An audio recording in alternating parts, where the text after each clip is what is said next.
Okay, hi, good afternoon, everyone.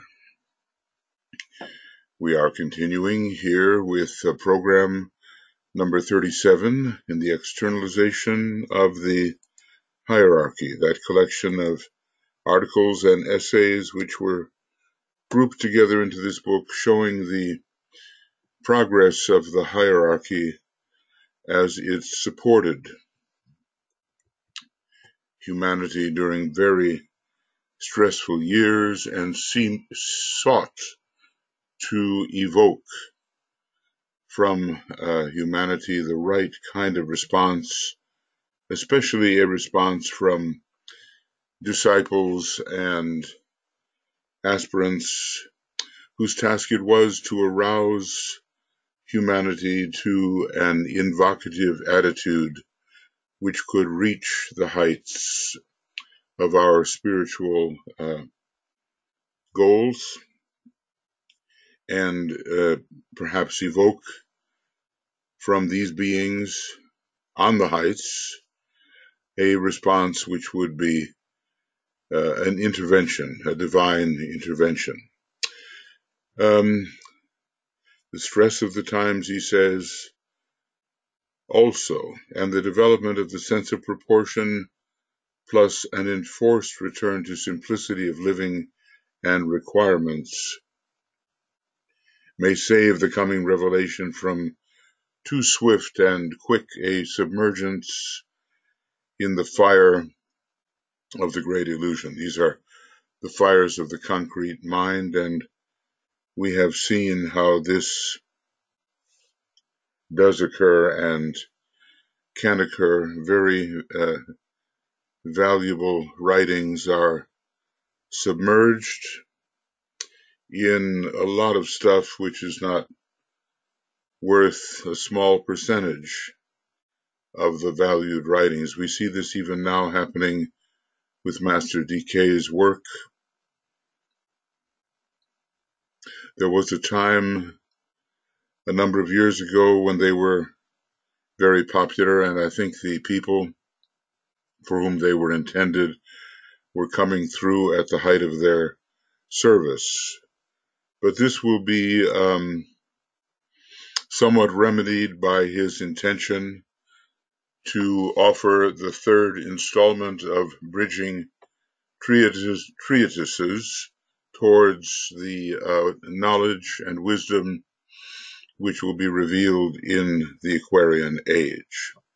So we've reached a point here where we're dealing with the interlude between war and peace. We're still in the 1940s, 1942, a pivotal year, a year of decision. We are at the point that a few months before the solstice of 1942, at which time DK said a decision would be made which would be determining for humanity. Would the forces of evil emerge triumphant when the sun moved northward at the solstice, or would it be the representatives of the forces of light? So, we know that the forces of light prevailed. And what we want to learn is how the hierarchy treated this opportunity and this challenge, and how the disciples responded, because I think it will give us an indication regarding how we must act at this time. Because there is a challenge. Again, the lower forces are being stimulated. Nazism is on the rise. Fascism is on the rise. Thoughtlessness and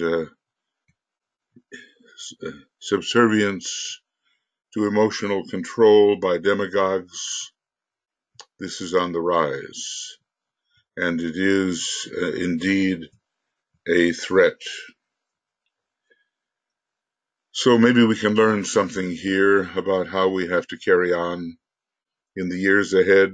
I don't necessarily think that the 21st century will be an easy one. There will be the gradual withdrawing of the Piscean energy and of the sixth ray energy, but when those upon those rays sense an internal weakening and withdrawal, they emphasize their position all the more fanatically and even dangerously. So let us see how we go here, as if we were there, as if we were there.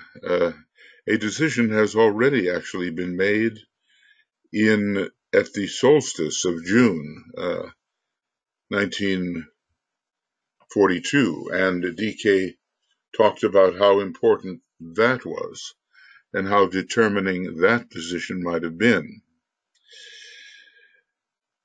Let's see what his words are.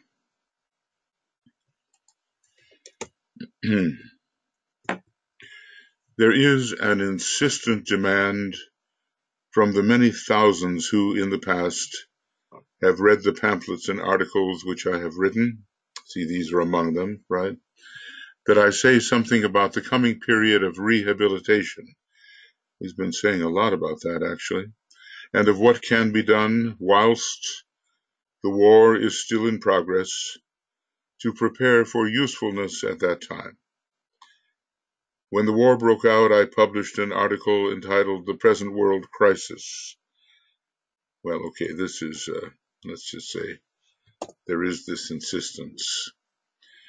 When the war broke out, I published an article entitled The Present World Crisis. I think we've already dealt with that article. And in it, I tried to trace the origins of the conflict and the factors which make this catastrophe possible. We're still here in a catastrophic period. Later, another article appeared called The Coming World Order, which sought to hold out to the suffering world a vision of a material and a spiritual future, which the hearts of men have long demanded. Thus, an attempt was made to deal with both the past and the future. We have sensed in these articles that he offers warning and also great encouragement, and he takes the kind of as if attitude, as if the forces of light have prevailed. The interlude between war and peace. Okay, that's what this is called. More at that time was not possible, owing to the disunity existing among those nations which today form the United Nations, the Allies, as they have been called. There was also a lack of understanding and a selfish perspective among those nations at that time neutral. Okay, so this is why he could not say more at that time. And the selfishness, yes, he's pointed that out, and maybe among the most selfish, because the most capable of making a difference, was the United States at that time and its isolationist policy. Well, following the December 7th attack on Pearl Harbor, there was a declaration of war coming from the United States against Japan, and at the same time, virtually the same time, against Germany. Above everything else was the fact that the issues involved had to be settled by humanity itself, and it was not then possible to foretell with any accuracy what humanity would do. Even now you wonder, as he's writing, is the fate of humanity settled in his mind? Does he know what it will be? Because, as he says, he and other members of the hierarchy definitely thought that humanity would go down to defeat in the face of the representatives of the forces of darkness. Even the most enlightened of men and the spiritual leaders of the race could not judge what line mankind would take, or whether there were enough clear-sighted people in the world who could and would sweep the masses of men into effective opposition to the Axis powers. The question was, I'm trying to make these distinctions of subject so that in a way it becomes easier to study. The question was, would world fear and universal selfishness dominate, or would the spirit of freedom and the love of liberty, see how those words somehow connect with the Syrian law of freedom and the Lord of liberation who stands for liberty? Would world fear and universal selfishness dominate, or would the spirit of freedom and the love of liberty be strong enough to weld the free nations into one united and steadfast whole? Yeah. What it looks like by this time, there has been considerable union, considerable uniting. Today, the issue is clear and the end inevitable. The free nations and the defeated and enslaved little nations are subjectively and practically unified into one intense determination to win the war.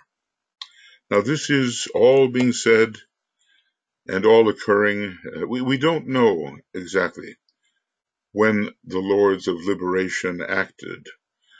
We will have to judge by that letter in which DK says that he and other members of the hierarchy were quite certain that humanity would go down to defeat. Now here, the outcome looks different. The free nations and the defeated and enslaved little nations, you think about Poland and Czechoslovakia, and you think about Greece and some of these nations in the Balkans.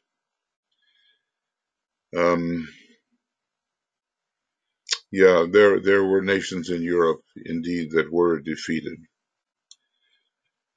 and, in a way, enslaved. Now, he goes on, because there is now this subjective and even practically unified intention to win the war at all costs. One intense spiritual determination, subjectively and practically unified into one intense spiritual determination to win the war.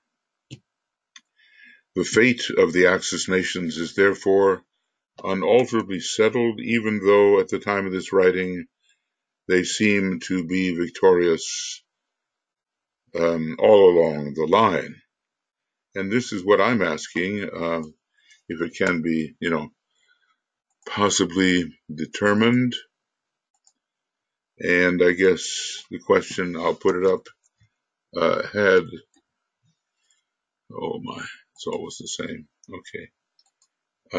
Had the Lords of Liberation acted by the time this particular chapter was written?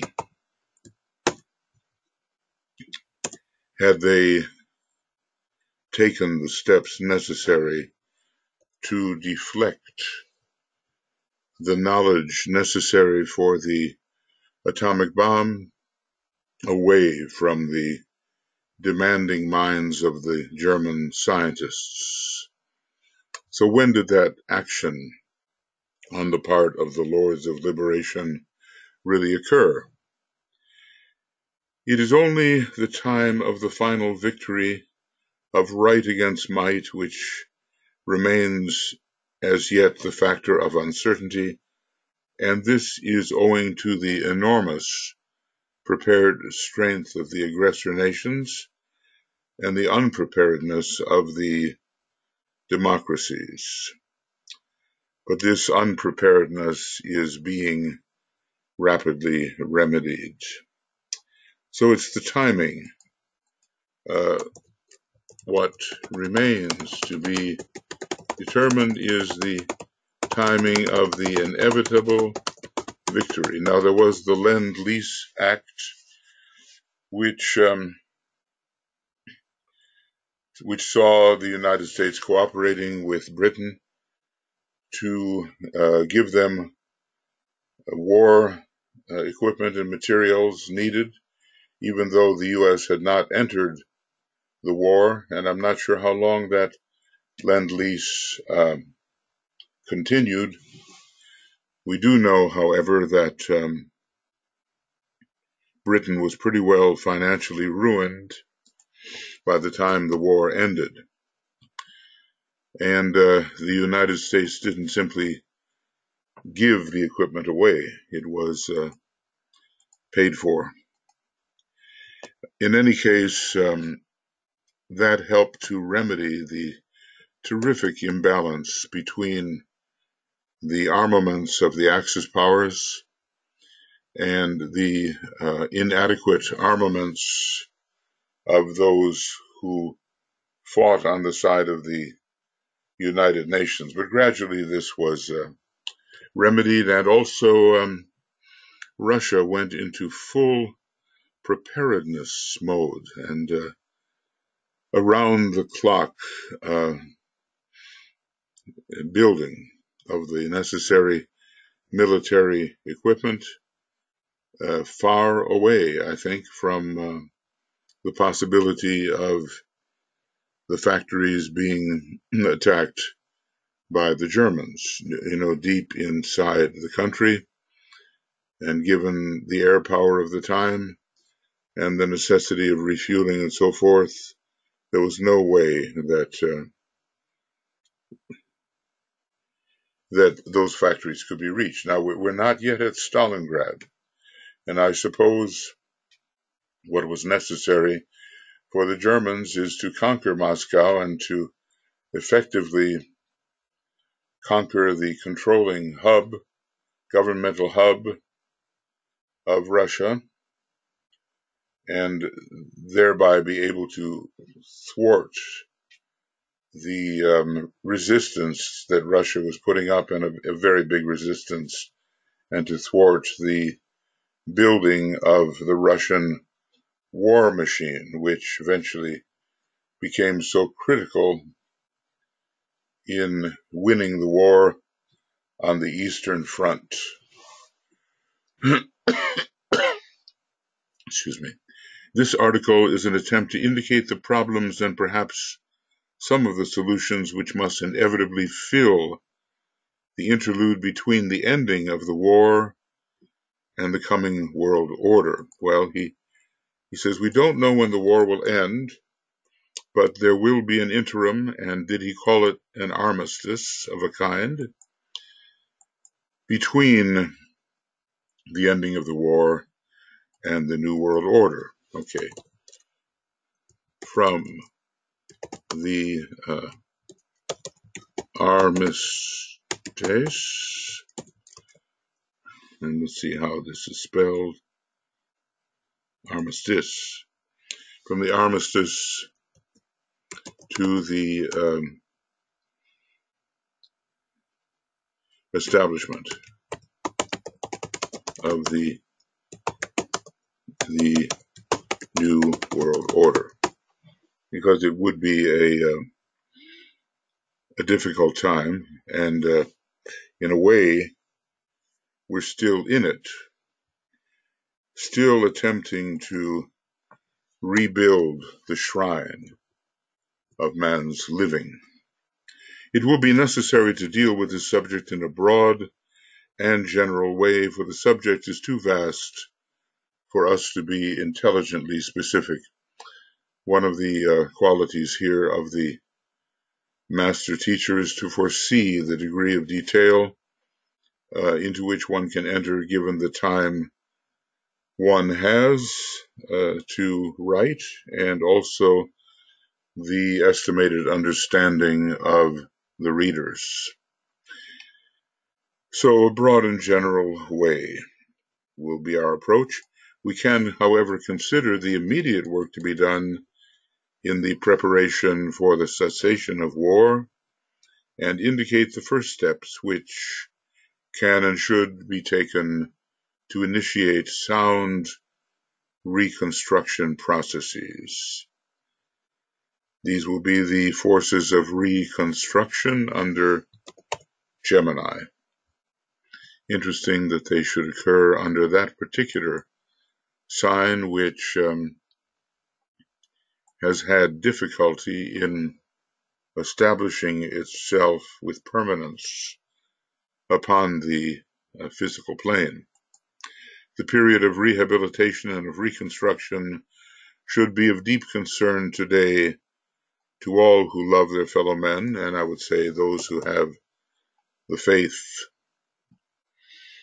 that the Allies, the United Nations, would prevail. It's interesting, though, that it's after this, that DK writes of the anxiety that hierarchy had regarding the fate of humanity. So my question remains, was it at this time or before that the Lords of Liberation had taken their action in response to the rising invocation of the masses of men, masses of human beings, guided and strengthened by the Christ, towards the higher realms where these beings existed and worked, at least in Shambhala? So was the decision of the Lords and their action taken before this writing? And when the Tibetan speaks of going down to defeat, was he thinking back a long way before this decision was taken? Was he thinking of an earlier period in 1942? We do know that hierarchy did absolutely everything it could within the law to make sure that humanity would prevail over really what amounted to be the forces of cosmic evil. There are those who will consider the study of the coming reconstruction period as premature. They believe, and rightly, that our first immediate concern is to win the war, and with this I am in full agreement. The will to victory is the first and basic essential, for there will be no true reconstruction activity if the Axis nations triumph. Is he leaving that open? Is there still a space in his mind that the Axis nations could triumph? After all, this was the second phase of the offensive in Russia, and the German armies had recovered from their battle with the elements in the winter of 1941. But there are many today whose task is not that of fighting, and whose place and function is perforce in the civilian aspects of the life of the nations, and these can think and talk and work in preparation for the future. Okay. So putting everybody to work in the place where their skills are most suitable.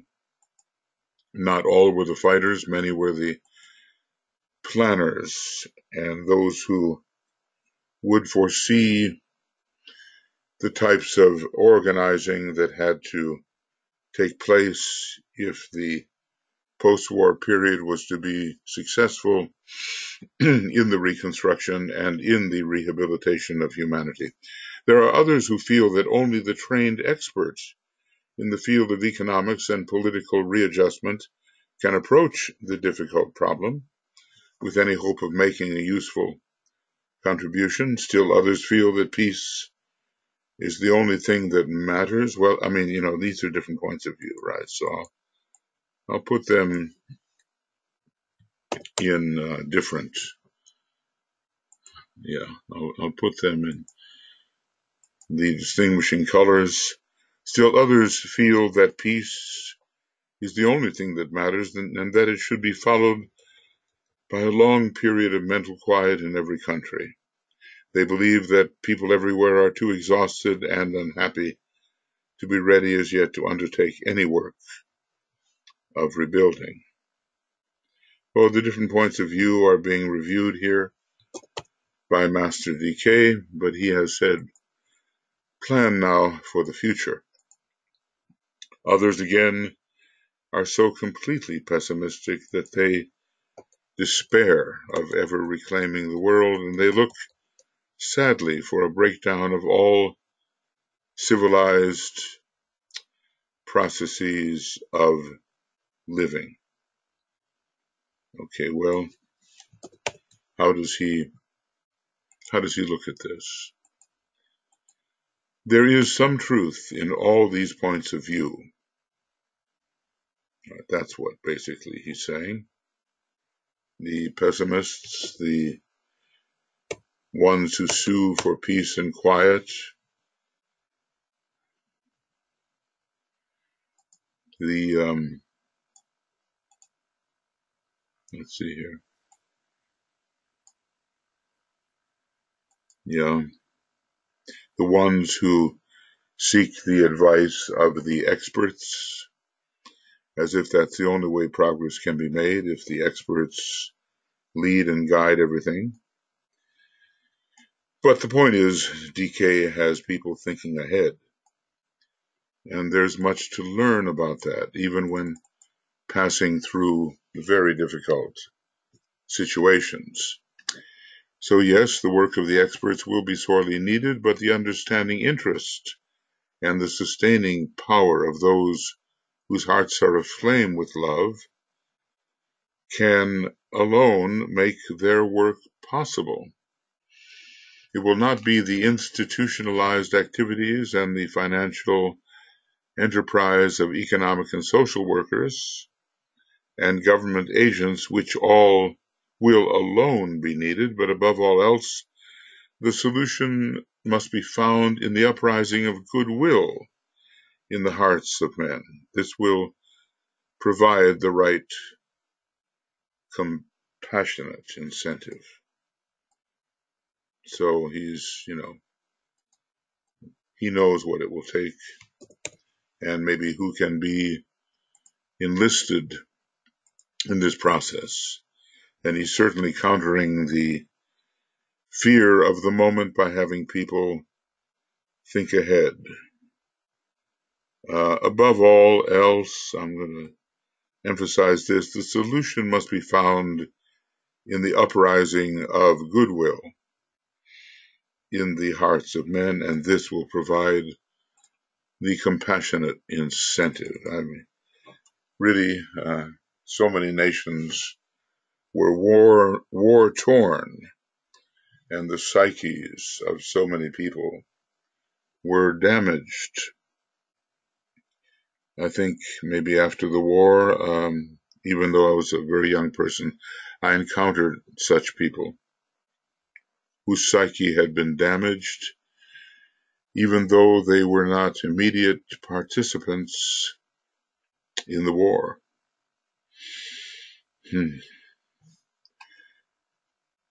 Well, we live in very karmic times with the coming together of determinative cycles.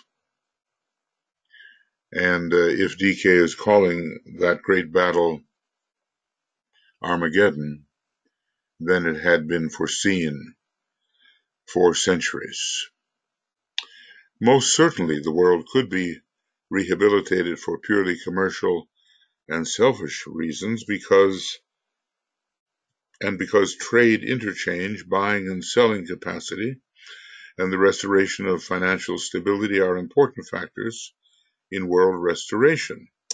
But these are not the basic motives which would restore humanity to self-respecting and secure living. I suppose there were so many degradations through which people were forced during the war. You know, the many films have come out showing what the effect had been, and then films came out showing what the effect had been in the Vietnamese war, or the war with Vietnam, now much more friendly relations existing.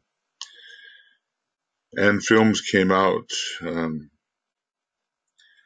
showing even the effects of the war in Iraq and these continuing wars in the Middle East. I was just seeing now, is it 18 or 19 years, the longest war ever that has been continuing in Afghanistan, at least from the perspective of the United States. DK actually warned that the United States could prove a menace to world peace. You know, I suppose because of this militant Martian sixth-ray quality. So different motives would be needed, and they will provide the motive power for many men and groups, but not the motive power which can produce true constructive building of the fabric of human life. So DK is definitely distinguishing between commercial restoration and moral, psychological restoration. It's not only about buying and selling. My old teacher, used to play with words because they would hint at some unrevealed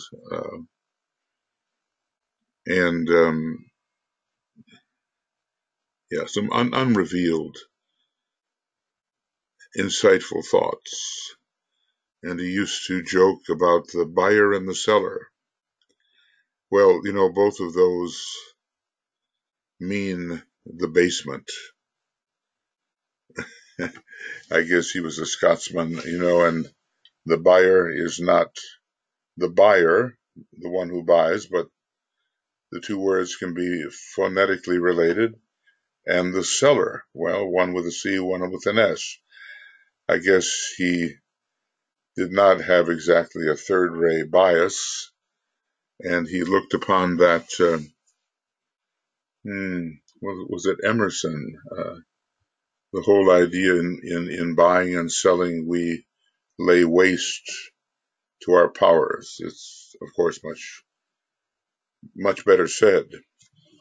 And there is a prejudice, I think, that the 246 types have against the working out of material business, which is, of course, necessary.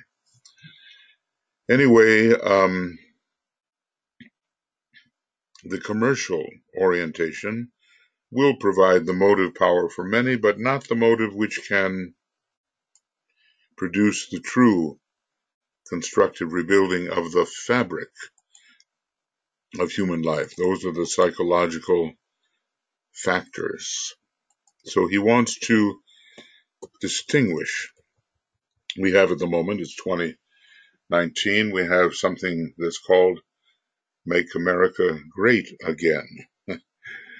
When you always have to watch out for that look backwards, and the minute you have the word again and you try to recover some kind of former power or glory, uh, as you see, um, as they appear to you, power and glory, you're in trouble.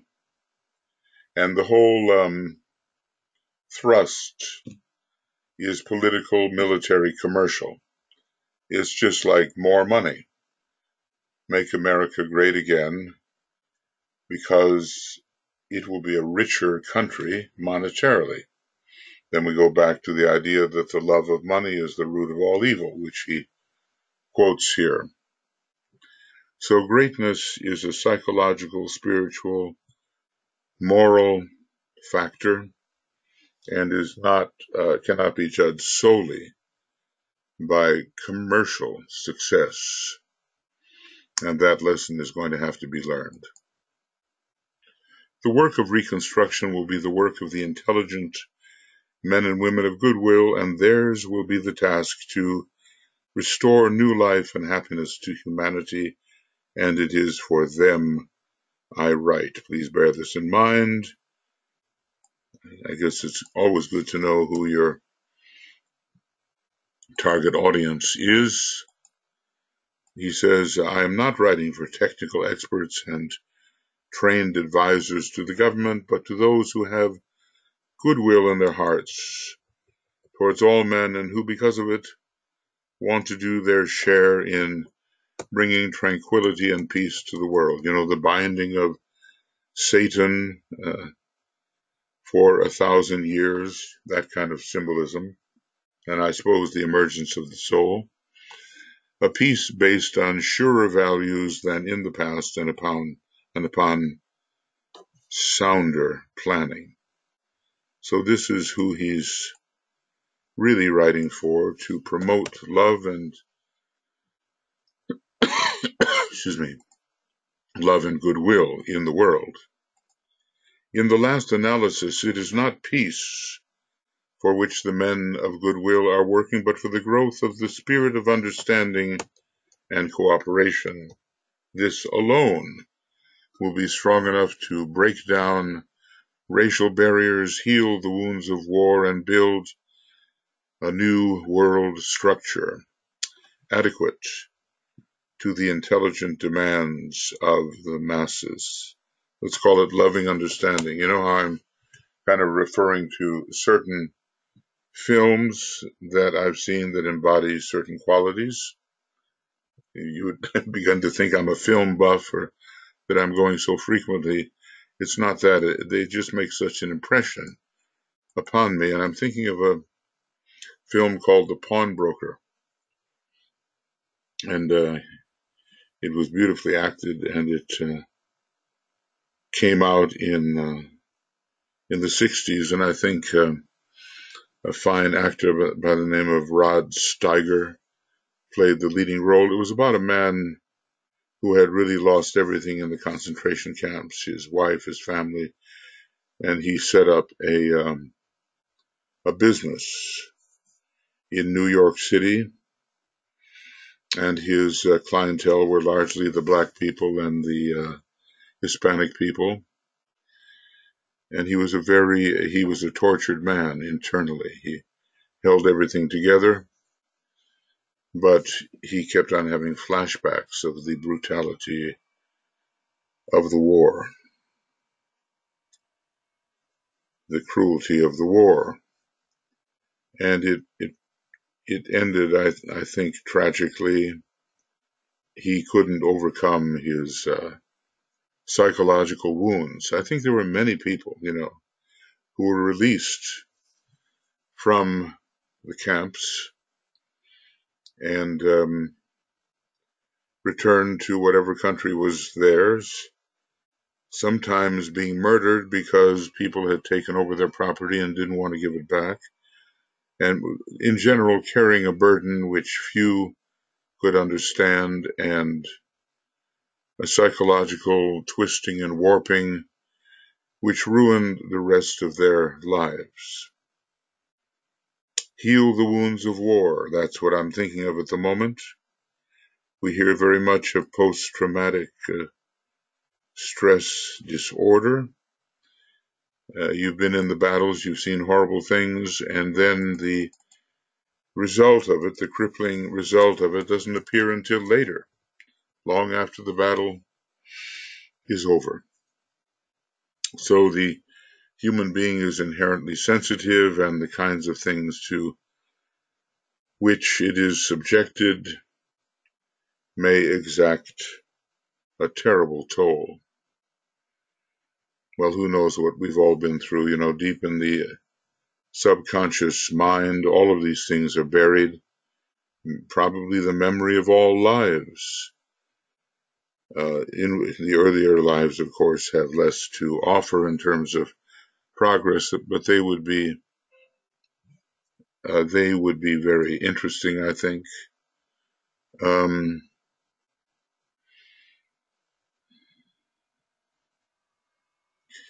There were times in the past, long past, when all of us as a psyche inhabited huge tabernacles of clay. Our physical bodies were massive, 30 feet tall, maybe more, in Lemurian days. We really had the dominant position in terms of strength and power. Then there's been a gradual shrinking down of the size of all animals, I think, and the human being among them, and an increase in intelligence, at least among the human being, with the fifth root race. I think the truth of evolution on our planet is much stranger than fiction. And one day it will be proven, as the secret doctrine suggests, and as the writings of Master Kuthumi suggest. All the geological ideas will undergo quite a readjustment, and we will be awestruck when we see what we have been through over millions of years, what our experience entails. Well, like the Buddha, sitting under the Bodhi tree, at least in the wonderful poem, a lengthy poem, maybe, 100, more than 100 pages long, by Sir Edwin Arnold, called The Light of Asia. Beautiful poem, detailing the life of the Buddha and how he saw backwards the many lives that he had led, the many life cycles in which he had been incarnated, and what the progress had been. We've all experienced so much, and when we are ready, the revelation will come when we can stand to see it, because if we are at all attached to what we're viewing, the viewing will be crippling. So we have to achieve a certain detached perspective before this great review of the many lives is permitted. He goes on, he says, in the earlier pamphlets, I sought, along with many other thinking people, to indicate the steps which might be taken to avert the impending cataclysm. This was, as he says, in the 1930s, and the emphasis was really upon the Goodwill work. And the first of the great invocations was used, emphasizing love, really. Goodwill, love, the spirit of peace. Later sides had to be chosen. Among the most important upon which emphasis was laid, indicate the steps. That's what we're talking about here, aren't we? He's indicating steps to avert war, and I suppose right now there have to be steps to avert war. There are people, groups, leaders who think that much can be solved by the glories, or should we call them the gories, of war, and that old-fashioned method of thinking has to be discounted and negated and thrown out. Even now, among the most important of these steps upon which emphasis was laid was the growth of world goodwill, for goodwill is the active principle of peace. Oh, that's one of those statements, isn't it? Goodwill is the active principle of peace, and therefore I really have to emphasize that, because we have to think about what is the origin of true peace, which is predicted to be arriving in the prophecies, in the scriptures, in the writings of those who could see. And I suppose we must review our relations with many to see whether goodwill characterizes those relations. I'm sure that there have been errors. I know in my life there have been errors along that line. One could have done better. I could have done better. If goodwill had been sustained.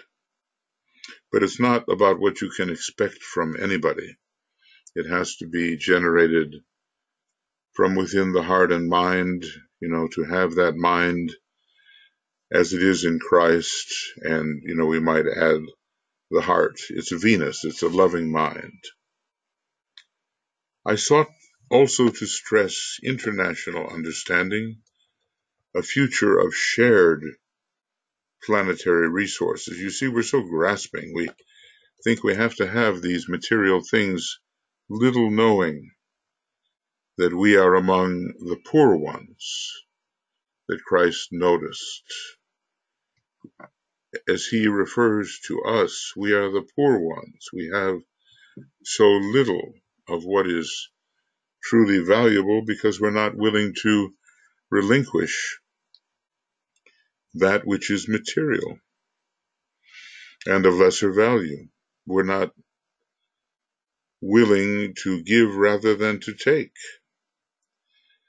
So we may have our mansions, our properties, our toys, our yachts, our planes, private jets, everything. They're just a bunch of toys, What is it?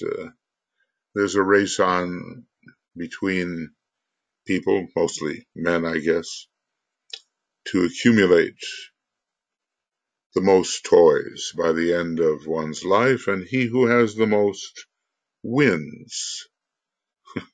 How absolutely pathetic that view is, and how conducive to unhappiness. So in the 30s here, before the war really was declared, basically September the 1st, 1939, with the attack on Poland, he says, I sought also to stress international understanding, a future of shared planetary resources, whereas the Black Lodge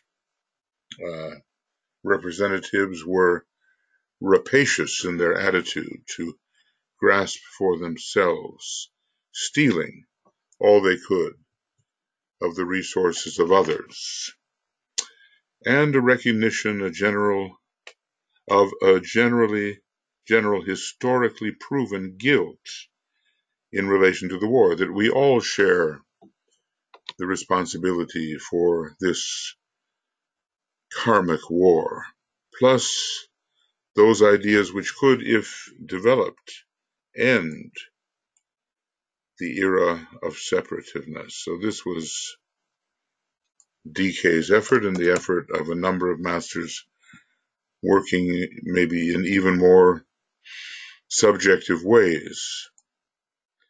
And we know that all of these efforts, as good as they were, did not forestall the precipitation of the worst war that humanity has seen in modern times. It's hard to measure that against the Great Atlantean War, but we can imagine that that was pretty terrible.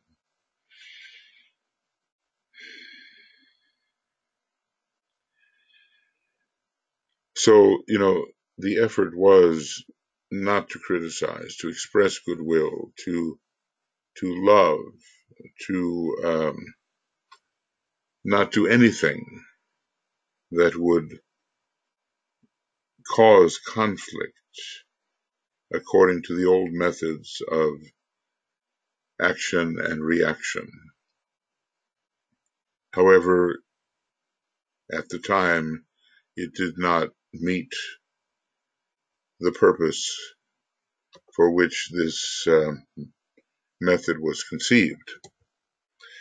In spite of all the efforts of the men of goodwill, which, he tells the disciples, look, you didn't do enough. He actually, is very clear about that. It is another indictment, another analysis, the attributing of blame or of cause where it belongs. And we hope, let truth be truth. We don't know what he'll say about people like ourselves who have tried in our lives to be disciples and who have tried to obey the best rules in the right way. He may well say, look, you didn't do enough. The world that could have been foreseen or that I foresaw, it didn't materialize when I thought it would because you didn't do enough.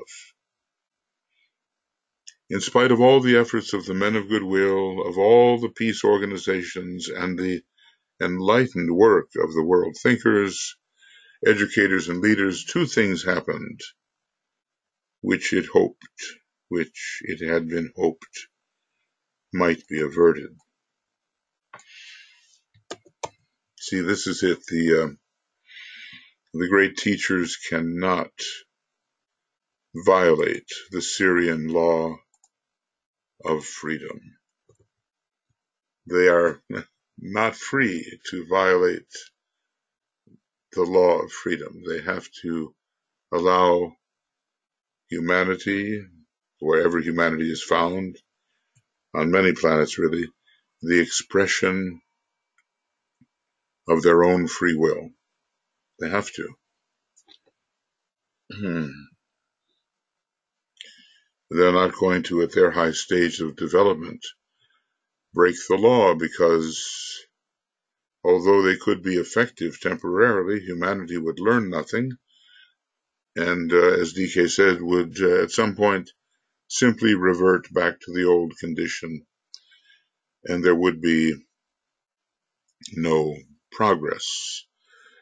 And as a matter of fact, things might be set back. It's interesting that sometimes I just want to call it premature compassion.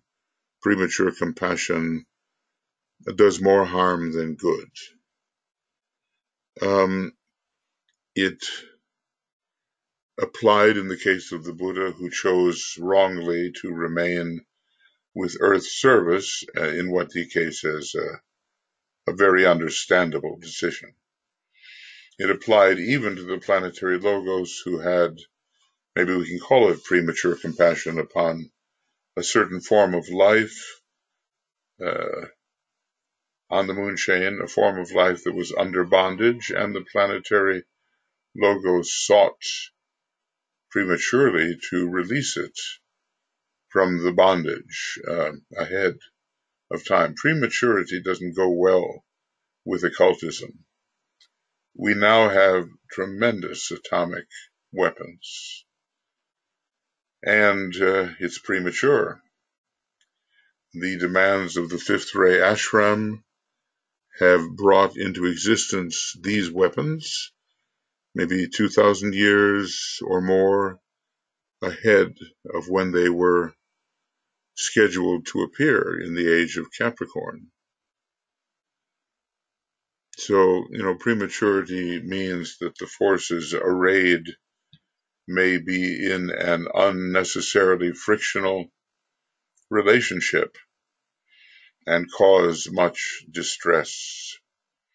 That's why I'm thinking of another thing that Master DK and Master KH were discussing FCD, that disciple, the psychologist Roberto Saggioli, whose psyche has been quite, laid bare in many ways in these discussions, and they were discussing whether to widen a certain channel which would allow in additional spiritual energy, but they held back because of his extreme sensitivity. Even then, they could have let that energy in and it might have compounded the situation and prevented progress because there was just too much to handle. So they decided together not to widen that channel because already he had sufficient sensitivity and enough response to the necessary energies to do the job he had to do. You have to know when to add more and when not to.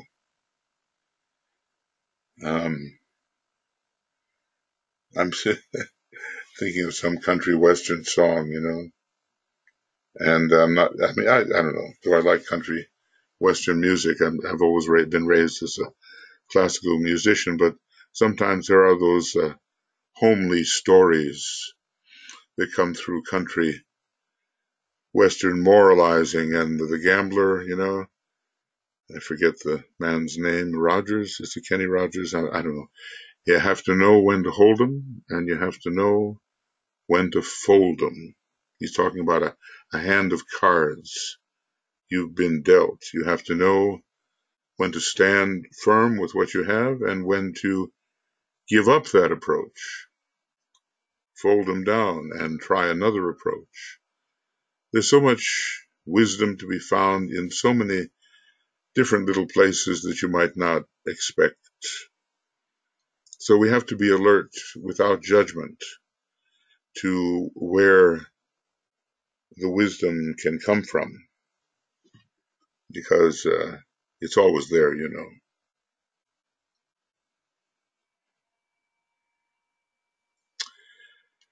Okay, so we're talking here about averting.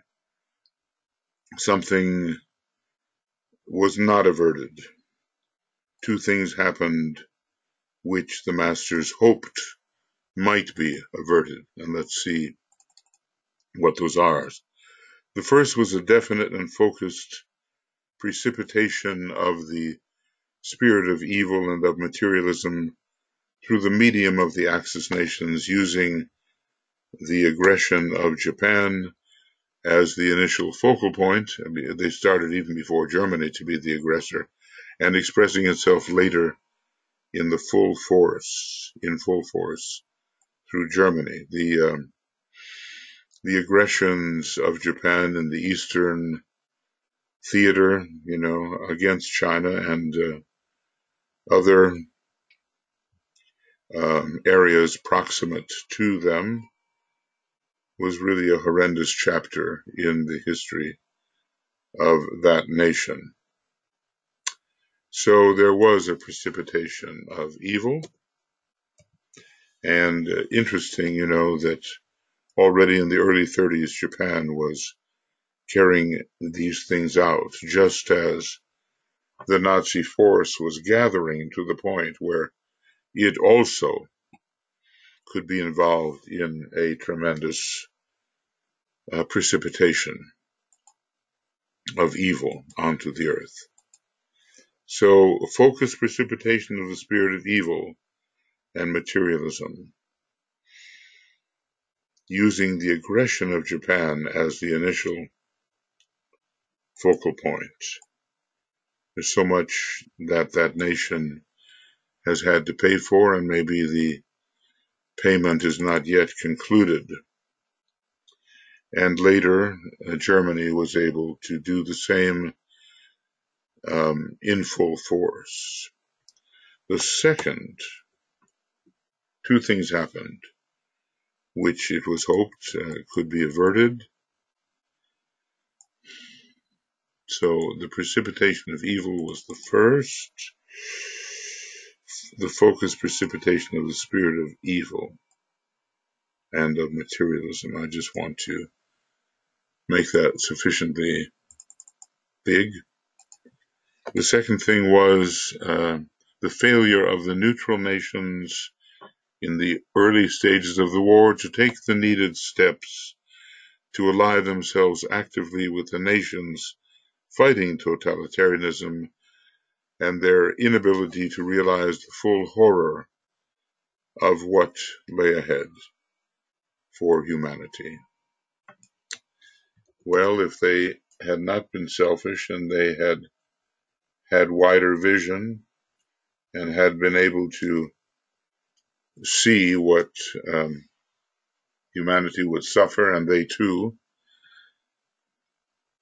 then we might have had a different story altogether.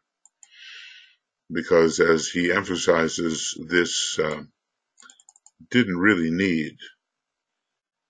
war did not need to precipitate onto the physical plane. And as I've said, I'm hoping that what I perceive to be a third phase of the war can be retained on the psychological plane. So far, although there are ugly precipitations, there is no worldwide precipitation of hostilities yet. And we can only hope, as I've said before, that Foster Bailey was correct in his discussions with Master DK, as he put them. The selfishness of humanity was even more deep-seated than was grasped, and the United Nations came into cooperative activity only after 2 years of war and the planned rape of many of the neutral nations. Okay, so this is 1939 to 1941. From September 39 to December 1941, about 2 years and a few months. That's how long it took for a country like the United States to enter the war. And some never did.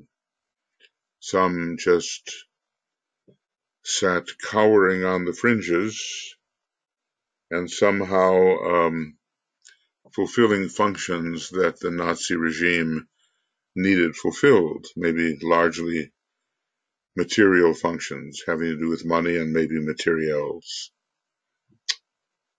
The blindness of the neutral nations definitely upset the calculation of far-sighted workers for world good and seriously delayed the ending of the war. And of course, when we do things, we pay for them, especially if we do things that are against the good. So selfishness does work against the good, which depends upon sacrifice, and maybe certain karmic debts are not even yet paid in relation to those neutral nations, the ones who never entered the war at all. And you begin to wonder if a country like the United States had not had a far-seeing disciple like FDR at the head of the nation, whether it would ever have entered the war. And then, with the victory of the Axis powers, a two-front invasion, coordinated invasion of the U.S. could have occurred. Japan on one side, Germany on the other side. Much a much more dire fate might have been the result if it had not finally entered the war after the bombing of Pearl Harbor. Now we have 1 hour and 5 minutes have passed. I'll just kind of keep going here, reliving this, and maybe you are reliving it. So many things have happened since then. There have been many wars of a smaller kind, none of them involving the entire world. There's been Cold War between certain nations, and the danger, the waning of a Cold War, and then the danger that the Cold War could resurface, which it seems to be resurfacing now because of the ineptitude of certain leaders, or according to the calculation of certain leaders, and the ambition. You know, the Ray 1 countries, they will want power as time comes, and that the United States has been at the height of power when it's a second Ray nation. This may not last, I think. Once the sole Ray of China and India really begin to assert themselves, a country like the United States, or a country like, or a grouping of nations like the United Kingdom, are spiritually under the second Ray, and they will not be aggressor nations, and they will not be dominating nations. But for the time being, we had the United Kingdom with its first Ray personality, and England with its Aries coloring, and we had in the United States Aquarius and the intelligence under Uranus to build the bomb. So it was able to maintain its superior position. Now, through the ineptitude of leaders, their selfishness and short-sightedness, that position will probably be quite seriously challenged.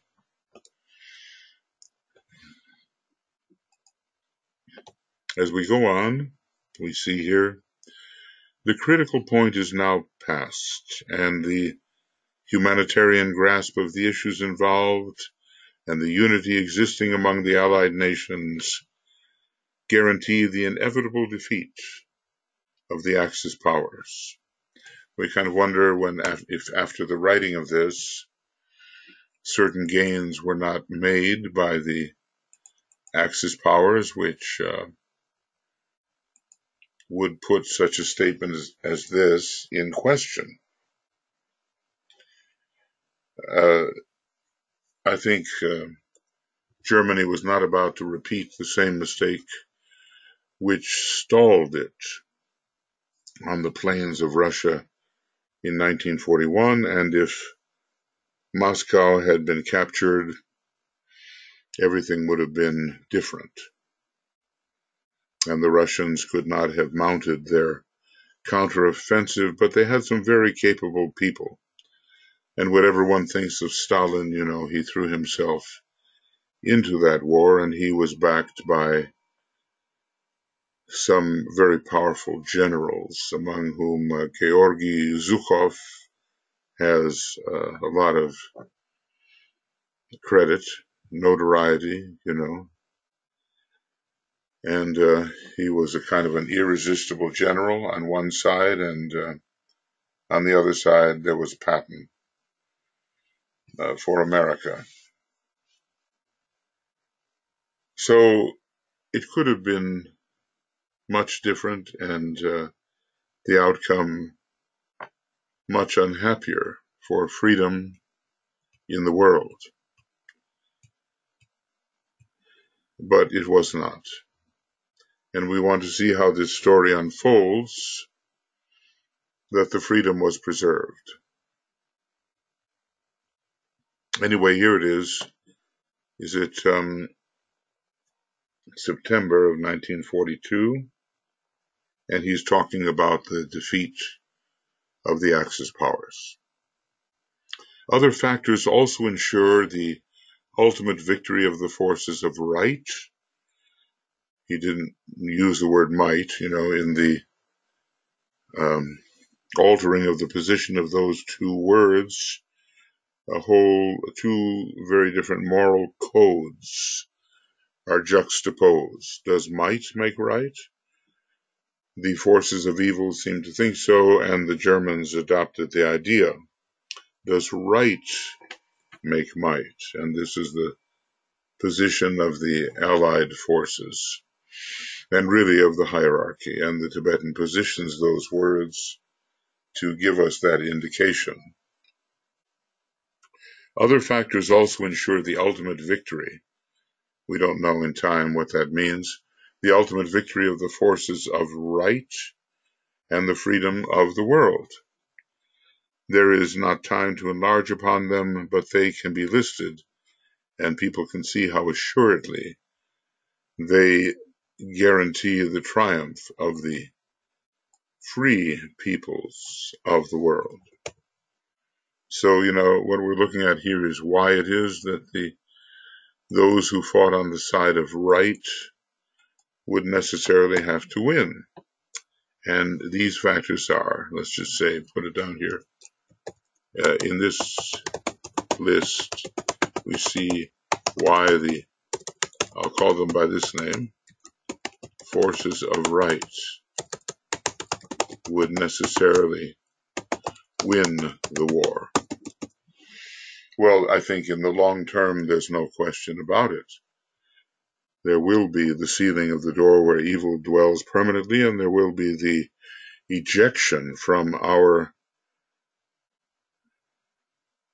almost sacred planet of those forces of cosmic evil which seek to see the destruction of the planet, or at least the delay or the thwarting of the coming goodness and the coming initiatory status, which will help out the whole solar system and be the base of the spine center for advanced initiations of our solar logos. These beings who have chosen incorrectly and stubbornly maintain their adherence to their choice, being brothers of, as the Tibetan says, unique blindness, will not at length prevail. And the last judgment, I think, will see their conquest, see them being conquered. So what are the factors here? Other factors also ensure the ultimate victory of the forces of right and the freedom of the world. Maybe there's, other planets as well on which difficult combat would occur, but maybe it's more in the non-sacred planets that these kinds of contests occur, because the sacred planets have already won through to a degree of soul infusion which makes the soul the major force, operative, and the other more personal forces subdued. So anyway, why will the forces of right win eventually? Number one, the will to victory is steadily growing. Appeasement, pacifism, and uncertainty are as steadily dying out. That was near the plane that had landed carrying Neville Chamberlain, telling the British that we will have peace in our time, and that Herr Hitler had guaranteed it for him when Chamberlain was in fact being played, just as some politicians today are being played because there's psychological insight into their psychological dynamics, and the aggressors know how to capitalize on that. So the will to victory is steadily growing. That's one reason. Number two, the plight of humanity everywhere as the result of Axis aggression is definitely steadying public opinion and evoking an unalterable determination to end the evil initiated and carried forward by Germany and Japan, aided somewhat unwillingly by Italy.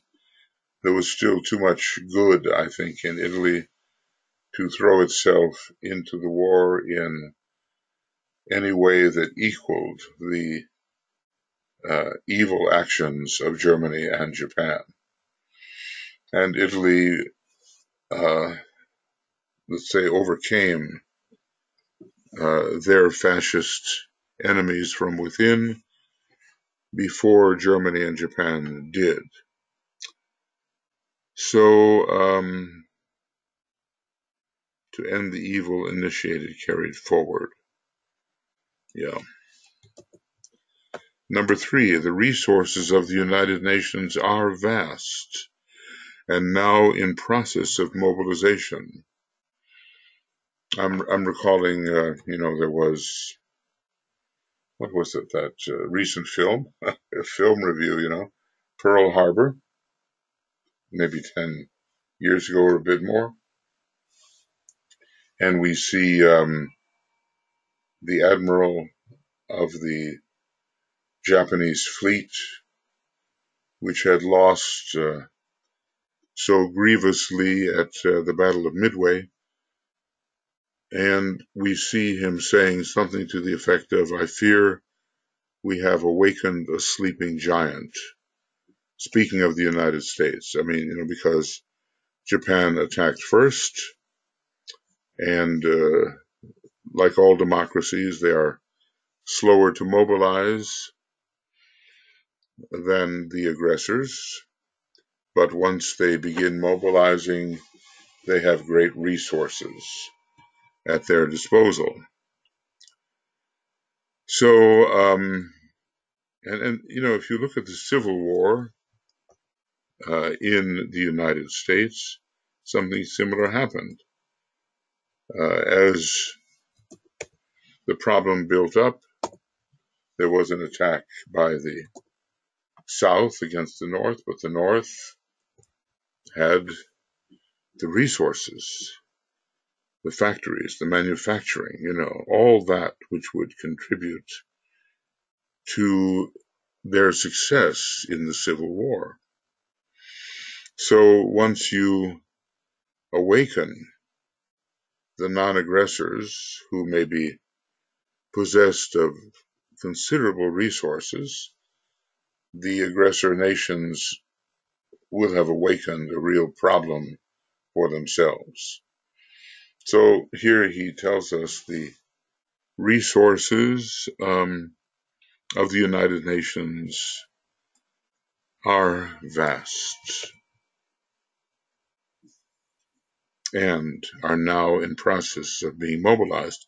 Their massed use and their manufacturing potential, that is, the United Nations manufacturing potential, and the massed use of these resources are practically inexhaustible and are rapidly being organized. The manpower and the resources of Germany and her allies have reached their peak, bringing enormous present potency, but a steady decline is indicated for the future. And you really began to see that as the tide turned after Stalingrad. Wave upon wave of Soviet soldiers and tanks and airplanes followed the retreating Germans. They were being driven back and back toward their own country. And with a country as big as Russia, with tremendous natural resources, once they were mobilized, let's just say the Germans were completely, outgunned. But then again, there was this hope in super weapons. Maybe it would have been an atomic bomb, but later Hitler had to exaggerate something to keep the morale of the people going. So he looked at the rockets, that would attack London and so forth, the V1, the V2, and seemed to place his faith upon them. It is true that in rocketry, Germany made great advances, and some of their foremost scientists were captured and carried to the United States to promote the rocket program in the United States, which basically turned out to be the leading program.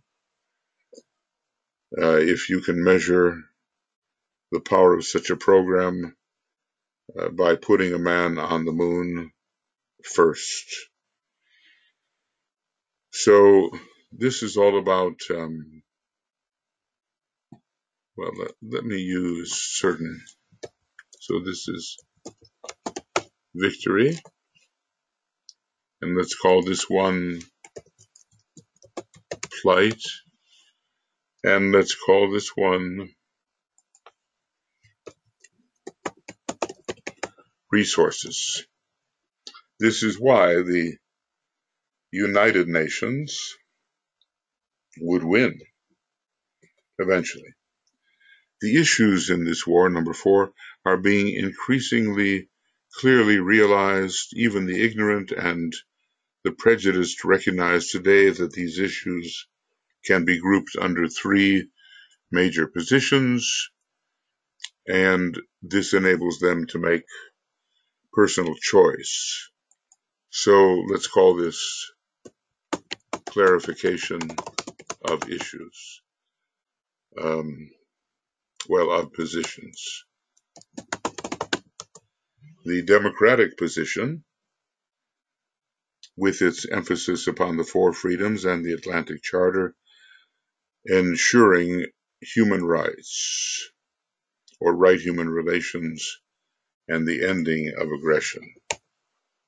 Hammered out by 2 great disciples in the cause of freedom, Churchill and Roosevelt.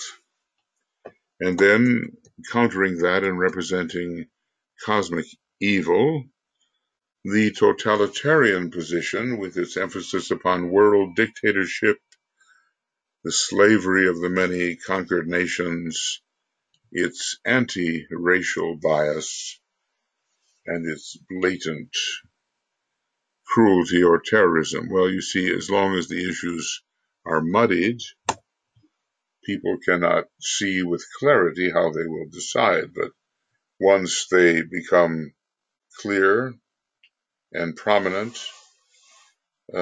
decisions are more easily made, and people decide upon the position that they will take.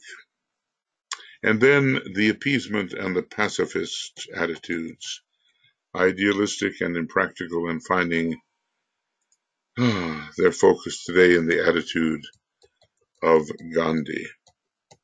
Now here is where, interesting, the Churchill was not a great fan of Gandhi for many reasons, and people are appalled by his attitude towards Gandhi.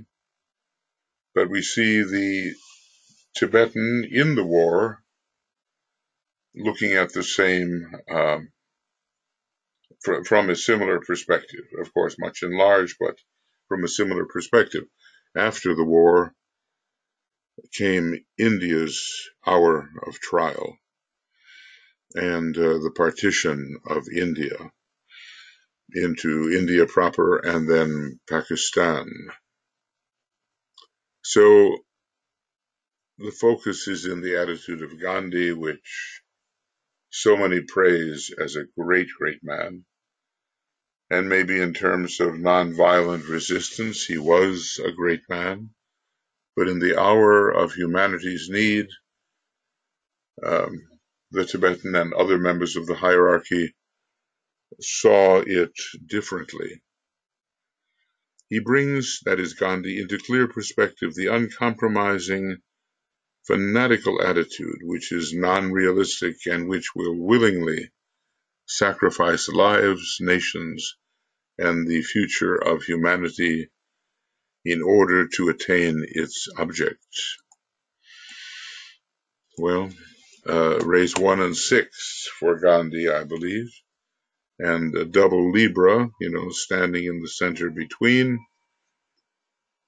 Double Libra as the rising and sign and sun sign.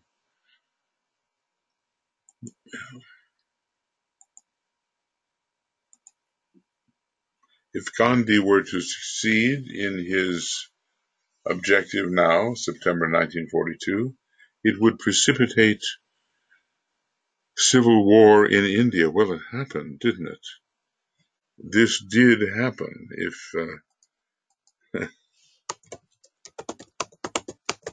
And led to the partition. There was fanaticism all around. The Sixth Ray was rampant. And, of course, it was one of his own Hindus, a Brahmin, who assassinated him, but he certainly had the opposition of the Islamic group, and it necessitated, after a very violent civil war, the partition of India. So if Gandhi were to succeed in his objective now, September 1942, it would precipitate civil war in India, sacrifice all immediate hope of freedom for that country, permit the Japanese to realize an easy conquest of India, bring about a slaughtering of countless thousands, and permit Germany to join hands with Japan across Asia with the appalling probability of a totalitarian victory. So let's just call this, this is a very different view. A very different view of Gandhi, his policies, and the outcome probable.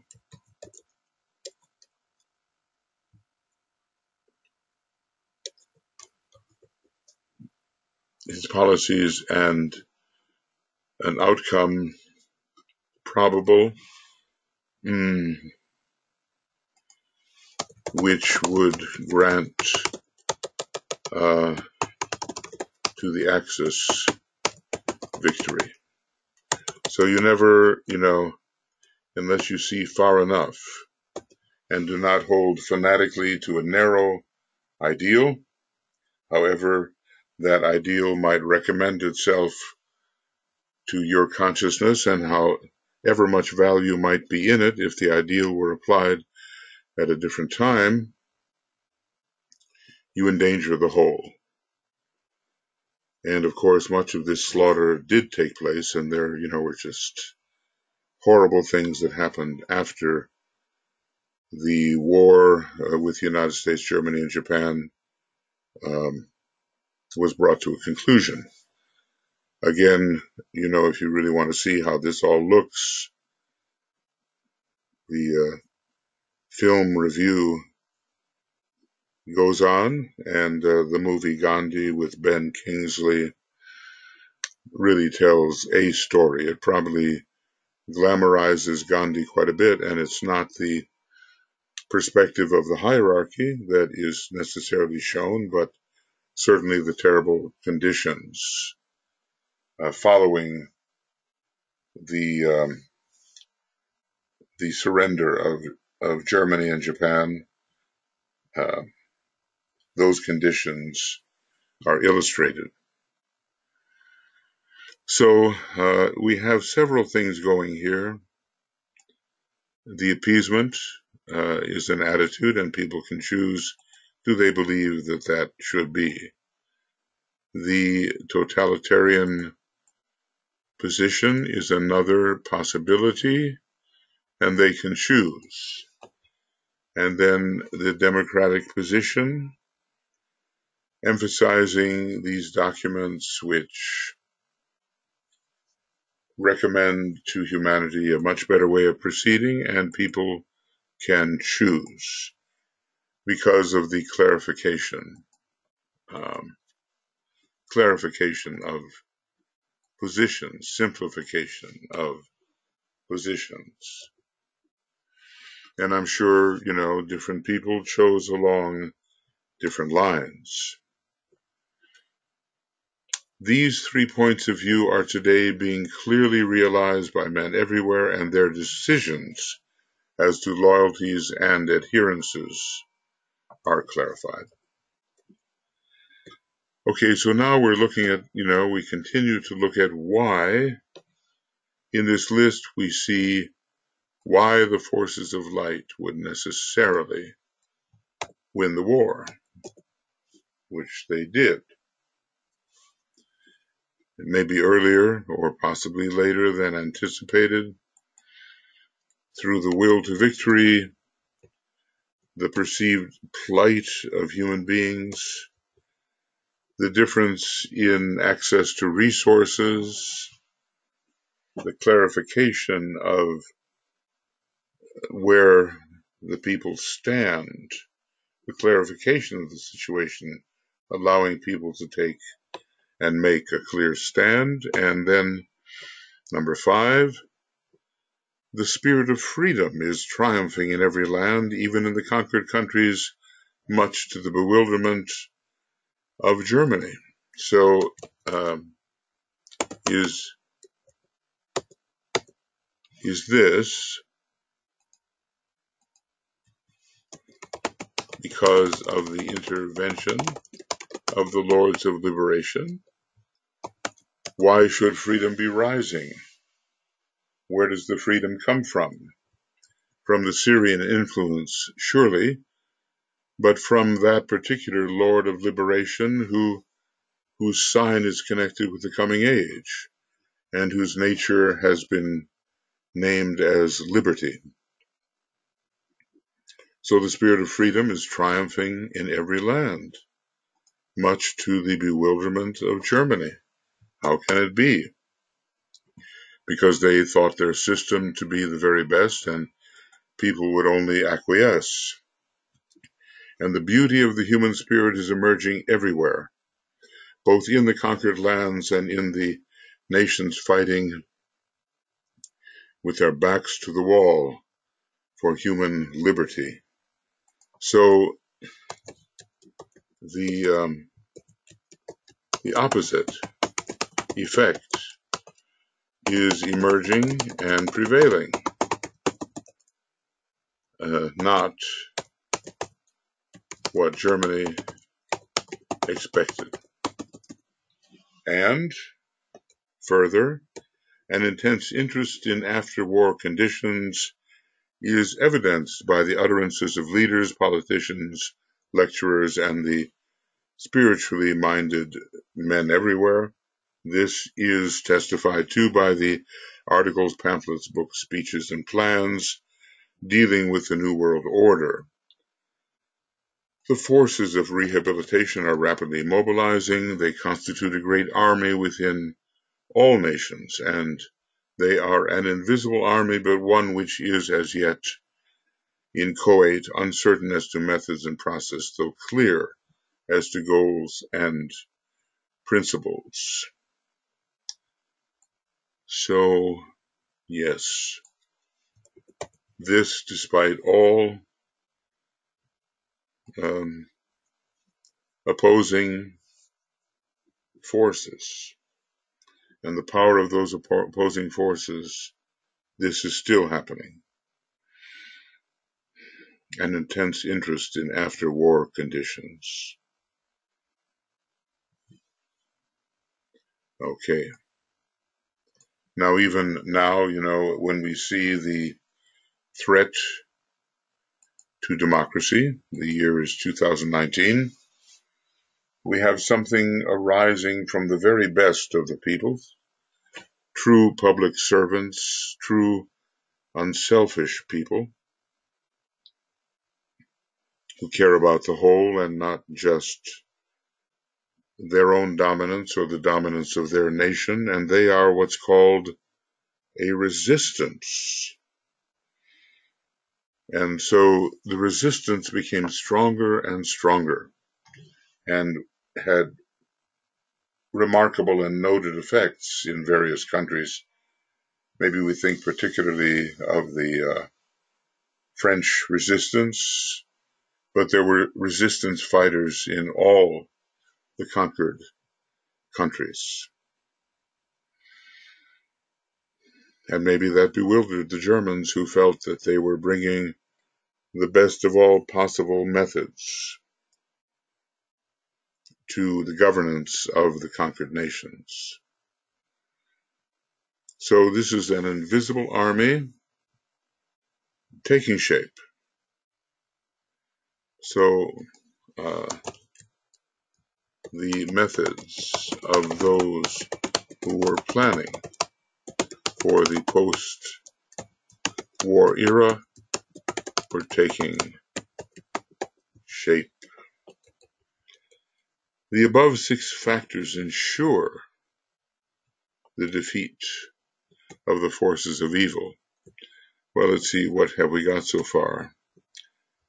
We have victory of the will to, the noticed plight, the discrepancy of resources, the simplification and thus clarification of orientations so that human beings can take their positions in the conflict. We have the no, that's not going to be good. Let me see if I can do that correctly. Okay, we have the triumph of the force of the spirit of freedom. That's another one. And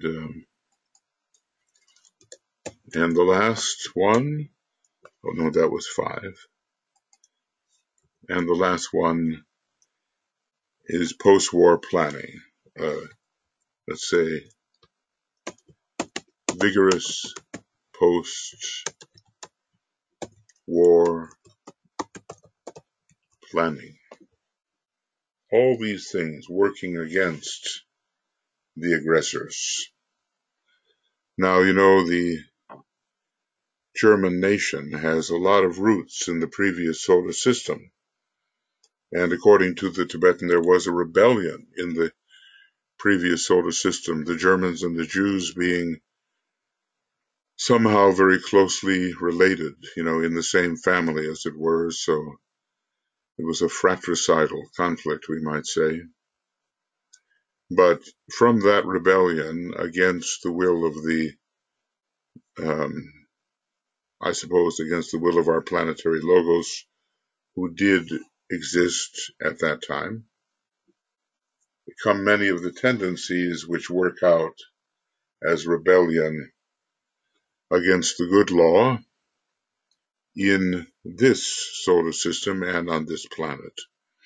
The above 6 factors ensure the defeat of the forces of evil and the triumph of the forces of light, and with these as the basis of optimism, we can look ahead with sure hope to the ending of the war, to the demobilization of the armies, to the tranquil passage of the 7 seas, and to the time when fear begins to die out. Yeah.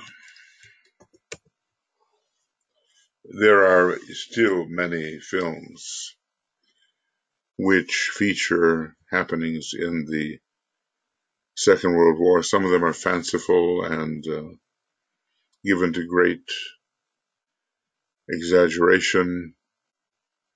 There was a recent film by Quentin Tarantino. I can't really can't think of the name of it, but we see many of these issues being worked out in a more exaggerated form in such films. The factor of revenge is very strong in these films. Okay, so there will be the defeat of the forces of evil, and indeed we were the witness, we humanity were the witness of that defeat. What then will be the dangers to be offset? For what must we be prepared when the task of reconstruction confronts us? It might be useful to enumerate some of the dangers for which we must be prepared, and let us consider them in their order of importance.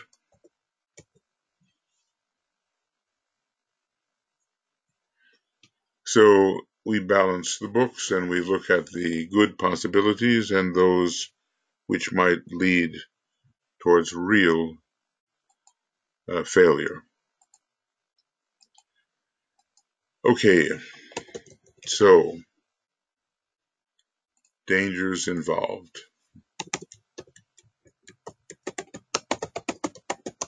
in the era of recon.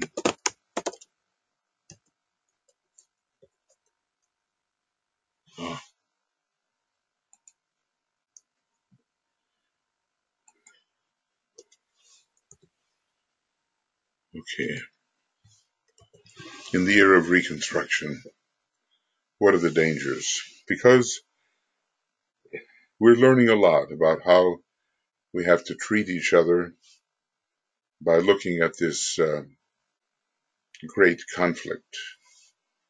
It lasted for the United States about 4 years, for let's say England and France about 6 years, for Russia, well, they were engaged in other wars that the peace pact with Hitler made possible for them, such as their invasion of Finland. But really more like 4 years in actively fighting the Nazis. Now we have wars that are going on for 17, 18 years. They're localized and they are not profitable. They're not leading to the results that were foreseen by those who either started the wars or reacted in such a way that war became the outcome. So what are the dangers in this era of reconstruction? Let's see if we can understand them. The danger of too prompt a peace settlement. Let us work hard for a prolonged armistice, during which the heat of battle and the fires of revenge can have time to die down, the agony of mankind can be assuaged, and time be gained for calm, unhurried planning. Now, there was, in a way, a peace settlement with Germany and with Japan, and there were trials that went on over several years. Are we might ask, living right now in a prolonged armistice in which the various combatants and new combatants potentially are arming themselves, now again at a tremendous rate, with new players in the atomic field? Are we in the midst of an armistice which, like the armistice of 1918, was shattered in the 1930s, the late 1930s? Japan, of course, was not part of that armistice, and early on in the early 30s carried out its aggressions. I think we have to be very grateful for well-acted films that bring us there and help us identify with those people and circumstances in those eras. That's what art can do. So what are the dangers in the period of Reconstruction? Just a hurrying towards peace without really letting the issues naturally die down, especially the fires for revenge and the harm that has been done to the body and psyche of humanity, too rapid a return to normality, we might say, too rapid a return to normality. The danger of so-called normality. Okay, it's not really normal at all.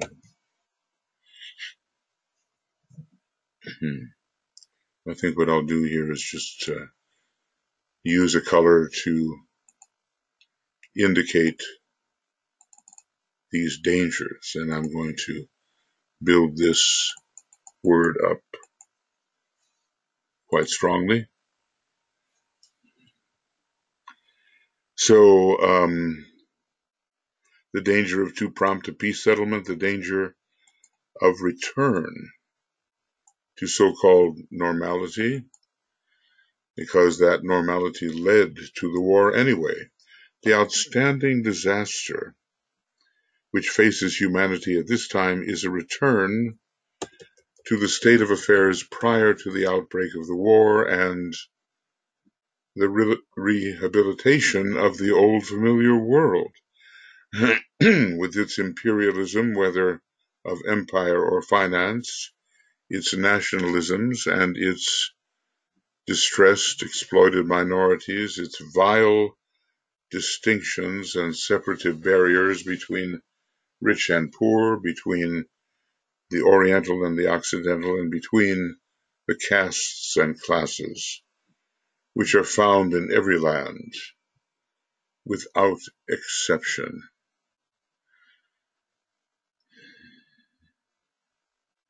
So we cannot return to things as they were.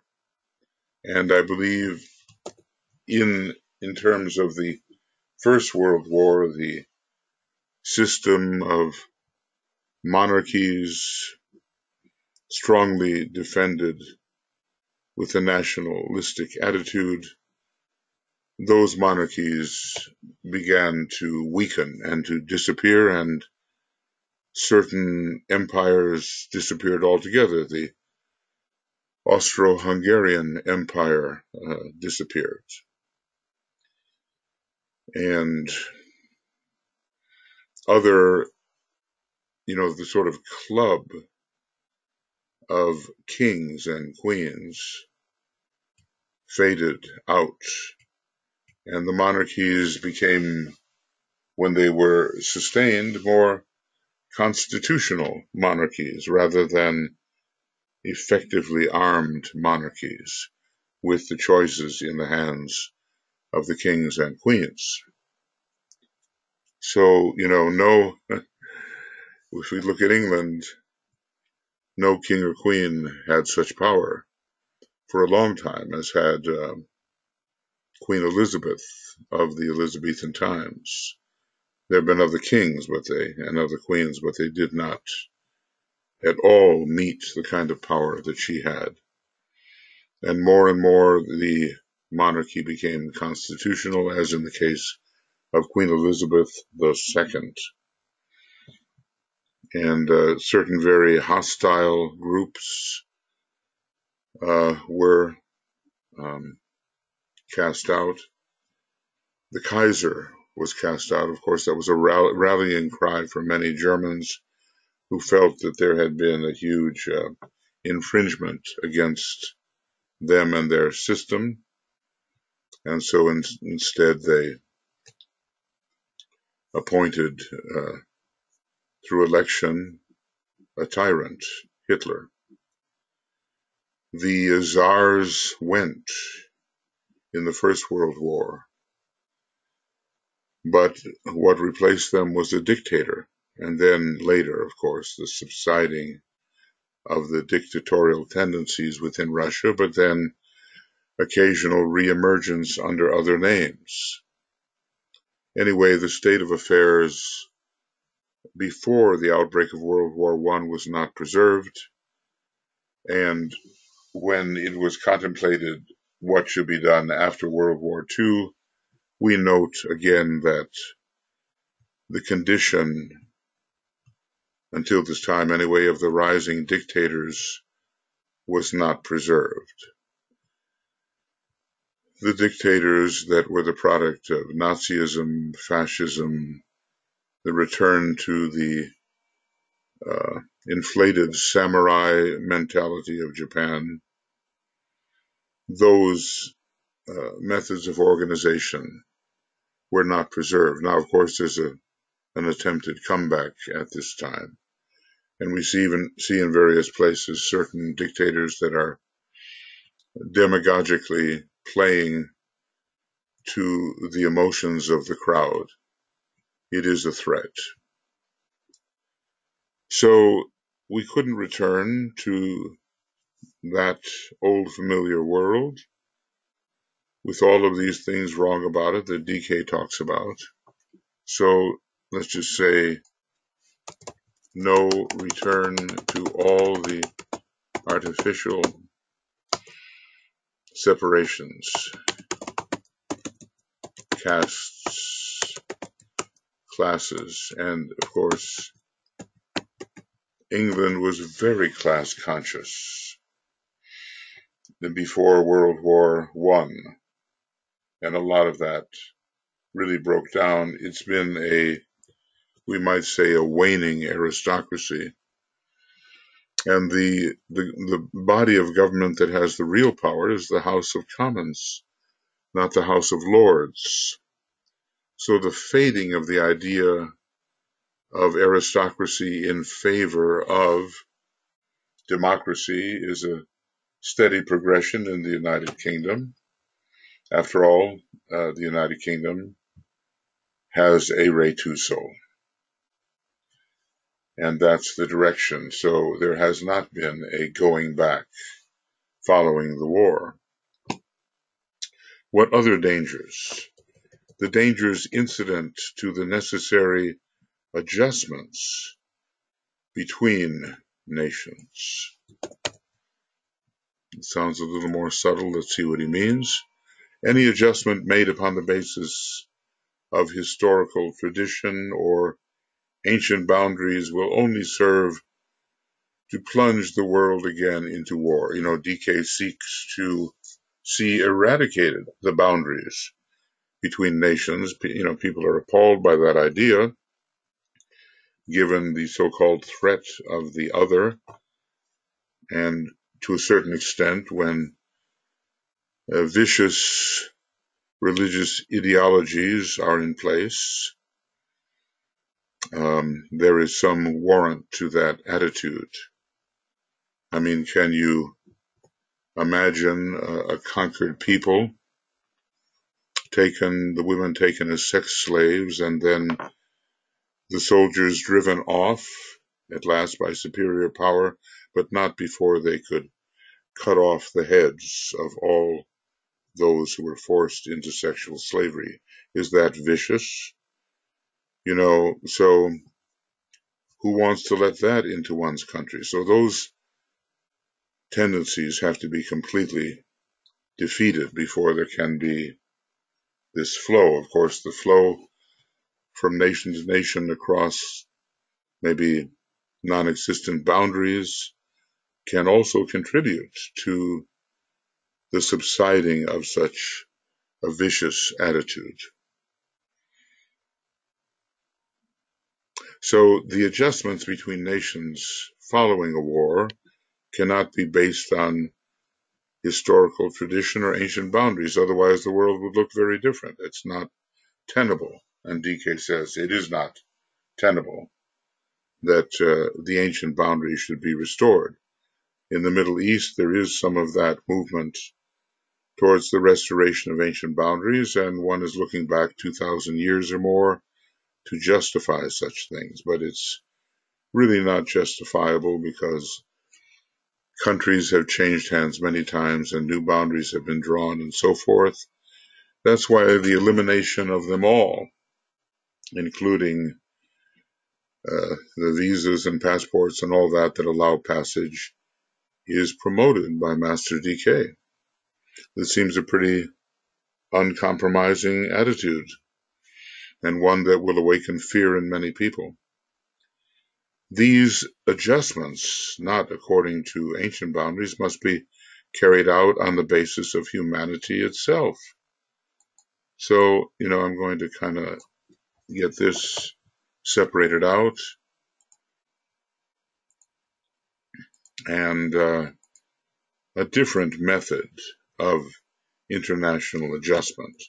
It's not that nations are going to disappear. They must not, because each one of them carries a certain culture with certain necessary rays and astrological signs being contributed to the richness of the whole. But the friendliness between human beings must awaken, and not this unfriendly will to dominance, will to power over, and so forth. These adjustments must be carried out on the basis of humanity itself. The will of free peoples must be the determining factor, and not the will of technical, political experts or of some ruling class or group. In the world which is coming, the human equation will take a predominant position. Human beings will determine, as far as in them lies, their own destiny, and men will exercise their free will in establishing the kind of world in which they choose to live. They will decide in which country they prefer to claim citizenship. Well, that's so interesting, isn't it? I mean, he really, okay, I'm going to separate some of these things out a bit for our examination. In the world which is coming, the human equation will take the predominant position, a very humanitarian civilization. Human beings will determine, as far as in them lies, their own destiny, and men will exercise their free will in establishing the kind of world in which they choose to live. They will decide in which country they prefer to claim citizenship and the type of government to which they choose to give allegiance. This will necessarily all take time and must be an unhurried process. It will call for a planned education of the masses in every country, and the principles of freedom and the distinction between freedom and license, that will be very important, will have to be carefully taught. A new world based upon the restoration of territorial limits historically determined will fail to end the strife, aggression, and fear. All right, well, let's go this far.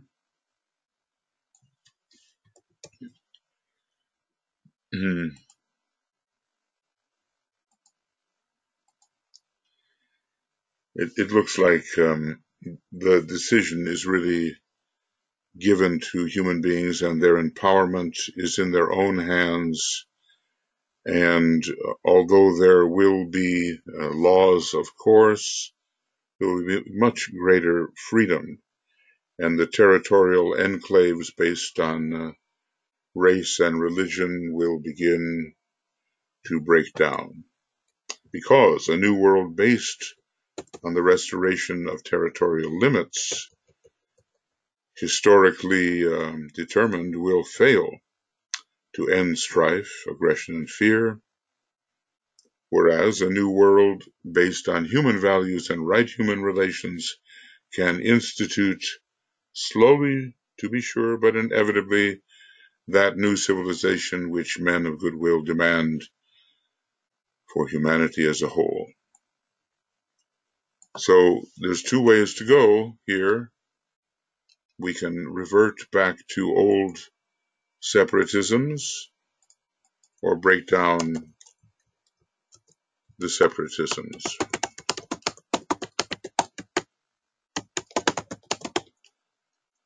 or break them down with much better effect based on right human relations. We have to understand that now our world is still a much blocked world. In the European Union, some foresightful people have seen that there is no need to have customs barriers. People can come and go as they please with their passports in the EU. But now again, battles are arising over the Irish backstop. This will all look like ancient history when some of you get to this, if you get to it, but you'll know you've gotten to it because you will have heard it. And the old barriers are based quite a bit on preserving financial prerogatives for the few. Also, they're based on fear. I mean, who are we letting in, It's a defense system. In the human body, there are defenses, and one wants to be inoculated against them or find a way to prevent the invasion by pathogens, toxic elements into the body. And we have that feeling about others that there are toxic elements among them.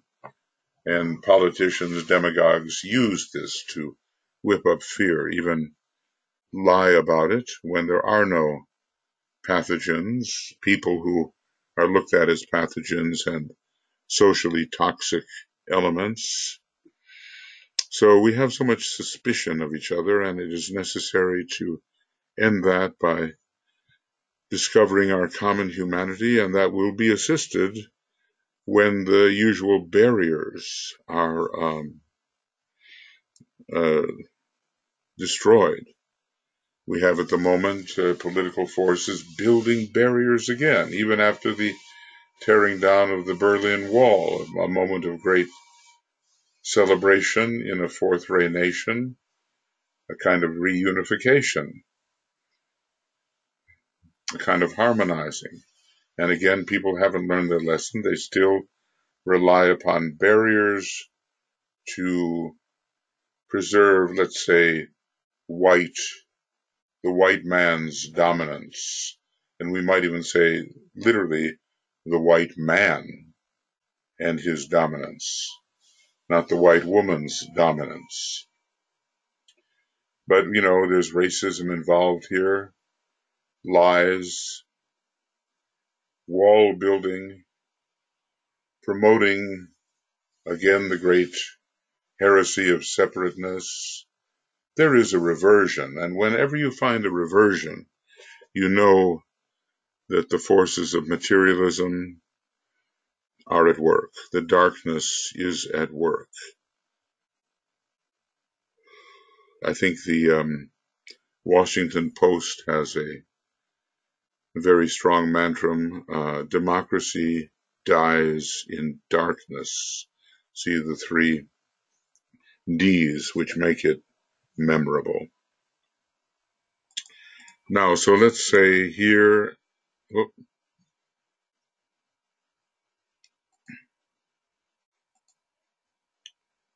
now that we have 2 hours and, oh goodness, no, I don't want to scan now. So many things pop up, 2 hours and 4 minutes have passed.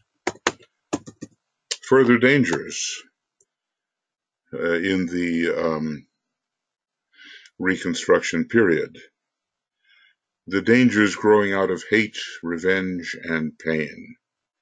And these are really difficult to avoid, There's something about the scorpionic nature of the human race which seeks to take revenge. These dangers will be the most difficult to avoid. A deep-seated hatred of the Nazi regime and of the German nation as endorsing that regime is steadily rising. This is almost inevitable, being based on the facts of Nazi activity. Such cruelty, unspeakable cruelty. One doesn't even want to dignify these cruelties by naming them. The task of the United Nations after the war will of necessity be, among other things, to protect the German people from the hate of those who they have so appallingly abused.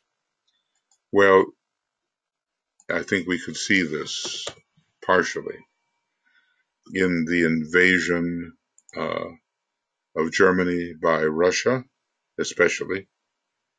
I think that the American soldiers and army did not exact the kind of revenge that Russia did, and there was just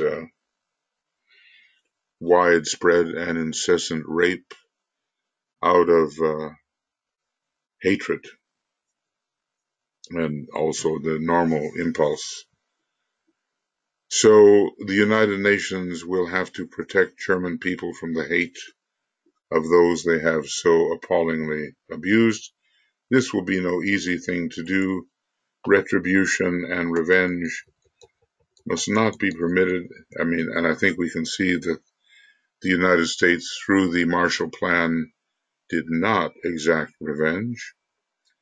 And yet at the same time, a just payment for evil action cannot and should not be avoided. So there we have the Nuremberg trials, which many have said were simply show trials, but at least the whole idea of crimes against humanity did emerge, and this became an international tribunal and not simply the revenge of one nation. Humanity as a whole was considered, and that was very important. And so just payment must be exacted. The law ever works, and that law states that whatsoever a man or nation sows, that shall it also reap. Germany has sown evil, broadcast throughout the civilized world, and for some time to come her lot must be hard, and she will have to pay in sweat and toil and tears for her evil deeds. But this payment should be part of a great work of rehabilitation and not a vengeful exaction. And if this is borne in mind, no serious mistakes will be made. You kind of wonder whether a great karma was visited upon Germany. It's true the whole nation had to be rebuilt and probably was not trusted for a long time, but certain leaders did arise in Germany who had exactly opposite points of view to those of the Nazis. They were humanitarians. They probably represented much more the harmony side of the Fourth Ray than the conflict side of the Fourth Ray and the aggression of the First Ray. And it seems, I could be ill-informed because I'm not really an historian, but it could be that, in fact, the payment for that which was caused during the war has not been exactly fulfilled. Now, of course, the nation remained divided, a divided nation, some under communism and others more Westernly oriented, and naturally the more Western oriented part of Germany had an easier time of it, because maybe in the character of the nations that were aligned in the Soviet bloc, there was more tendency to revenge than in because after all, Russia suffered more in a way, at least in the European theater of war, than did the Allies from America and Canada and Australia and so forth. So advantages were offered to Germany from the western part, which admittedly were meant to keep the Soviet Union and its type of communism of the time, its dictatorship, at bay, and to help in the fighting of the Cold War. So a building up of Germany was a practical necessity. But I think there was more suffering definitely in the eastern part. And even after the reunification, there were significant differences in the abilities of Western and Eastern Germany. And Eastern Germany had to be brought along and elevated to a better position before there could be any kind of parity with the West.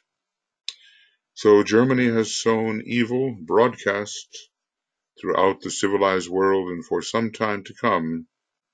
Well, actually, DK said that no really occult school could be founded there. Maybe for some time to come, who knows what the internal condition is relative to the Black Lodge. There is a triangle of Black Lodge workers, one in America, probably having something to do with Zionism, at least according to the Tibetan, I would say. One in the Middle East, and that's quite obvious, and another in Central Europe. Well, what is that? Where is that found? Is it found in the old Germany? Where is it found? Why is it that no occult school can be founded there for some time to come? Why is it that DK predicts so much karma for Germany? So she will have to pay, it says, in sweat and toil and tears for her evil deeds. But this payment should be part of a great work of rehabilitation. And I would say there's been somehow a tremendous rehabilitation as the people aligned with the German soul have seen through the glamours that precipitated these wars in the 20th century. They have seen through blood and iron that Bismarck began. So a great work of rehabilitation and not a vengeful exaction. If this is borne in mind, no serious mistake will be made. The German people must work strenuously to put right the evil they have done as far as in them lies, but the next generation at present in the cradle or at school must not be penalized. Well, it looks like, frankly, that Germany took to that task. And in a way, it has a great strand of liberalism in it at the moment, and is not found to be an oppressive nation. They are always hardworking, the Germans. They always have technical ability. They always are self-disciplined, and that has stood them in good stead. But there has been a realliance between Germany and the allied enemies that fought them. And now when you look at the leadership, you see friendship between German and French leaders, let us say, when for so long they used to be bitter enemies. The little children and the babies of the German race, innocent of the wrong actions of their fathers and brothers, should not be implicated in the penalties exacted. So basically, the Marshall Plan, I don't know all the details of it by any means, but it was an enlightened approach and helped to get Germany on its feet again. The young men of today in Germany must, by the labor of their hands and the sweat of their brows, rebuild that which they have so ruthlessly destroyed, but the unoffending, though weak elderly people, the little children and the adolescent boys and girls must be exempt and must be trained to be citizens of a better and finer Germany than has ever existed. A Germany that is a constructive part of the whole and not a menace and a terror to all thinking, right-thinking men. Well, there is such a fine culture connected with Germany, in the arts especially, and in the field of music, how much impoverished the soul of humanity would be without its Bach, its Beethoven, its Brahms, the three Bs, as they're called. And even Wagner, he had some pretty virulent views. The ones who suspect that they may have a Jewish blood in them develop, I think, the most virulent views. It has been so with Hitler. It has been so with Reinhold Heydrich, or Reinhard Heydrich. They fear that they are tainted. It was so with Torquemada, the Grand Inquisitor of Spain. So those people have been swept away. And there is some rising of Nazism again in this world. And there is kind of a last-ditch fight to see whether it might not again take its place. And the question will be, have the Allied United countries, the United Nations, learned their lesson? Or must we again suffer from the rising up of the elemental nature of man, which feeds so easily into philosophies like Nazism and fascism? It's based on hatred, on punishment, on dominance, on superiority, on grabbing for one's selfish self, the majority of good things, and leaving very little over for the others, maybe just enough to sustain them as slaves. So the arousing of the men of goodwill in every nation, men who see humanity as a whole and all men as brothers, is the only way in which the rising tide of hate can be stemmed. Well, this is 1942. This is being written, and you can say, I don't know what those people feel. I have never myself been to Auschwitz, Treblinka, I'm blocking on the names of these concentration camps where so much horror arose.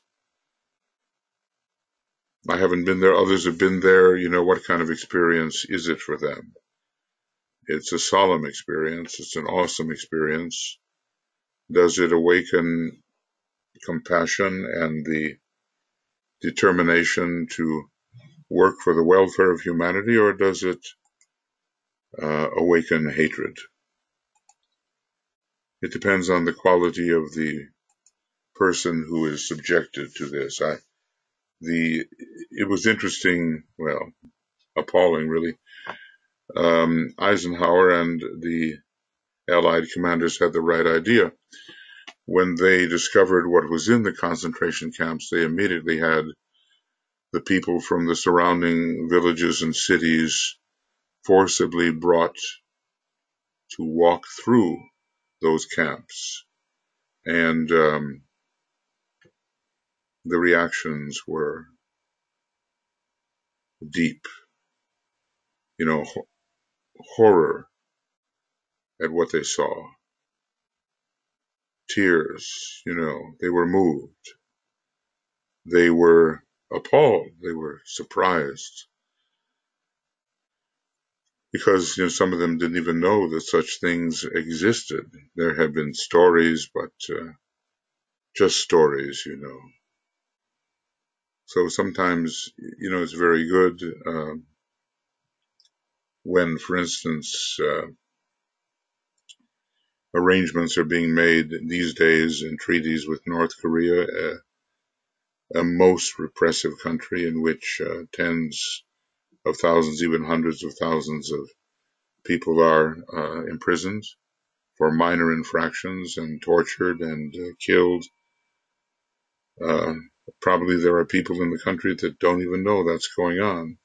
And there are people in the world who cannot imagine those conditions. But it's good to know.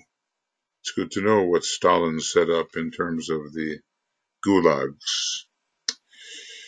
One cannot take one's eyes away from that which it is painful to see. Anyway, DK works to stem the very probable rising tide of hatred. It will not be stemmed by telling those who have suffered at the hands of the Axis nations that they must not hate, or by exhorting people who have been victims of traitors that they must not bear ill will to such men as Quisling and Laval. I guess we're talking about Norway here and probably about France, I suspect. It will be offset by a great demonstration of practical love and understanding on the part of the United Nations, a love which will work out in the form of food for the hungry, nursing for the sick, and the rebuilding of the ruined cities and the restoration of the scorched earth. The problems of hate and revenge will require the utmost skill in handling and will necessitate exceedingly wise action on the part of the free nations. I'm reminded, that anybody can be,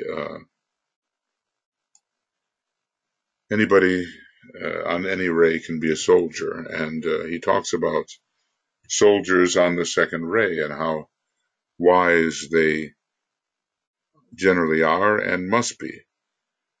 And I'm thinking of Omar Bradley, and I'm thinking of George Marshall. I'm thinking of these people who opted, unlike the Treaty of Versailles opted, these highly placed soldiers opted to not exact revenge, but to rebuild and help rebuild the nation of Germany.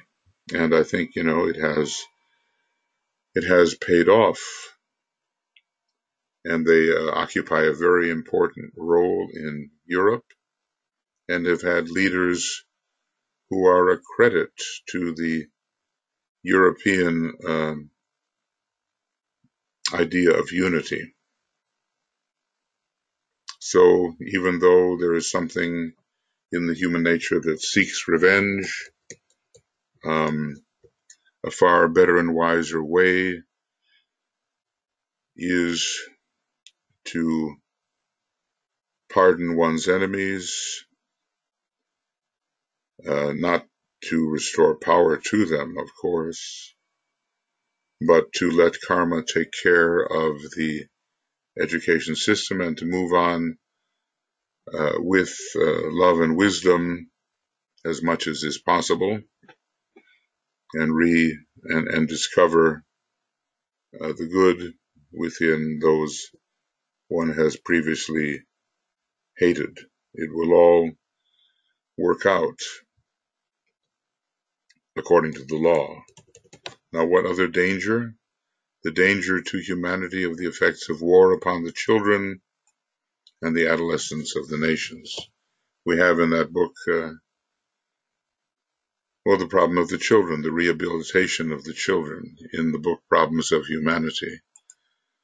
because, whatever the karma may be, they are the ones most easily affected, and they have many fewer defenses to bring to protecting their psyches. The children of today are the parents of the coming generations, and they have been through a shattering psychological appearance. They can scarcely ever be truly normal again. They have seen the very depths of cruelty, wickedness, pain, horror, terror, and uncertainty. They have been bombed, shell-shocked, and machine-gunned. They have known no security and look forward today to no sure future. Millions have known no parental control. They have been separated by war from their families and frequently do not even know their own names. Even when the family unit has been preserved intact, their fathers are usually engaged in war work, either at home or abroad, and their mothers are working in factories or on the land. These children have therefore no home life or control. Malnutrition has weakened their stamina, and rampant evil has undermined their morale and their standards of value. From the humanitarian and spiritual standpoint, the vital problem after the war will be the restoration of the children of the world to happiness, security, proper standards of life and conduct, and some measure of understanding control. Let's see. So this is the condition of the children, and I'll isolate that, the condition of the children. A very sad condition that we who have been maybe in the safe countries, so to speak, have not experienced. But psychically, of course, conditions travel, and everyone during the war is affected by the psychic atmosphere of the war. I never questioned my near relatives or my father or mother, I was too young, about how they thought and felt as Jews during the Second World War. I think I missed an opportunity, but I did hear when I was quite young and really couldn't understand all the old ladies gathered around the kitchen table speaking in hushed tones about the loss of relatives in the war and the horrors of the war, and I judged it to be a forbidden area. And I went off being as normal a person as I could be, in whatever, sports and academics and music and so forth, and maybe never really penetrated into what was happening in their psyche relative to the stories and the news of war which had come to them. And now it's too late for me to find out, being an old man myself, and everybody gone there that might inform me. But the contamination of the war is most acute for the people who have suffered it directly, but the many are not immune from it, even though they may live in a different country. For the condition of Jews in our country, the United States, there was an intimate link with all that Hitler was doing and the full scale of the horror of the Holocaust, and it affected many others as well, millions of others, not just Jews, of course. But the full scale of the Holocaust could not be imagined. And then later it was imagined and seen factually. And there was a great outcry. And all that has to condition your psyche, because of the way it conditions the psyche of your parents and grandparents. I'll go on here. From the humanitarian and spiritual standpoint, the vital problem after the war will be the restoration of the children of the world to happiness, security, proper standards of life and conduct, and some measure of understanding control. This is essentially a problem of education. Educators and psychologists of vision in every country must be mobilized, and the pattern of things to come for the children must be intelligently determined, and this will have to be done on an international scale and with the wisdom which comes from a grasp of immediate need and a far-sighted vision. Well, there were many educational efforts and many reforms in that field. People have labored, they have tried, and the more they are guided by hierarchy consciously, the better will their efforts be, the more successful.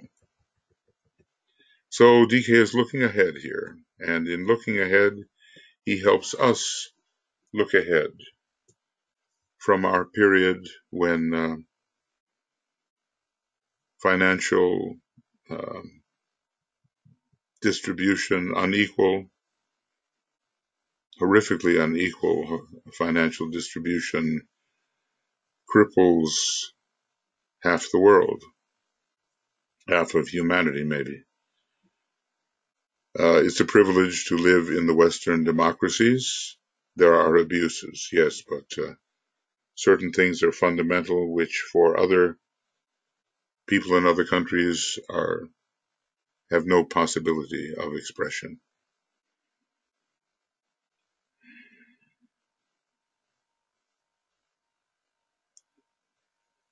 So we have to be grateful when we are placed in an incarnational setting which allows us a degree of freedom and expression, and we have to find a way to liberate other people, even now, from slavery.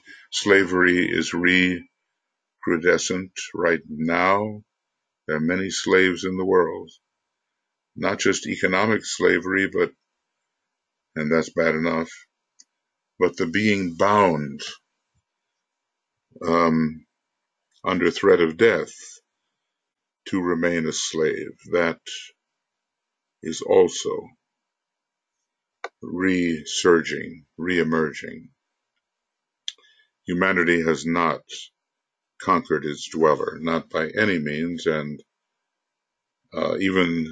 maybe when the Christ re-emerges and sufficient preparation has been undertaken for his re-emergence, then perhaps we can deal with these pockets of degeneration which occur all over the world, oftentimes very unseen and unsuspected by those who would be horrified if they knew. The plight of many people is terrible. I'm looking at Venezuela now in the year 2010, and professional people who had a life, a good life, are now selling themselves into prostitution and have to turn to begging and have a life so much reduced, even in the loss of weight. You know, the whole nation is thinning down, and it's ruled by a dictator, basically, who won't even let food into the country. So, you know, if you're a fairly good person, you wonder how people can be so selfish. But it is a stage, and when it is combined with the first ray at a certain stage of evolution, it can be a great obstacle to the happiness of others that are associated with such a dictator. I mean, human beings have done some pretty terrible things. And when we reach a certain stage of our unfoldment, we wonder how in the world is it possible that they could do such things, because it's so much outside the range of what we might do. But thus it is. Okay, point number 6, dangers. Let's just call it the list of dangers. Continuing. The dangers of the re-emergence of the nationalistic spirit. Well, and that's happening too. When you look at Russia with its Leo personality and the humiliation experienced with the fall of the Soviet Union, and that humiliation marking some people of strength who also have a nationalistic spirit. When they get into power, they seek to return to the old way and have a dominant Russia. Maybe not the restoration of the Soviet Union, but still a dominant position for Russia, and a hegemony over neighboring countries, even when they don't share the same, or even a related culture and language and objectives. It's just domination again. But maybe I shouldn't single out Russia alone, single that out. There are other places where that is also possible. But we see China, a first-rate country. It is resurgent under very intelligent leadership. And what is the goal? A dominant China? What is the goal? The federation in harmony of nations seems a long way off. The United Nations, a great ideal, and when they come to meet together, there is the assumption of a community of nations, but some among them are striving to be first, striving to have first place. Intense nationalism was one of the prime movers in bringing about this war, and no nation has been exempt from this spirit of national pride and the national separative outlook. No nation. I mean, that's what the Tibetan tried to tell us, that responsibility for these dire circumstances, it rests with every one of us, and had points of origin earlier in history. As a matter of fact, he talked about that family matter of the conflict between the Germans and the Jews, and he says it is Atlantean in origin, and if I told you about what it was, I wouldn't be believed. So, we just have to take the trusted teacher at his word. Selfish interests have controlled the reasons for which every nation has entered this war. Individual security has prompted the entry of even the most enlightened democratic nations. That to these selfish incentives they have added world need and the love of freedom is true, and serves to balance, though not offset, the selfish motives. That the instinct of self-preservation gave them no alternative is likewise true, but the fact remains that there would have been no war if the democratic nations had been the determining factor. That in itself gives rise to a question. Well, let's see. Let me go this far. Okay, go this far. So DK doesn't really let hidden sins pass. He indicts where indictment is necessary. Selfish incentives. Selfish interests have controlled the reasons for which every nation has entered that war. Security. Well, world need, love of freedom. Yes, they've been added, but not strong enough to offset the selfish motives and the instinct to self-preservation.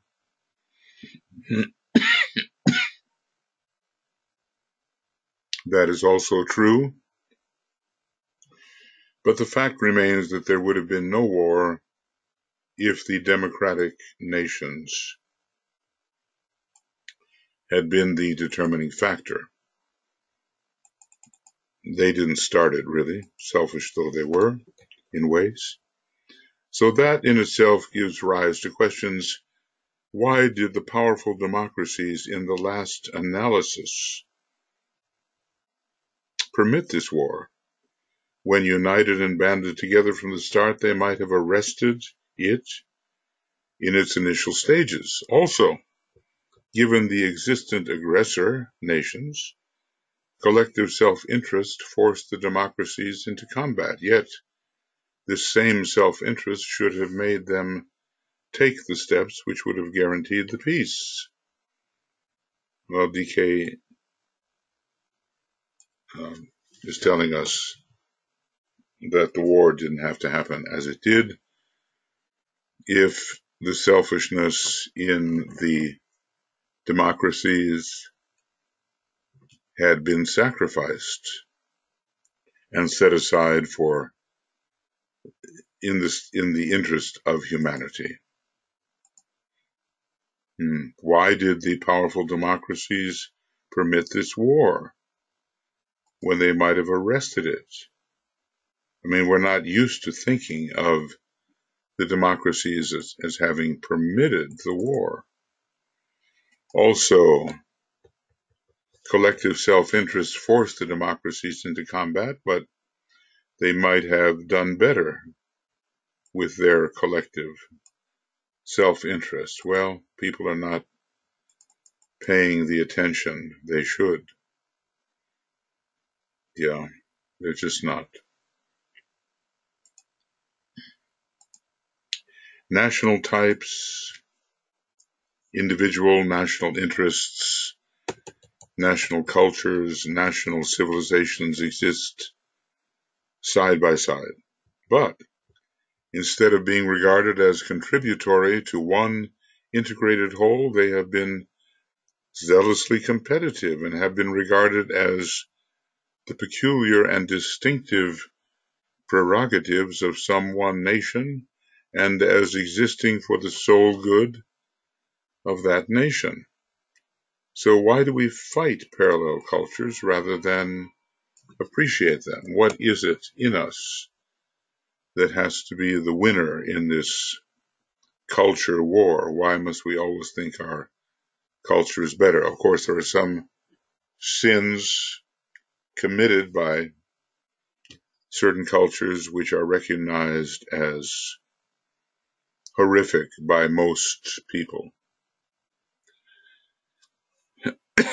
and by most nations. I'm not talking about those, but I'm just talking about difference. Why must we always prove that we are the best, that ours is the best, our nation, our culture, etc.?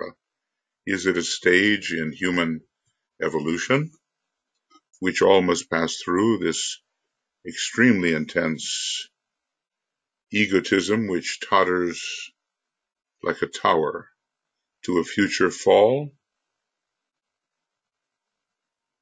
It's a dangerous stage, and one that DK is foreseeing for the future when there are many more integrated personalities. In the future, the contributory factor in life must be emphasized and developed, and the good of the entire family of nations must be substituted for the good of one nation or a group of nations. The education of the public in this ideal necessitates no loss of national identity or individual culture. That must remain and be developed to its highest spiritual goal for the enriching and the collective good of all. It is only the motive for the emphasis of any specific race and national culture which must be changed. In other words, cooperation instead of competition. And when you have, maybe people press themselves harder in competitive situations, but as Master Moria tells us, the time is coming when people will compete with each other. It sounds contradictory. They will compete with each other to do good. So, the friendly rivalry, we might say, and they will press themselves into energetic pursuit of the new and better way. And if they happen to win a medal or two along the way, okay, you can't make things immediately less childish. One has to grow out of those attitudes. You see how people hold the Oscar they receive, or they kiss the Oscar, or they've been given a gold medal and they kiss the gold medal, or they hold a trophy aloft. It's a stage, It's okay. It can be psychologically meaningful to have an object which signifies excellence and attainment, and the sacrifice that went into achieving that excellence and attainment. But we live in a human family, some of whom are children because of fewer incarnational cycles, some of whom are adolescents, some of whom are young people, as it were, some of whom have gained status. They are rich young people, third degree initiates, some of whom are the mature sages that have lived through a great deal and offer wise sage advice to those who are up and coming. It's all a question of how many incarnations we have experienced and what we have done through our free will with those incarnations. As Manly Hall once said, he said, where you are is precisely the effect of what you've done with your opportunities. Excuse me.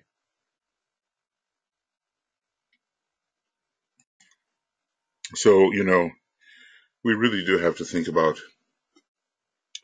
how to get along, how to cooperate, how to have right human relations, ultimately take away the distinctions which perception recommends to our mind, and we're all one thing anyway. Now that's a platitude until it's realized, and how to realize it, how to find that common ground, which is a sameness in beingness. You can call it whatever you like, but it is finding our root identity and realizing that it's absolutely no different from anybody else's, and that all distinction is a temporary myopic condition for the game that we play in each universe, but it's unreal in the sense of root reality. The family of nations viewed as a unit, its correct and proper interrelation, and the shouldering of responsibility for the one or for the weak must be realized goals of all national enterprise. This is, he's pointing the way to a better humanity. The resources of the entire planet must be shared collectively, and it must be increasingly realized that the products of the earth, the gifts of the soil, the intellectual heritage of the nations belong to the whole of mankind and to no one nation exclusively. It's just, it's just so obvious.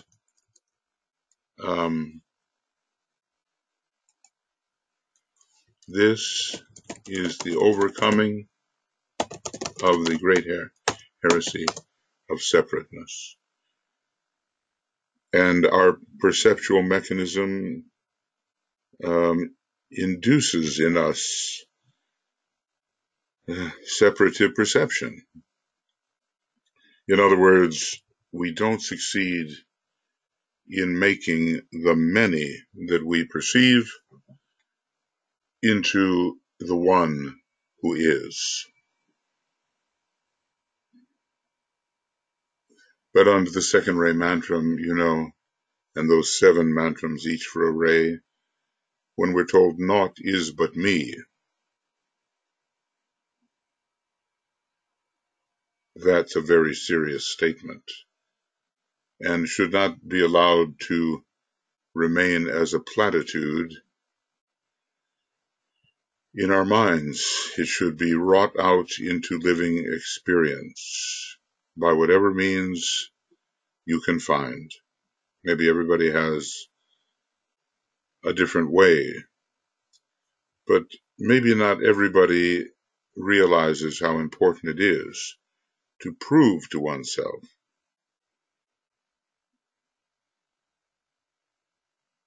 that naught is but me. It takes a particular kind of meditation which blots out distinction. I think that word blotting out is important. And I just, it's in Ray's initiations. Let's see what it says there. I'll just use the word blotting. There's 8 references. Blotting out all form. Well, that's it. In the reappearance of the Christ. The blotting out of the soul light and the light of the monad. Blotting out the light of form. So blotting out the many in favor of the one. Blotting out all form. There we go. Rays and the initiations. Blotting out of the light of form. Blotting out the light of form. Blotting out all form. And blotting out all form. I think we get the idea. When we live the life and perception, really self-perception of the spirit, we manage to blot out all form and to first see the one and then be the one.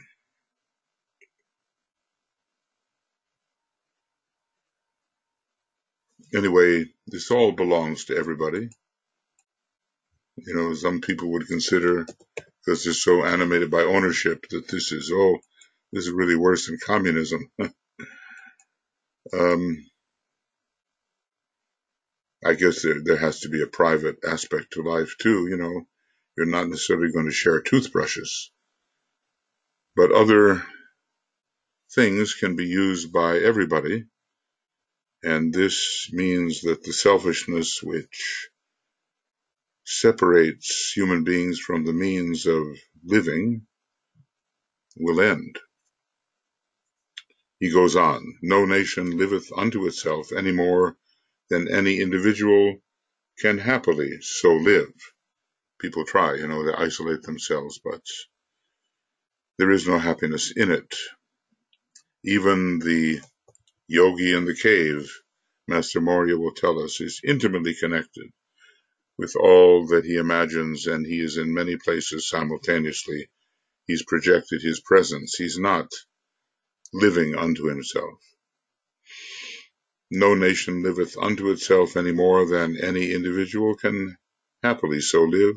The nation or individual who attempts so to do must inevitably perish off the face of the earth. The divine circulatory flow will be interrupted. The flow of energy will be interrupted. The flow of food will be interrupted. Life cannot be sustained. All nations have made this selfish attempt, as history, ancient and modern, goes to prove. Their tradition, their resources, their national genius, their past history, their mineral and agricultural products, their strategic position on the planet have been used in past centuries for the benefit of the nation claiming them. They have been exploited for the increase of the power of that nation at the expense of the suffering of others. This is the sin which Germany is today committing, aided by Japan, and I guess Italy just is the younger brother here, the younger brother in evil, and is just not living up to the evil achieved in the other countries, thank goodness. And feebly followed by Italy. Power politics, the exploitation of the weak, aggression, economic selfishness, ideals based on pure commercialism, and materialistic and territorial goals color all the past history of mankind in both hemispheres and have laid the foundation for the present war. So all of this is how nations need to be compared with how they presently are. Isolation cannot be the rule. And of course, in that very human sign, Leo, there is a stage which conduces to this type of isolation and egotism and dominance. Let other forms exist, I rule. This is a Leonian mantra, which I think was very operative in the days of Rome, and certainly in the minds of powerful national fanatics who extended their own ego, lower ego, to the fate of the nation. And the dominance of their nation was seen as their own dominance. I think Mussolini, a Leo, he had a lot of that too.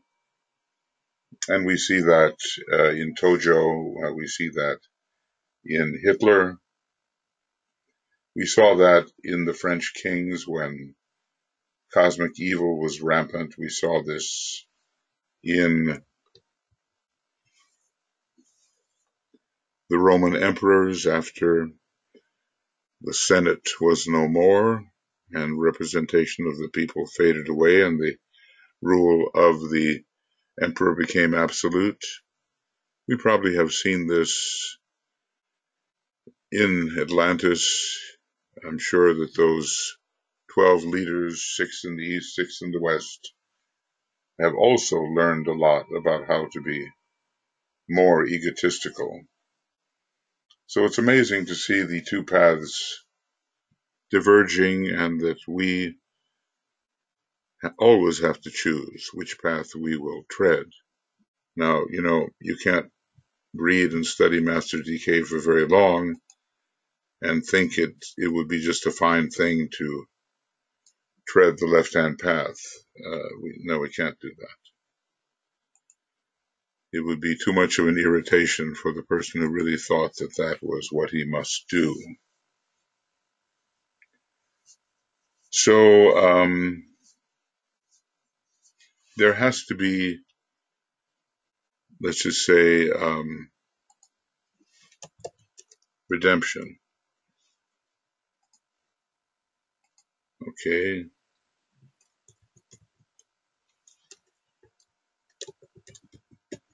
Redemption of the nations comes with the understanding that each of them is a part within an international whole. But so it goes with the individual human being, that egotistical phase is sort of insufferable, and it makes a person, in a way, untouchable, as DK said when reviewing the psychopathologies of the different rays. When ray 1 and 5 combine, those two rays being the rays particularly associated with the forces of materialism and the Black Lodge, a man makes himself untouchable, DK says, and then the other rays have their own liabilities. So we can say here that 4 hours are, or 3 hours. Yeah, my wish, huh? 3 hours are now complete. Well, he's really analyzing the nations. He began to really look at this in a detailed manner following the war with the destiny of the nations. And the potentials of the nations are given. Not all nations, so many have appeared upon the world stage now, but many of the long-abiding nations, and certainly the more powerful and, can one say, more important nations or more advanced nations, they are there in his analysis, and the troubles between them are also detailed. So my intention has been to try to read from the destiny of the nations as we do our soul of humanity meditations. We have to understand the context in which we live. We live in a huge group. The group is the universe, and we live in many, many, many lesser groups, and increasingly we have to understand our relation to these encompassing groups and understand our relationship in a harmonious way. And that is not, it's not yet the case, still the spirit of competition.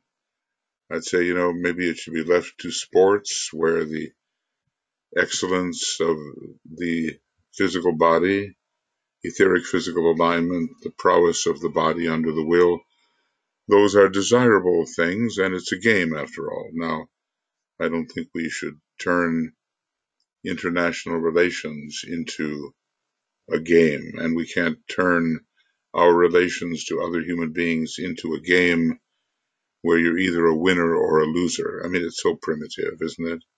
When you really stop to think about it, you think, hey, wait a second, there's only one being in all of this cosmos and beyond, only one.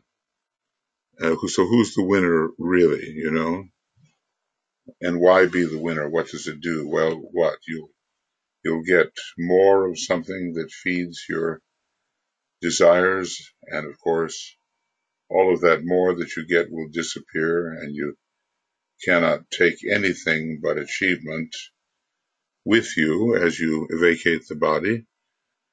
You can only take the qualities which you used in this incarnation. And pretty much the positive qualities into the causal body, and the negative ones as residual in the permanent atoms to be dealt with, or within the atomic triangle to be dealt with at some point.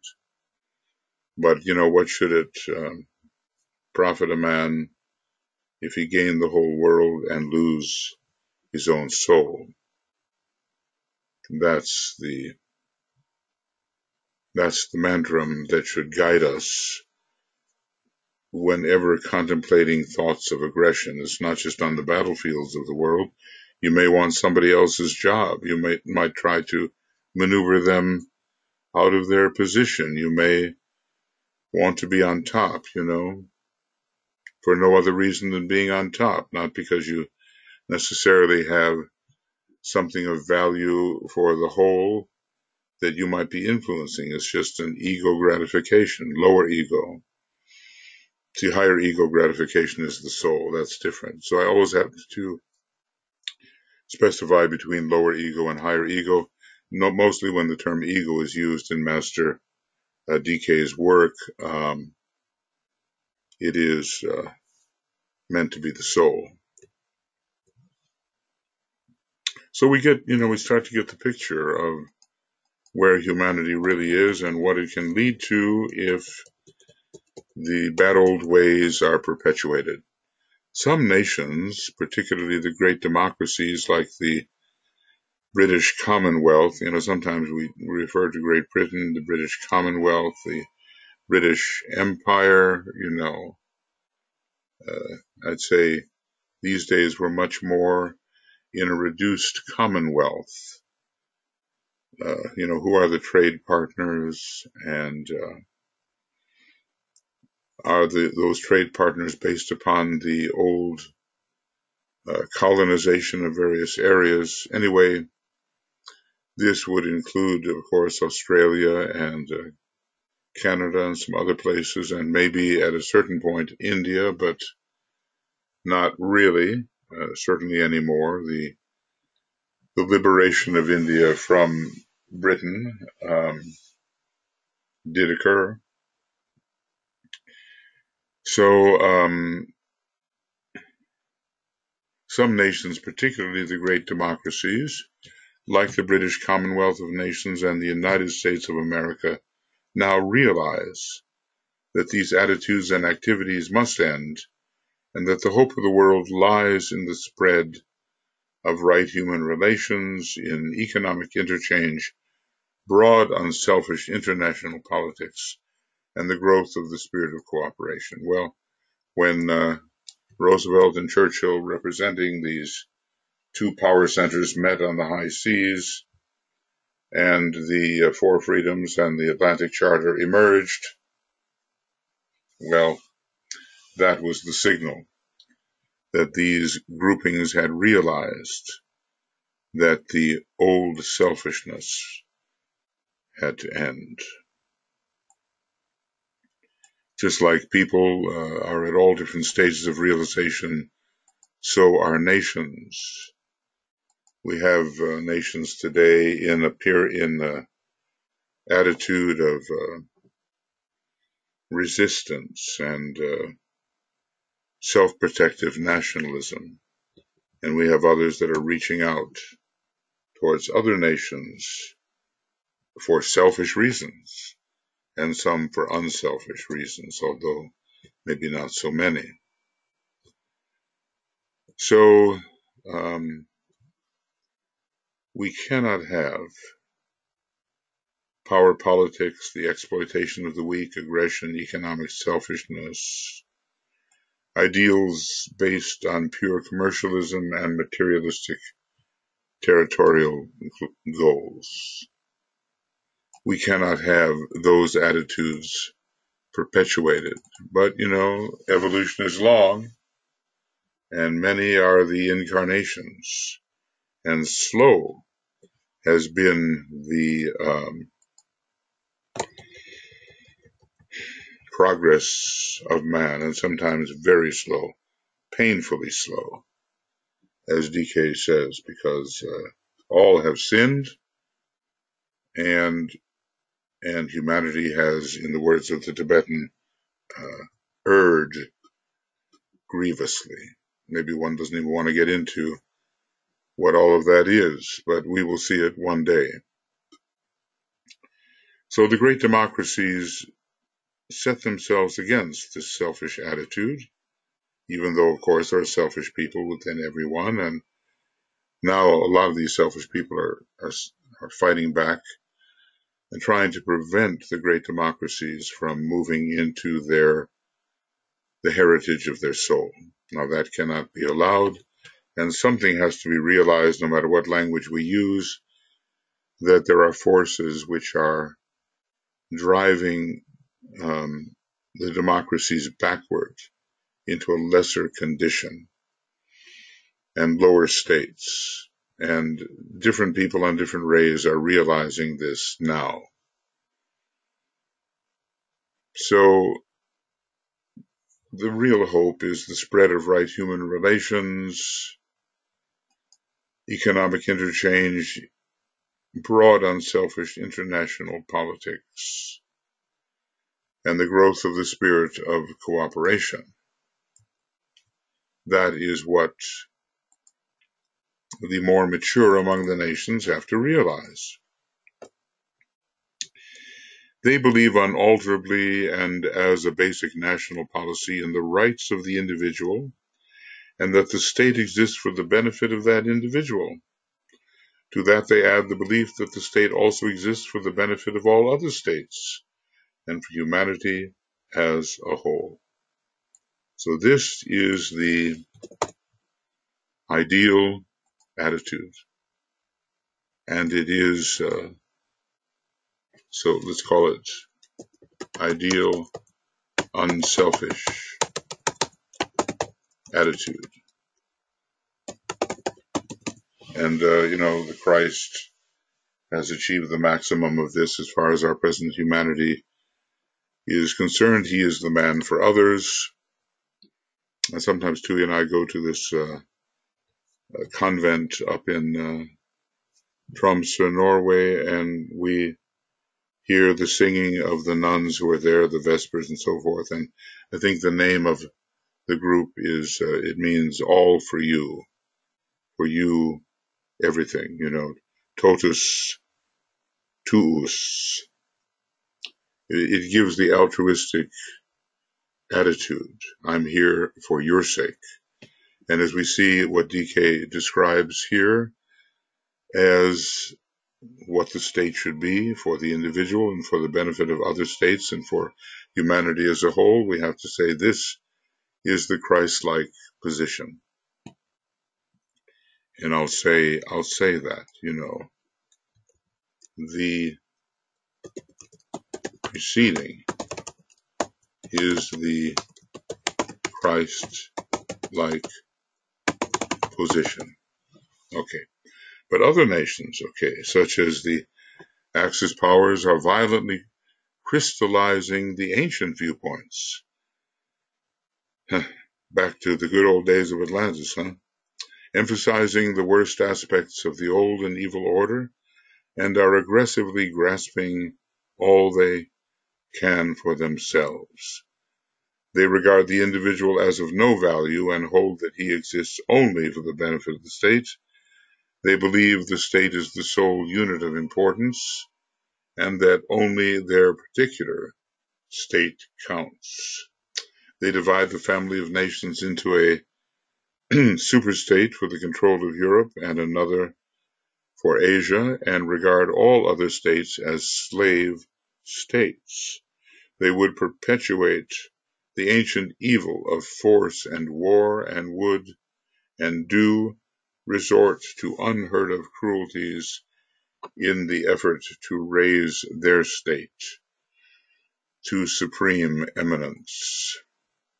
Well, there we have it. I mean, the two paths are just amazingly clear. And although there's a bit of the muddying of the waters right now, and maybe no state at the present time can be seen to be as evil as those Axis powers, especially Germany and Japan at the time and under that leadership, still those tendencies are there because the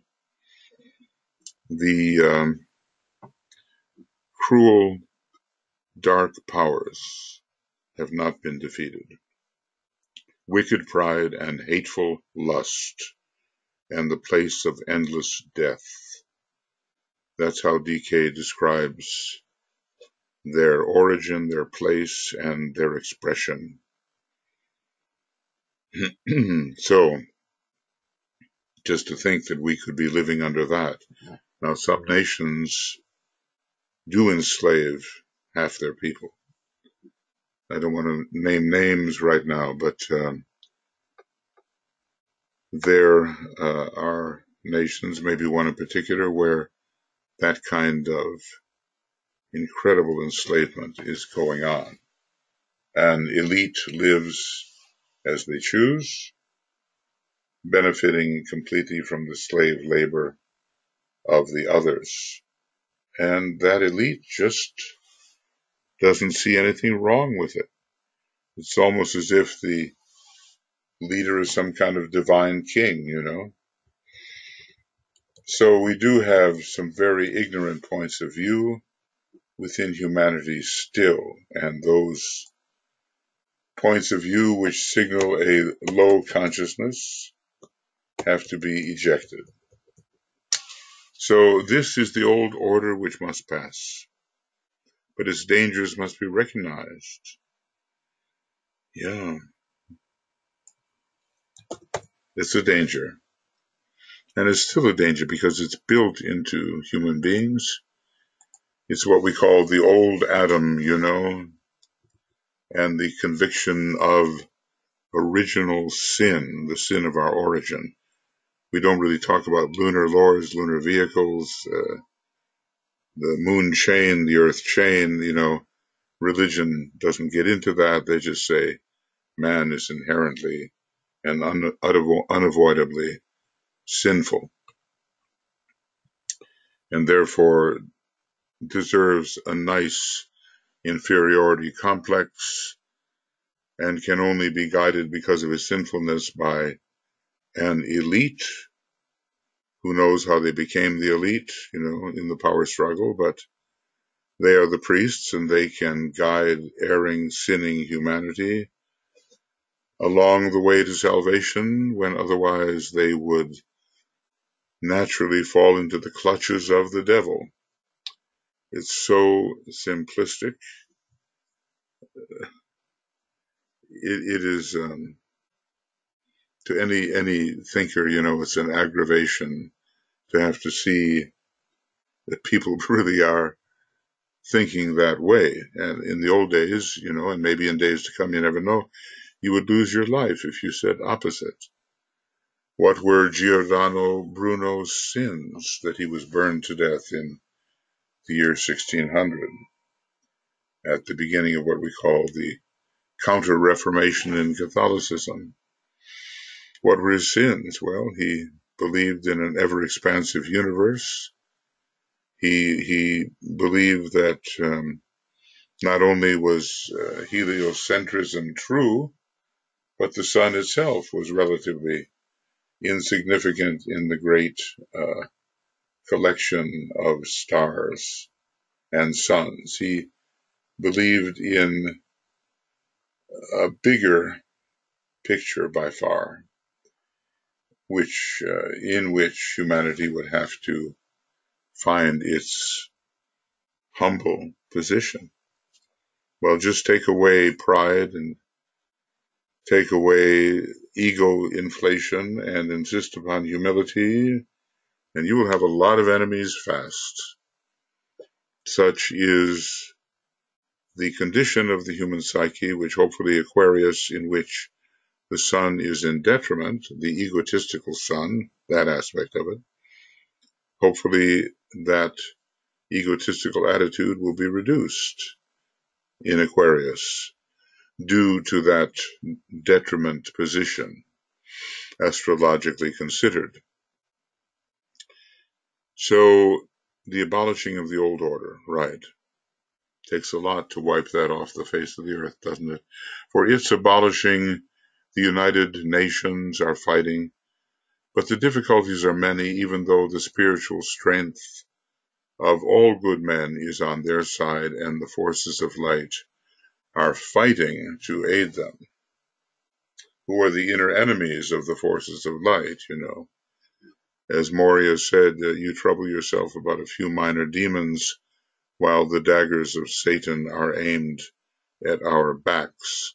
So it's a fight that's going on in the vicinity of Shambhala, and in this case, Satan does not mean the solar angels. It means the embodiment of evil. Even that is a problematic term. The nationalistic spirit is not dead as yet in any country. And when it dies, the whole of humanity and the nations of human beings will be our concern. It seems so remote a possibility, but once we get into it, it looks more and more likely. So this nationalistic spirit must be helped to die.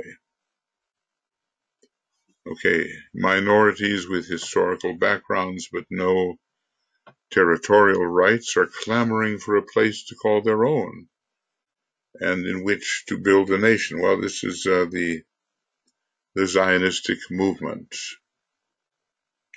of which DK did not approve, and saying that the Jews of the world would be amazed to see how many nations would gladly take them in under good conditions. But certain forces came to bear, and he said the shocking thing that those forces behind Zionism were the same forces as those behind the German aggression and the Nazism that arose in Germany. That's a hard one to take, but again, the teacher is trustworthy, and any way that these forces of darkness can sow discontent and division, they will do so. So the nationalistic spirit must be helped to die. Minorities with historical backgrounds but no territorial rights are clamoring for a place to call their own and in which to build up a nation. No question he's talking about Israel, of course. The small nations are full of fear, wondering what place in the family of nations they will be permitted to hold and whether the evil plans of the Germans will spare any of their citizens eventually to form a nation. The demand for national recognition is widespread. The emphasis upon humanity as the important unit is little heard.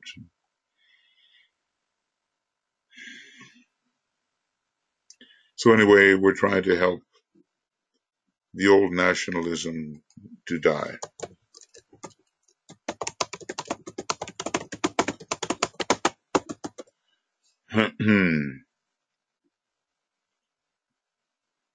The anxiety is palpable in this. The insecurity is bearing down upon those who cannot possibly defend themselves against the German nation and its allies and its conscripted fighting groups in the various conquered countries. There's no way that they can resist.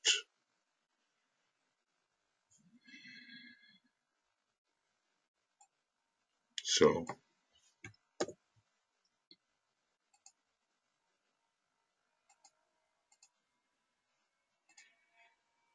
and even today, look around the world, resurgent nationalism. When you hear the name America First, can you doubt that a nationalistic demon lies behind that one? And China, Russia, maybe before long India, they will want their piece of the offered or possible hegemony. They want to be great.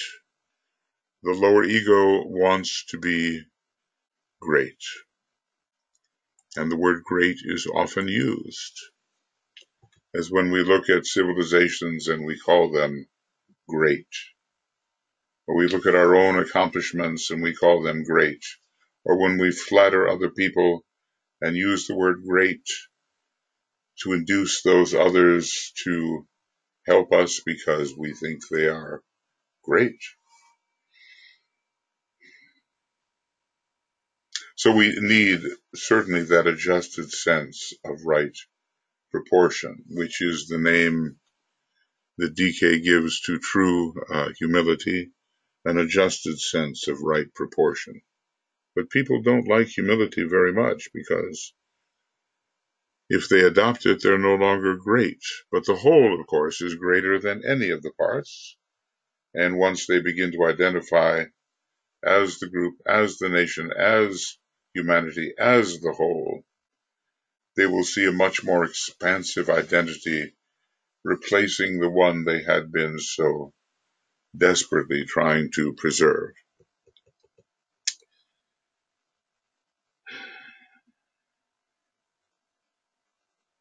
Okay, so under the present conditions, anticipation, anxiety, fear, nationalism. Okay, but nationalism still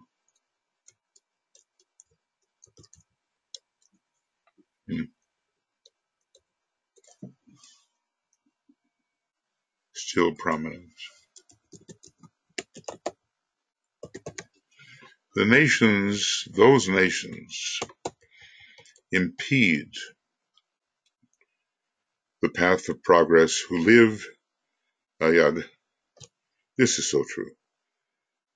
I arrived at this just looking at the orientation of vision of those nations who have been uh, succumbing to the cosmic evil.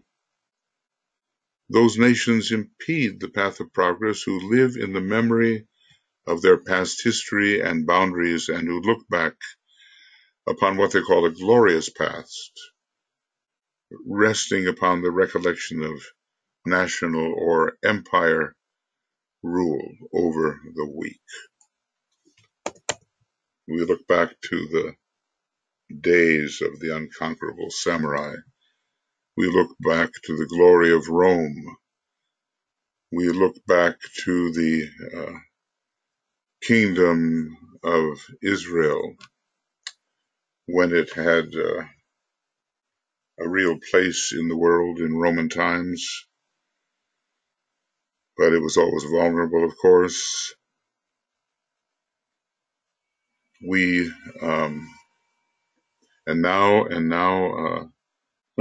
America the same thing. It's a little bit stale by this time, but has everything to do with financial dominance, and people have been losing their financial power in a world which emphasizes increasingly a right distribution. DK told of the big redistribution that was coming. A lot of people are not going to like that. They don't want power and financial power to be taken from them. So that glorious past, what was it for the French kings? I don't know. They were the glory,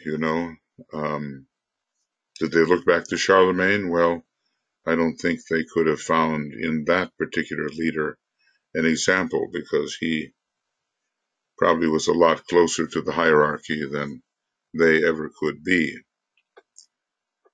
But this idea of and did I mention the Teuton? I have mentioned it. The invincible Teuton, great in strength, intelligence, and psychic power, of 250,000 years ago, before the lower races began to corrupt that great Teuton. Well, that's how Germany and Austria, under some of their more insane philosophers, looked back to a glorious past. So the glorious past is like a watchword, and the word again is problematic. It means circling back to a former time of imagined glory. instead of going ahead towards better possibilities involving sharing, cooperation, mutuality in the future. It's just to reinforce the egotism. So that glorious past really wasn't so glorious. It was just dominating over others. And it was easier for some who were in positions of great power.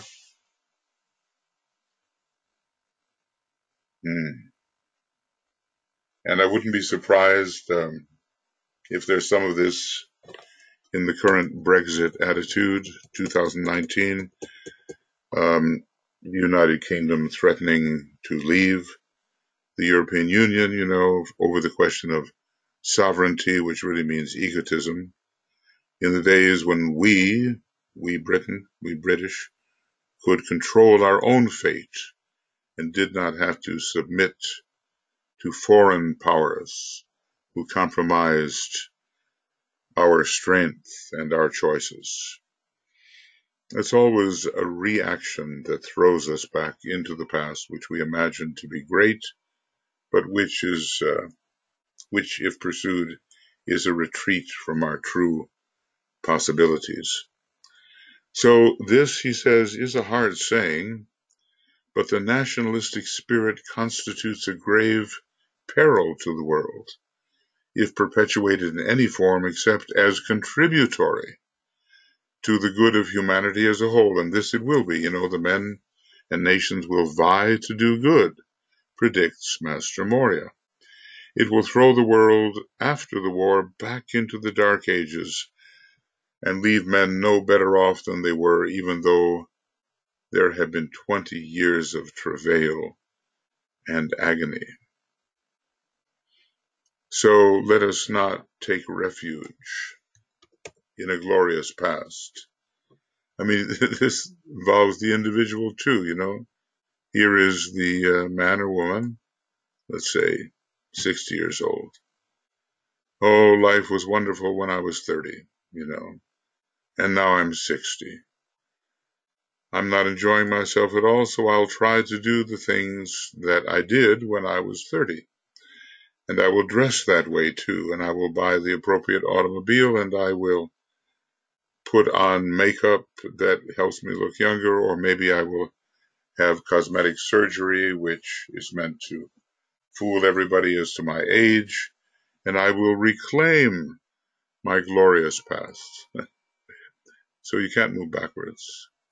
I'm trying to think about whether time moves in two directions, really. There have been different points of view on that, and some people feel that time is actually unidirectional and not capable of reversing itself, and other equations seem to show it moving backwards. We could take the nations one by one and observe how this nationalistic, separative, or isolationist spirit, emerging out of a historical past, out of racial complexes, that is the psychology of the nations, out of territorial position, out of revolt, and out of possession of material resources, has brought about the present world crisis and cleavage, and this global clash of interests and ideals. No one is without guilt in this, and no human being moves consistently forward in the attempt to claim its true destiny rather than be thrown back on something falsely imagined to have been wonderful. So if you find yourself, it's a bit of a joke, except it's not a joke. There's a man that my friend and I knew who was in his 90s, and he was always saying, oh gosh, to be 85 again, because somehow he was a very strong man and could do many things at 85, which a lot of people in their 60s would have trouble doing. So, his romantic life was certainly a lot better at 85 than it was at 92 or 93. But it's all relative in that respect. And people look back for the improvement of their lives instead of forward. And that's a sure sign that some form of elemental prompting and hence some form of evil is operative in their life. So be on guard for it and watch out for it. Well, he could take the nations one by one, he says, but he has only so much time. He'll point out the worst cases occasionally. He says to do so, it would profit not. The intelligent student of history who has no nationalistic bias knows well the facts and is deeply concerned today with the processes which must be brought to bear at the end of the world's strife. He knows that the efforts to attain national aggrandizement, a place in the sun, Lebensraum, financial supremacy, economic control, and power must end. He knows that. All of those are the watchwords of aggression or of mental attitudes that justify aggression. So he knows that these bad approaches, they must end. But ending them is another matter. We go on. At the same time, he realizes that if humanity is to get rid of these evil products of selfishness, certain basic values must be preserved. And that's it. You see, the fourth ray comes in here, making sure there is no too great a departure from the real values harvested in the past. Otherwise, as they say, we throw out the baby with the bathwater, and Aquarius tends to do that at times. So we have to watch out for that tendency. At the same time, he realizes that if humanity is to get rid of these evil products of selfishness, certain basic values must be preserved. Past and present cultures and civilizations are of great value. The peculiar genius of each nation must be evoked for the enriching of the entire human family. The new civilization must have its roots in and emerge out of the past. New ideals must come forth and be recognized, and for that the events and education of the past will have prepared the people. Humanity itself must be the goal of interest and effort, and not any particular nation or empire. All this has to be wrought out in a practical, realistic manner, divorced from visionary, mystical, impractical dreams, and all that is done must be founded on one basic recognition: human brotherhood expressing itself in right human relations. This is a powerful section. So human values, certain of them, from the past, from the present, have to be preserved. And right there, in that preservation and in the contribution of those values to others, can lie many a conflict. Well, if you travel and you maybe find yourself in a city with some traveling group, and there is something the whole group is doing, and you see a show that promotes the values of the people and some of their skills, you realize that you've been enriched by that which has been long cultivated by the nation you might be visiting. Certain basic values must be preserved. And all of these things must be carefully handled. They cannot be tossed away as the new begins, because we are constantly building. Now, just suppose, you reach the fourth floor of a new home you're in or a new building, and someone decides, well, the fourth floor is wonderful, it's better than the third floor, so let's remove the supports from the third floor, the supports which held up the fourth floor. Let's remove them. Matter of fact, let's remove the second floor supports and the first floor supports, and of course it will all come crashing down. It's a bit like a house of cards also. Something is precariously balanced and you say, well, that's wonderful. It's a lot more interesting and the achievement is very great. Let's remove the card under it and we will see what happens. So the fourth ray allows this bridging to occur between the best values of the past and the coming values, and does not create that kind of cleavage which throws out the best of the old simply because it is old. I think about Master DK's books, Of course, forget the fact that in some of the writings it's good for the whole Aquarian age, like let's just say the 14 rules for advanced rules for disciples and initiates. Oh, DK wrote a long time ago. I think it's not wise to pay too much attention to it. Let's forget about DK and let's place him on a lower shelf. So low you get back problems trying to reach for his books. So high you can't stand on your tiptoes and reach them. Let's forget about them and embrace and imbibe all this nice, glamorous nonsense which flatters us so we really think we're something.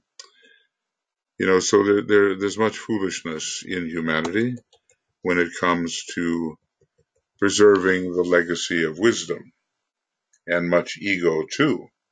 When you start reading a difficult occult treatise, such as Madame Blavatsky provided for us, often under DK supervision, or when you read a treatise on cosmic fire, hey, it is difficult.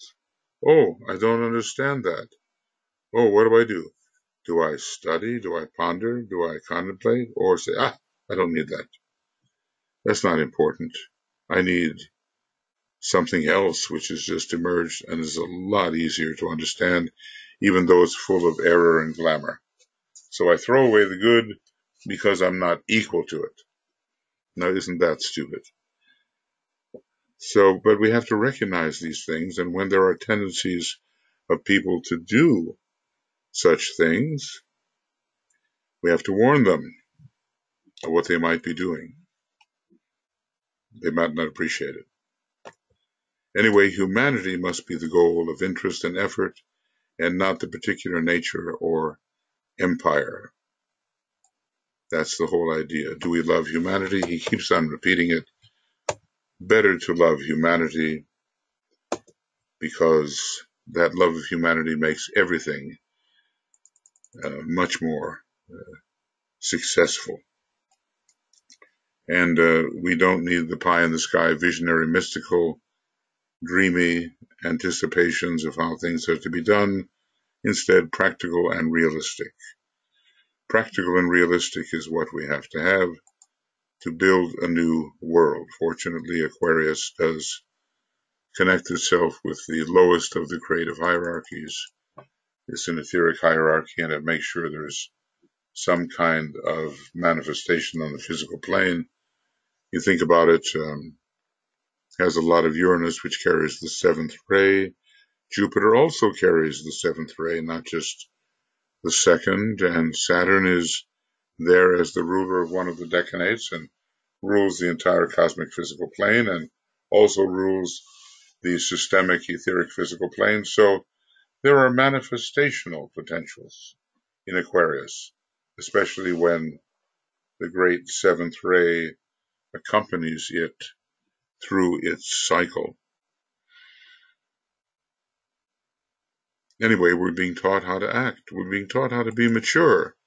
We're being taught how to really help hierarchy rather than just say, hey, I want to help, but I need to preserve my methods and not adopt yours. Well, but Master Moria says, why do you insist on holding on to your methods when in your methods there is failure and in ours there is success?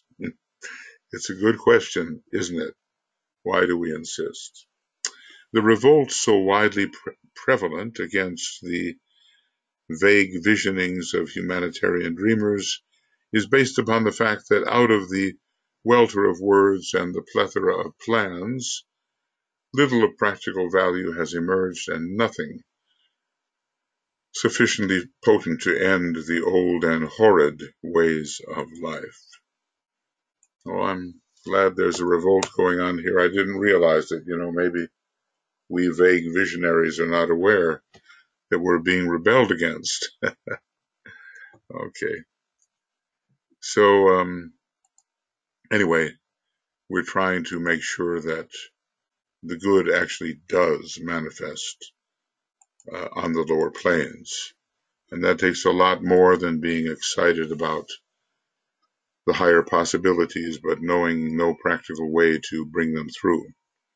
Nothing really effective has been done prior to the war, had been done prior to the war to offset the visible and shrieking evils. I guess there's much in those words, shrieking evil. Not only might we expect demons and phantoms and, undesirable lower beings to shriek, partially because they realize how they've ruined everything for themselves. Not only that, but the fact that they are so clearly evident, and yet humanity doesn't lift a finger to solve them. There was a long armistice, a long going underground of the war, and DK said, look, things cannot return to the way they were before the First World War, and indeed they didn't really, but there were still so many residual evils that they just weren't taken care of, and they combined and pushed the nations towards war. Palliative measures have been tried and compromises made for the sake of peace. Yes, appeasement, right? But the basic evils of national ambition, economic disparity, and virulent class distinctions, hereditary or financial, still remained. Yeah.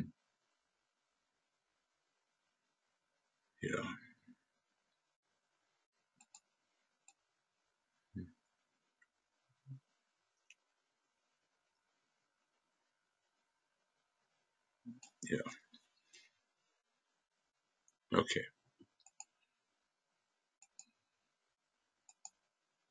Religious differences were rampant. Racial hatreds widespread. How many lynchings were there in the United States? I just speak for the United States, but we certainly see that religion can divide even where race does not divide. And when you have both race and religion dividing, then the ability to demonize the other is very strong, and the demonization is easily achieved. Religious differences were rampant, racial hatreds widespread, and the economic and political orders remained corrupt, fostering party, social, and national strife. Well, okay. Is it different now? Is it? How much different is it now? That is the question. The basic evils of national ambition. So, in other words, let's just say advantage was not taken of the armistice, and the old abuses remained conducive to conflict and war. How much have we solved? What really, really has been solved since the days of the war, since the days which preceded the war, since the days which preceded the First World War? Certainly technology has come to the aid, and both the good and bad can use it, but the idea of synthesis is stronger, aided and abetted by the new internet and communication technologies. We seem to have risen in our psychological understanding. The other day, I heard a member of Congress talk about our president in terms of the psychological dynamics of projection, a fairly subtle thing whereby you always see your own faults in others.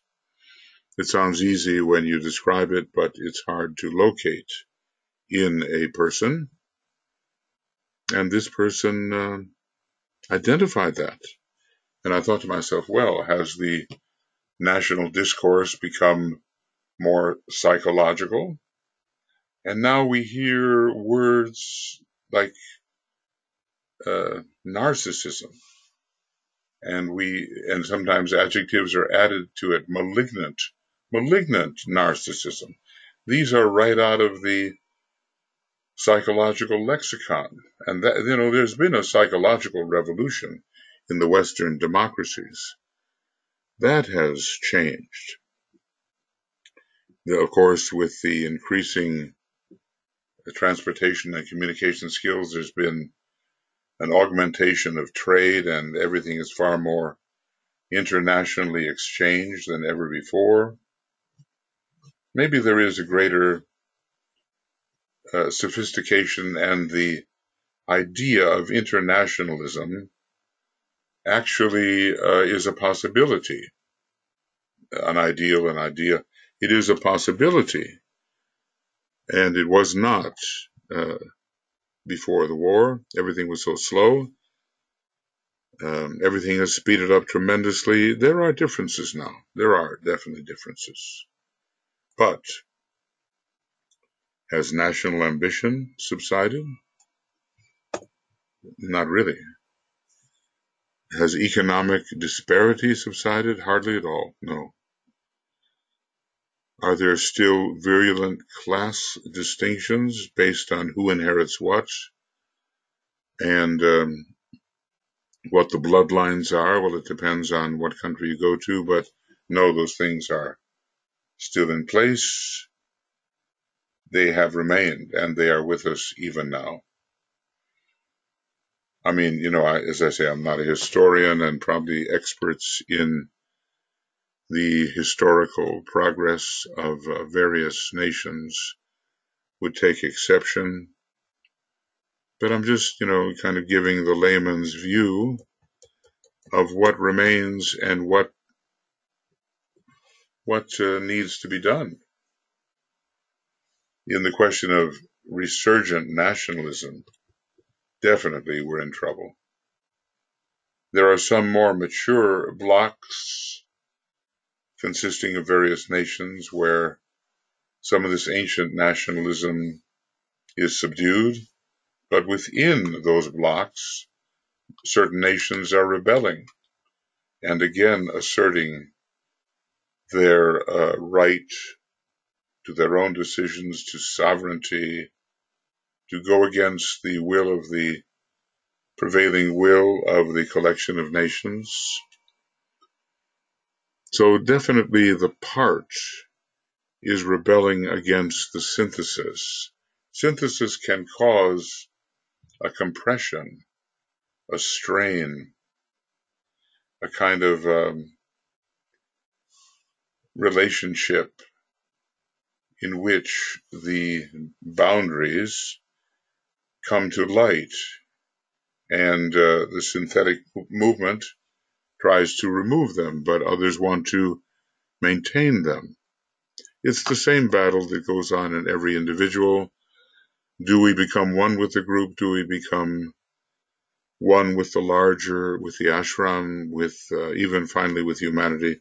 Or do we keep on holding our egotistical boundaries? It is a question now. And based upon this question and how it is answered, so will the future success of humanity depend, I think, for some centuries. Today, now this is 1942, again we have to remind ourselves, I think it's been so long ago in the text, was it September of 1942? See, we seem to be here on page 514, and September 1942. Do we have that? September. I'm just hoping it exists. Or maybe I've been advising, ill-advising. Well, we certainly have April, we have June. I think we find it here. June. Whoop, whoop, whoop, whoop, whoop, whoop. I just want to see if that September is correct. June.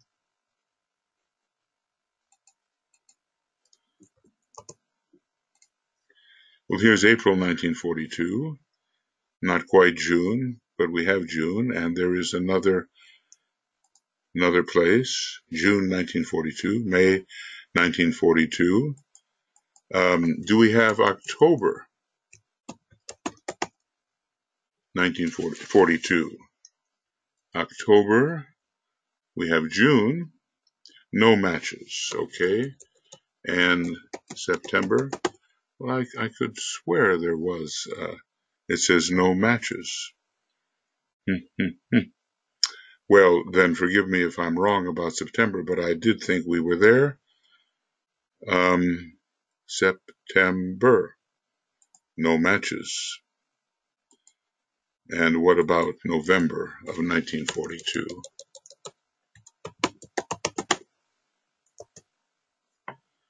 And we couldn't find anything. No, something's wrong. Maybe I'll just have to look up the word September and see if anything. That's 39. Okay, from September 1941 to May 1943. But maybe 1942 will not be given. How many do we have here? Just looking at 42. There's May, there's June. It's August, isn't it? August of 1942. Okay, August 1942. I guess I've been saying September. I don't see the September, I see the August, so forgive me on that. There's a way to do it better, obviously. So here we are, and there we go. We're here. And we're almost to the point when 4 hours has elapsed. Today, the war has cleared the air. The issues are clear, and at least we know what has been wrong. It is their demonstration of supreme selfishness, national ambition, racial hatred, and utter barbarity and cruelty, plus their complete lack of all humanitarian feeling, in that the Axis powers have served the race by showing us what must not and shall not be permitted.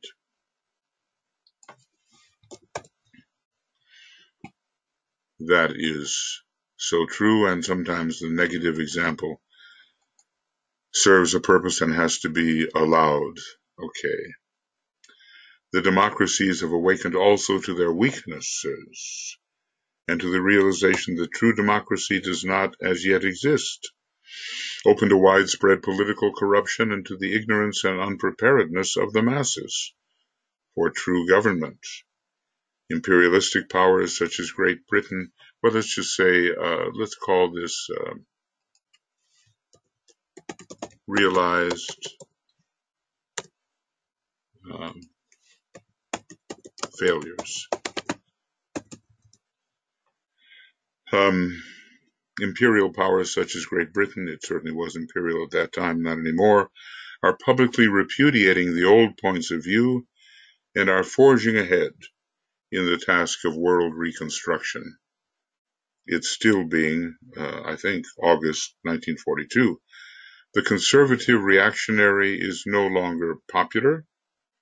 The small nations are realizing their helplessness and their complete dependence upon their larger neighbors, and these, in their turn, are recognizing their responsibilities to the weak and small.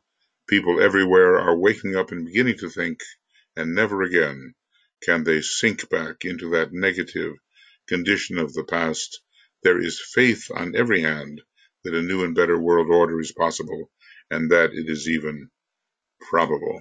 So, positive trends in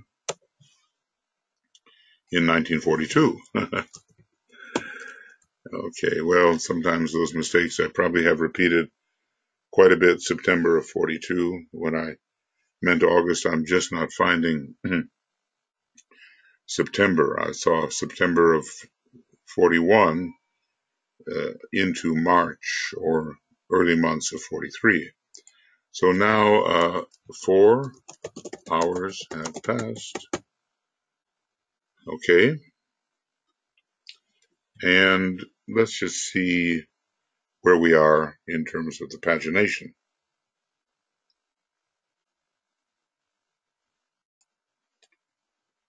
So kind of going forward here, 13 pages we've done. How can we simply and clearly express the goal of this hoped for new world order, and word briefly the objective which each person and nation should hold before itself when the war ends and opportunity faces each and all? We're really learning how to think ahead as we think with Master DK in the midst of what probably was the most dangerous period of the war, and that is a lesson for sure. So how can we do this? Okay. So all of this has to do realized failures and realized successes. Let's put it that way. Positive trends. Okay. Good. He does keep emphasizing some of the similar points. How can we really get it across? The responsibility of every one of us. It is surely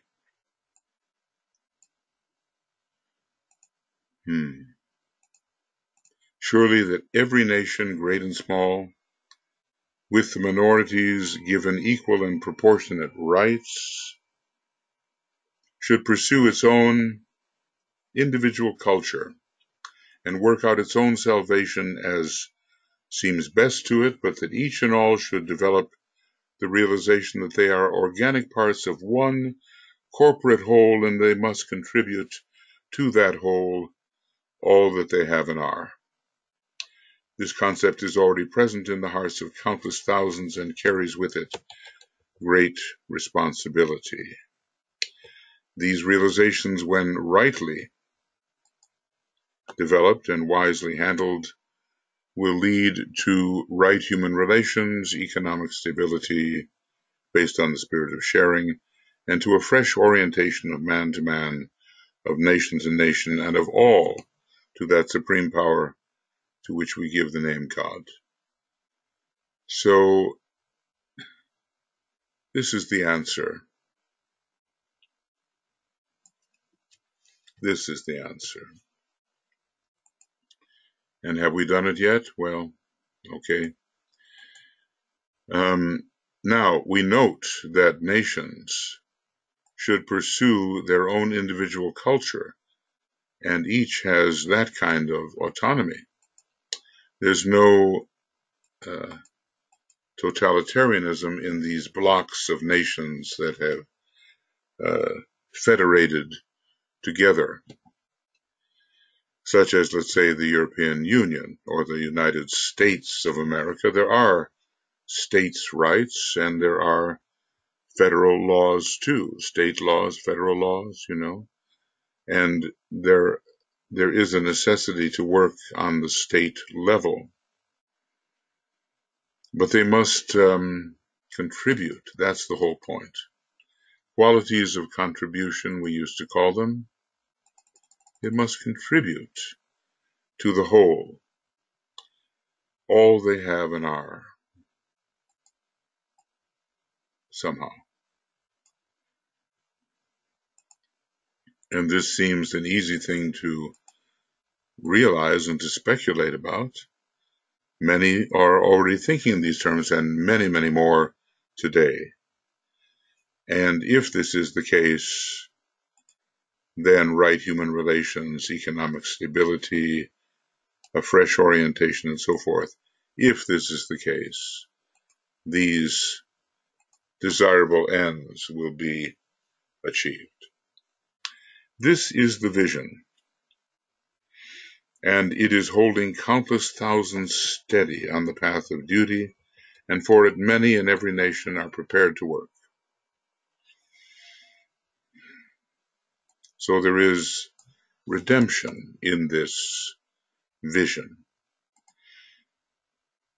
We certainly understand what the positive vision is, and we can look at modern politics and judge which way particular policies are moving. In spite of the background of an evil past, in spite of the present world carnage, in spite of the almost overwhelming psychological problems confronting humanity, in spite of political machinations and old-time diplomacy, in spite of the improbability of any quick successes, there are thousands ready to start the preparatory work. Yes, that's the idea. And even now we have to look at ourselves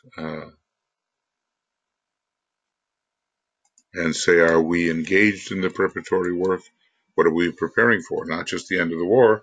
We are preparing for the externalization of the hierarchy and the reappearance of the Christ. That's what we're preparing for.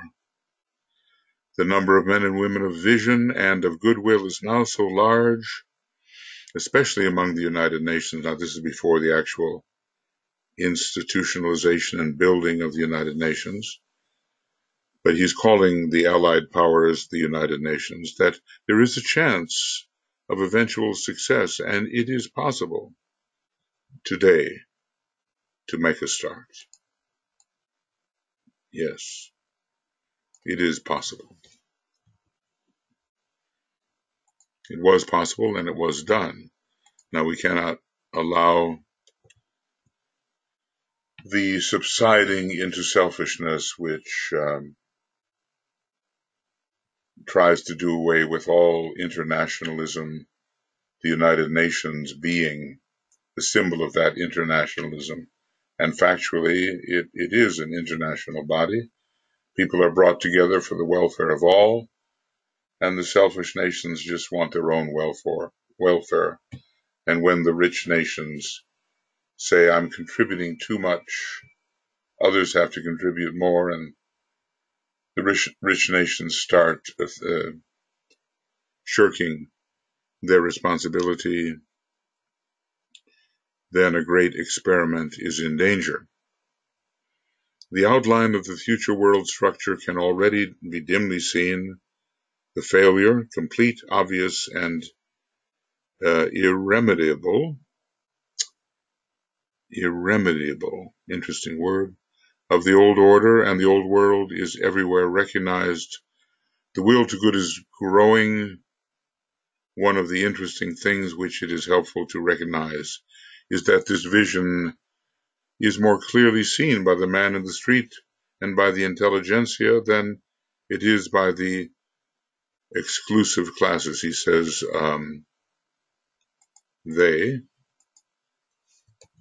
such classes, are among the most selfish. Through the material difficulties of life and by resultant processes of thought, men know changed conditions are necessary and that there is no alternative. So the vision is there that things have not worked, and something that does work must be put forward. Nothing like living through it, nothing like living through it to motivate you to change unfavorable conditions into favorable conditions. The task ahead falls into two categories. Okay, so let's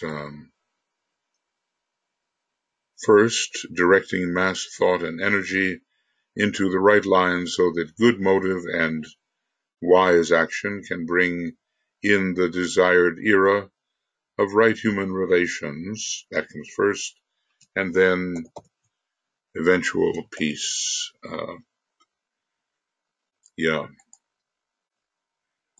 That's the first. And so, as usual, I will make first large so it really can be seen. The task ahead falls into two categories. We have to help to change the mass direction of thought.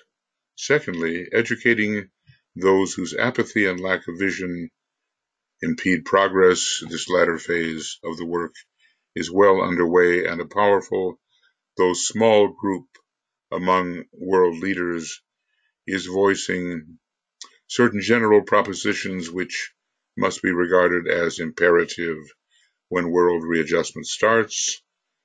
The demand is for new governing principles in politics and in education founded on universally recognized human rights, on the need for spiritual unity, and the need to throw overboard all separative theological attitudes and dogmas in every field of thought.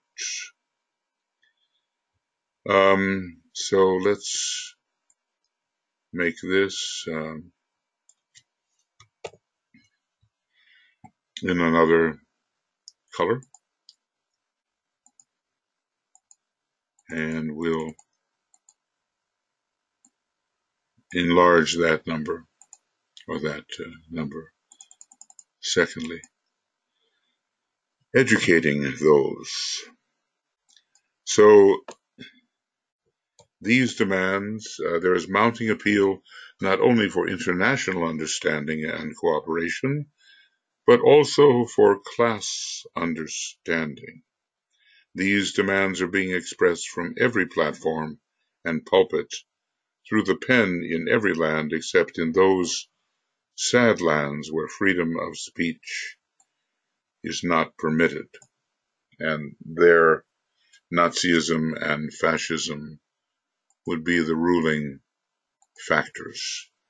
Although every dictator, begins by attacking free speech, attacking the press when it speaks unfavorably of the dictator. So the task ahead falls into two categories.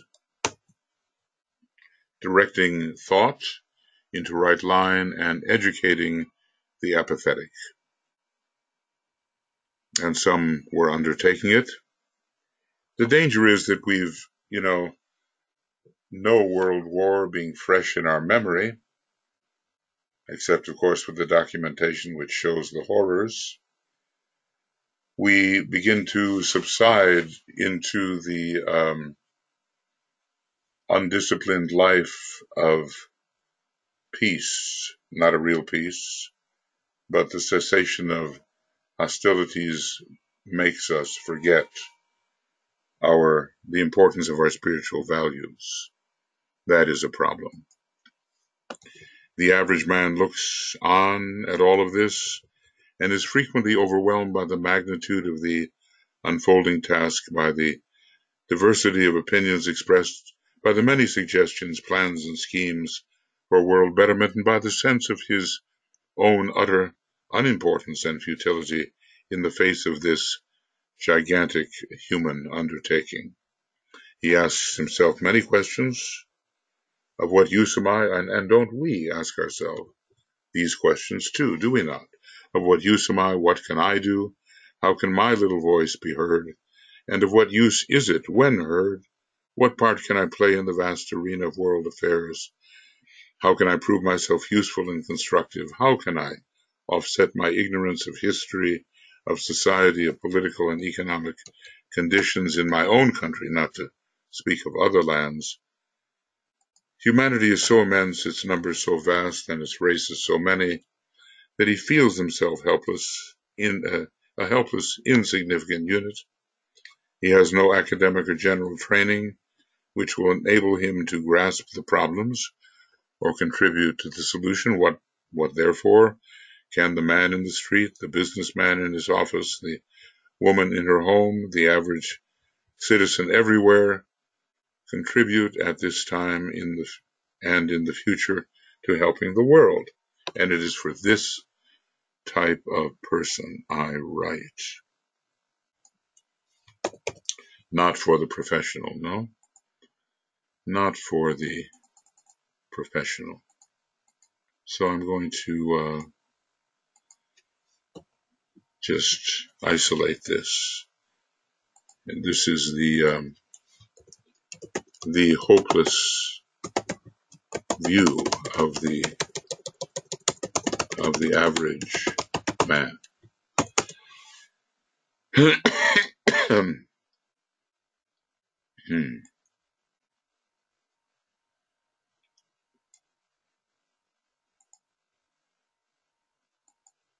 And I wouldn't be surprised if, don't we ask ourselves these questions? Do we not?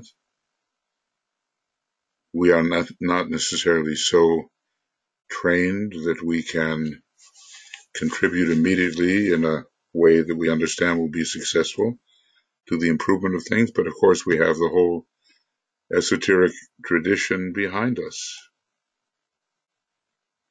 and we believe in it. And so I think, to a great extent, the sense of our own futility is offset. I would start by reminding the general public of one important fact. This is that focused, determined, enlightened public opinion is the most potent force in the world. I think we see that, and how people who take up a particularly unenlightened position, when challenged by massive enlightened public opinion, give up their position. They are forced to. We've seen a lot of that recently. Their own point of view would not lead to anything good. Public opinion then enters, puts an unbelievable pressure upon them, and they are swayed to reorganize or revamp their original position into something more in alignment with the public opinion. It has no equal, but has been little used. Okay, I want to also, let's just say, put that in as well. We have to believe it. The gullibility of the average citizen, his willingness to accept what is told him if it is said loudly enough and with sufficient plausible force, is well known. I mean, the demagogues are using this all the time. The well-turned phrases of the trained politician intent on his selfish purpose, the arguments of the silver-tongued demagogue as he exploits some pet theory at the expense of the public. We're seeing that now.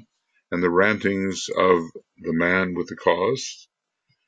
You can really rant on the sixth ray, and if you have the third ray, it helps.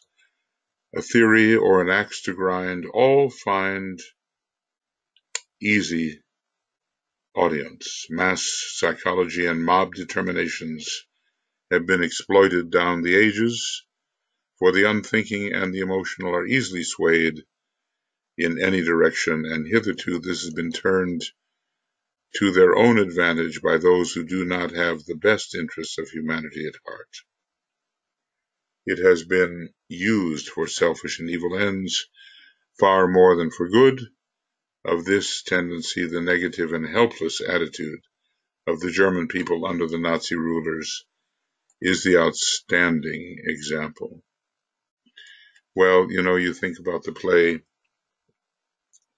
Julius Caesar by Shakespeare, and you think of Mark Antony's oration after the death of Caesar. We cannot say that Antony was a demagogue, but the people were surely swayed. Friends, Romans, and countrymen, lend me your ears. Yes, there is a way of swaying those who respond without thought and simply according to the intensity or even plausibility of the impression. But so public opinion is a very powerful tool, and we have to watch out for that, because in these years before the great conclave, when attempt will be made to thwart the effectiveness of the great conclave, there will be these demagogic attacks, and all kinds of irrationality will show itself. And every time I see these rallies, I might as well be in Nazi Germany in the 30s. There's no discriminating thought. The truly discriminating thinkers are horrified.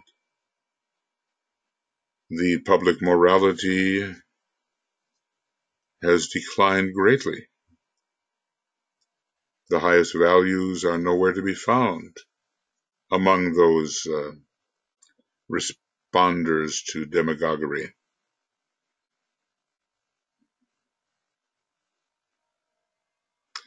We'll see more of that. But this negative receptivity, which does not deserve the name public opinion, can be real because there's no mind in it, And when there is mind in the various commentaries that are made, the responses on Twitter and other response mechanisms, it's so often highly prejudiced and mercilessly opinionated. The voice of true reason is not to be found. But this negative receptivity, which does not deserve the name of public opinion, can be as easily turned to good ends as bad, and to constructive measures as to destructive. I mean, there are going to be people who just will respond to this. And that's the stage of evolution at which they find themselves. A little planned direction and a wisely outlined program with this in view can and will bring about the needed change and make a sound and intelligent public opinion one of the major factors in world reconstruction. Well, the Tibetan has written many, many words, and he has certainly formed among his students, those he can reach, a very sound and highly spiritual public opinion. And we have to know also how to speak to those to whom we speak, and how to stimulate the mind, yes, but how to arouse the aspiration of those people who would be oriented in one way or another, so it might as well be towards that which is good for the planet and for the manifestation of the plan. I think there's no pride in saying that. It's just clear that the disciple has a bigger worldview and can see these things, hopefully, at their true value. One of the most interesting features of the war period has been the direct contact which has been set up by some of the world leaders with the man in the street and the woman in the home. I guess that would be looked at today as sexist. It's likely to be the man in the home and the woman in the street these days, as witness the talks given by Roosevelt and Churchill. So we have the fireside chats. That's a very homey way of getting the opinion of the leader, a great disciple, across to those who are sitting around their crackling radio, and finding a way to hear with some degree of intimacy what Roosevelt thinks, and the same with Churchill in his radio broadcasts, a thrilling orator. I think, of course, well, they were both wonderful orators. I think Churchill facing even more danger, his oratory rose to heights that are unusual. And when you really hear Roosevelt letting go with what he really thinks, it is oratory of a high nature. Those given by the Axis leaders are in a totally different category, for they have been directed to the male youth of their countries and to the man in uniform. Only the lesser leaders in Germany, for instance, talk to the people in their homes, and then only to give them orders, to foster hate, and to misrepresent the truth.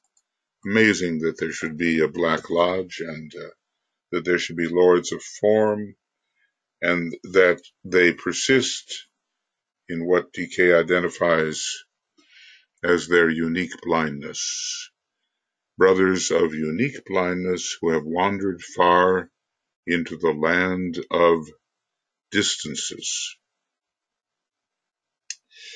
So, anything effeminate, anything relating to the woman in this very hyper masculinized approach to idealism,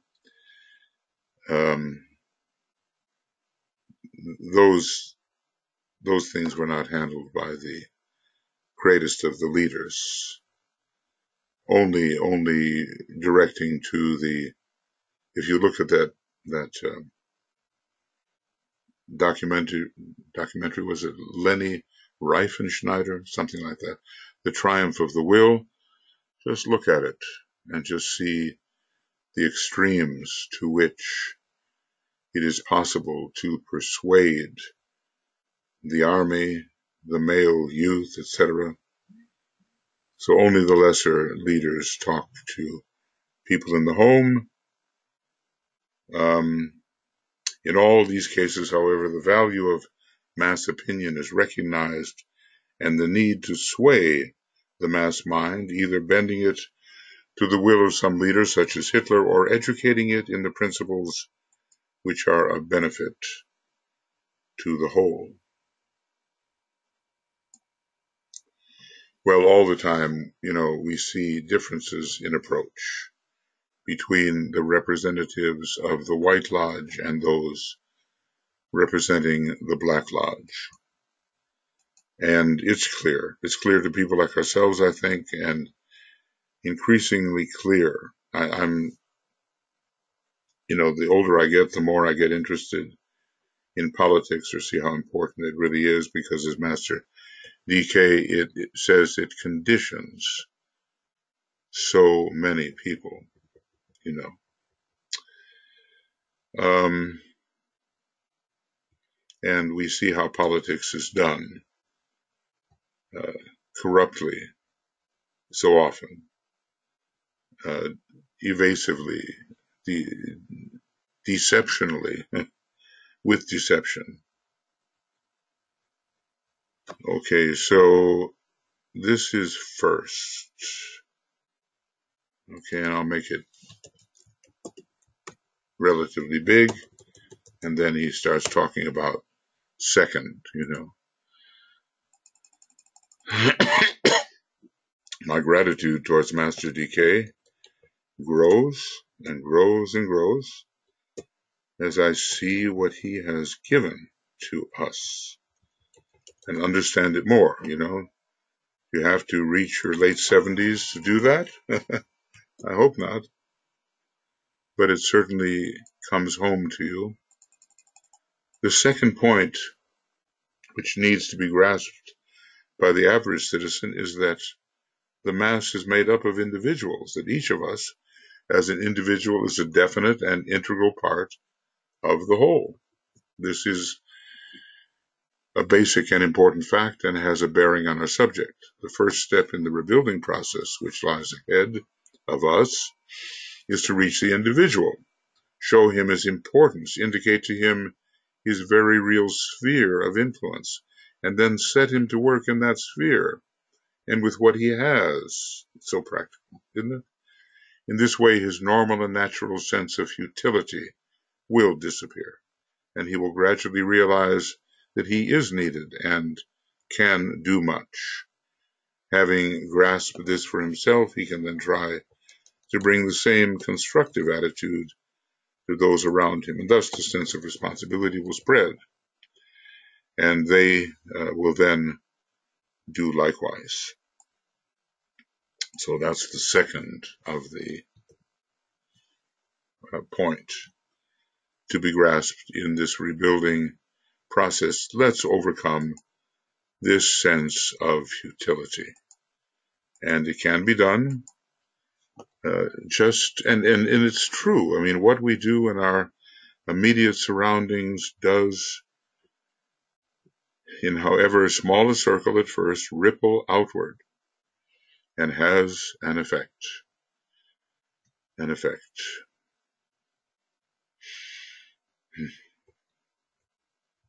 let that effect be for good. Witness the talks given by Roosevelt and Churchill.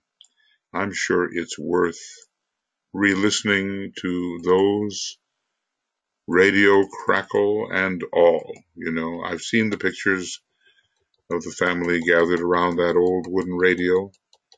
I've heard the way the reception is coming through, so you really have to bend your ear to hear what is happening.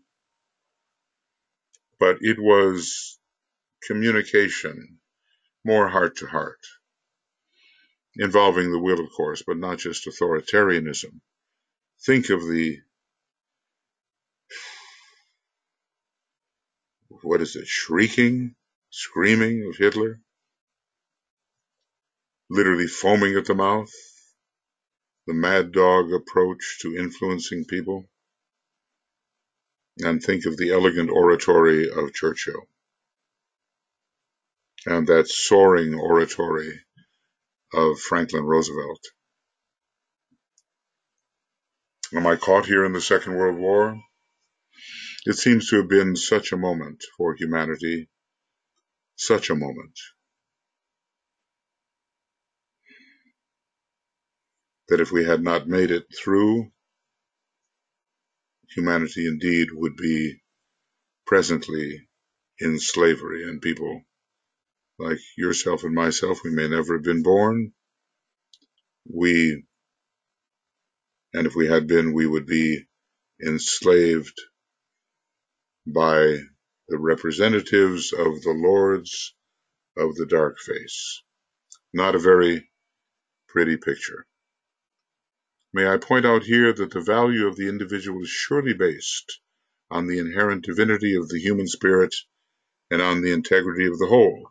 It is founded also on the knowledge which must underlie all future reconstruction work, that at the very heart of the universe is a divine power, call it what you will, and on the faith that love is the very law of life itself, in spite of all appearances and the record of the past. Yes, all that.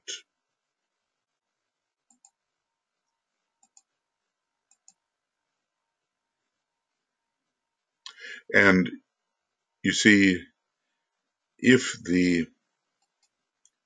every human spirit, of course there's really only one, but if every human spirit can express itself, then the totality of the divine will can express itself. So if any individual is deprived of his or her contribution, then there's a portion of the divine intent which will not be manifested. So every human being has to be convinced of the gift that they have to the whole, and they do have it. Even if it's not powerfully expressed at first, it will be eventually in lives to come. There are gifts that we have to give if the divine will is to really manifest through the divine plan. Each of us is an indispensable part of it. You know, sometimes people joke and say, hey, you want to see how much you'll be missed? Put your finger in a cup of water and then withdraw your finger and see the hole that it left. So, you know, you feel worthless and dispensable. But it's not true. We're all of us, even apparently the worst one, who must be redeemed by the end, is carrying something that the world needs, and finally that the universe needs. We cannot divorce ourselves from being the one being in all the universe. It's just a question of peeling away the layers of deception, the layers of limitation. I like that. Oh, so forgive me for a minute here. So, yeah, what I want to say is peel away the layers of deception, the layers of limitation, and find yourself as the one being. I suppose this current of identificatory mysticism lies behind a lot of my thought, but I think it's really essential to have this in the back of our mind, even as we are perforce dealing with multiplicity. The one must always be present. It is essential that we be practical in our approach to the subject, and that the reconstruction plans involve steps which are possible and which the average man can take. Yeah, we've got to be practical. Otherwise, if anything is really incomprehensible and too lofty, it's not going to work. The first practical attitude to be taken is to crush out hate, because it is non-constructive and hindering. It blinds the vision and warps the judgment, and simply feeds the growth of fear and horror. But the love demanded of us is neither emotional nor sentimental, It is intensely practical and expresses itself in service and cooperative activity. It seeks to aid all movements that benefit humanity and are in line with the new incoming era. Many people think that an emotional reaction and clamoring outcry of horror at what has overtaken the world indicates love and spiritual sensitivity. It is far more likely to indicate self-centeredness and personal discomfort.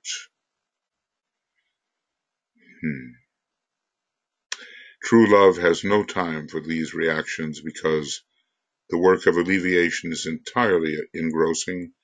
The man who loves his fellow men is mentally poised and intelligently working. He is mobilizing all his forces for the service of the hour. A truly compassionate heart is not emotional. What brilliant, brilliant statements, and so true that we must pay attention and adhere to them. Crush out all hate. Crush it out. It doesn't work. I think I mentioned, how it was in the Star Wars when the evil emperor tried to get Luke Skywalker to hate because terrible things had been done, and he almost succeeded, but Skywalker was awake to what was being attempted. True love has no time for these reactions. Okay, I'm going to make it bigger. It's one of those great discriminating paragraphs between love and emotion. True love has no time for these reactions. Crush out all hate because it is non-constructive and hindering. The Dalai Lama gave an assessment of himself. He still found some things not quite right within, but hatred, no. He says, no, not much, no. I remember when he said that, it was a man making a truthful assessment of what still remained in him. The love demanded by us of us is neither, there we go, neither emotional nor sentimental. It's rather, it's something else. It's something else. And some of these fundamental distinctions we just have to have. And we don't think about them enough, perhaps. And we do think that when we react emotionally say that's horrible, that it demonstrates love, but no, he says not. Self-centeredness and personal discomfort is what it demonstrates. So the man who loves his fellow men is mentally poised and intelligently working. He's busy, He is mobilizing all his forces for the service of the hour. A truly compassionate heart is not emotional. So, from the solar plexus to the heart center, that's what we're talking about. A second step, and here I have to make that big again. Our second step, therefore, after the recognition of individual responsibility, because we have it, even though we are small, after the recognition of individual responsibility is to replace emotion by practical love expressed in selfless service.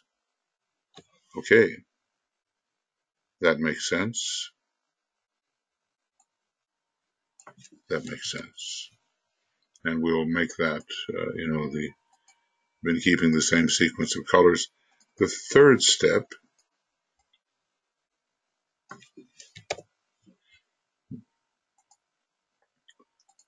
It's my formatting, I realize, is very odd, but okay. Trying to point things out. The third step is to reorganize our lives so that we have time for this needed service. Most people are not getting the maximum result out of their daily lives, and this for several reasons. Okay, this is the third step to get the most out of your daily schedule. I don't know if there's any of us who can say we have truly succeeded. Do we have to have the seventh ray to do it? I know there are even seventh ray people who have not done this. So what's the problem then? If we don't reorganize our lives, what's the problem? And let's see what he says. Recognition of individual responsibility is to replace emotion by practical love. Okay, reorganize our lives. Why don't we do this? Let's see what he says. Do we not do this reorganization? Frequently, they do not really desire to make the sacrifices which such service demands. Often they are under the delusion that their present output of service represents their utmost possibility. Again, they fancy that their health could stand no more active work, or that they require time for themselves, or they waste many valuable hours doing those things which yield no results. This is the excuse. This is the excuse. And then measure yourself against these excuses. I know sometimes I think I feel so tired I just couldn't do another thing, And I know that an hour or two slip by as I try to feel not tired. But if one realizes one is in an emergency situation all the time, I think that attitude changes. If, however, the need today is as great as we are led to believe, if this is the hour, okay, 1942, August 1942, I'll correct that, it's not September, of man's extremity, if the issues are so great that the entire future of the race depends upon the outcome of the war, then the one thing that really matters is for man to play his part, to mobilize his time and all that he has, and make that supreme effort which will release life and energy and make the winning of the war something immediately possible and the rebuilding era a success. This he must do at any cost, even that of life itself.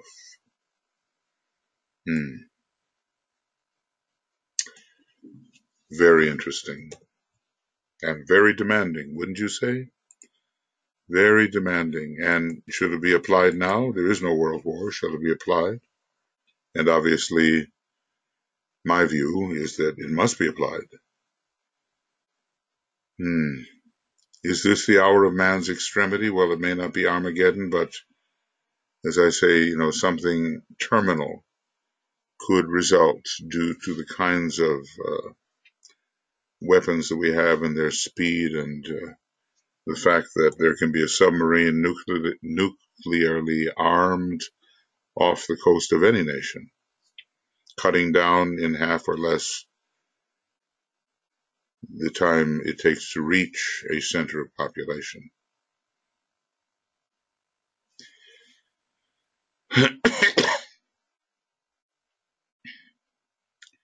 So this he must do at any cost, even the cost of life itself. So there's no compromise here. A supreme effort. The one thing that really matters that man play his part, to mobilize his time and all that he has, and to make that supreme effort. So the winning of the war, Well, let's see. Let's see what the war is and what has to be won. It's not the war of 80 years ago, but it's a war between the values of the counterforce and the values of the workers of light, the great forces of light. So a spiritual paradox becomes apparent. The individual is of supreme importance, and yet at the same time, what happens to him as he serves and fights for human freedom is of no individual importance at all. A brief period of organized effort and at the end death is of more vital usefulness today than a futile doing of the things a man feels like doing in a leisurely way and then meandering feebly down the years. I've quoted that so many times, but now I really understand more the context in which it appears. So he's not allowing us to do, the feeble meander. So what happens to him as he serves and fights is of no real importance. And later when it's shown that the coming and going from the body is a practical matter, then we will agree with the Tibetan that there are certain things that are far worse than death. Or, it's the death of the spirit, the death of the mind, the death of consciousness. That's the problem. So now I'll, as I sometimes do, I'll put that one in red.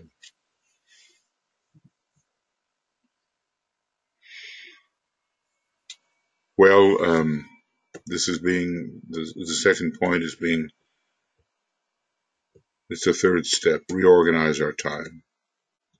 Okay, therefore, and give everything you have. Now, are the conditions of a sufficient emergency now, or when you may read this years later, or come to it, who knows if you ever do, years later, is this kind of demand still warranted?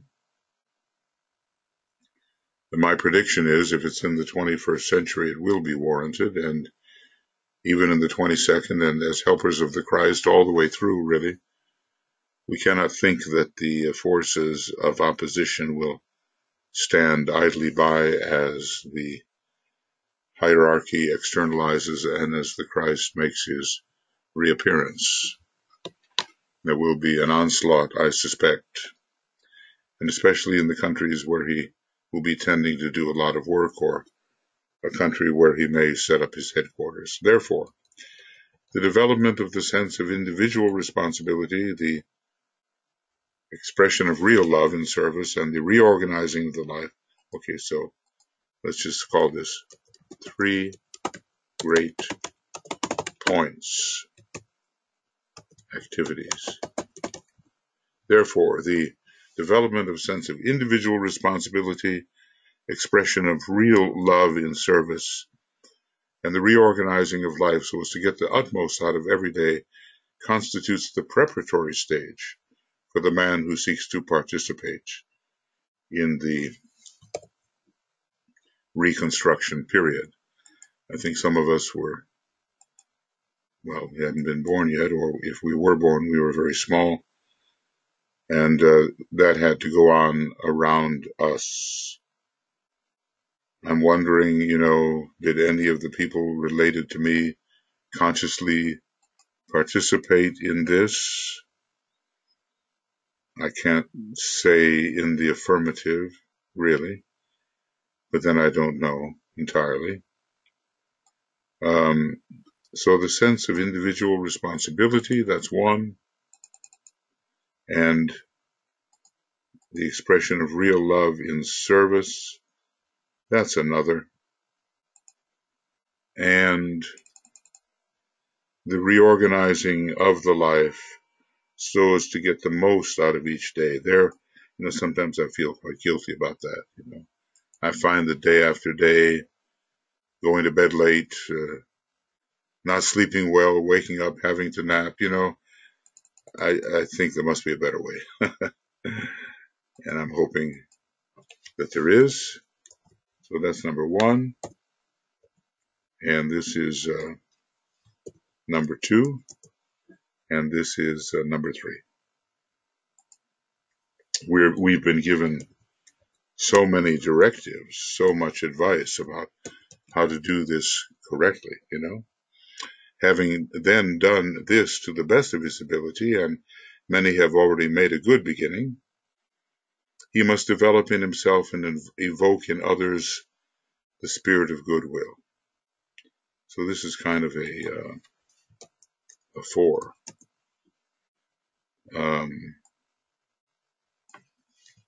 This is a four.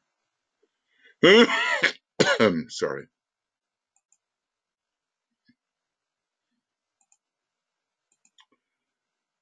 This will to good is of immediate effectiveness because it governs a man's relation to his family, his household, his business, or social associates, his casual acquaintances, and all with whom he may come in contact. It enables him to begin the work of reconstruction right where he is, how very important, and trains him in a familiar environment to practice right human relations. I mean, if you can't do it there, where can you do it?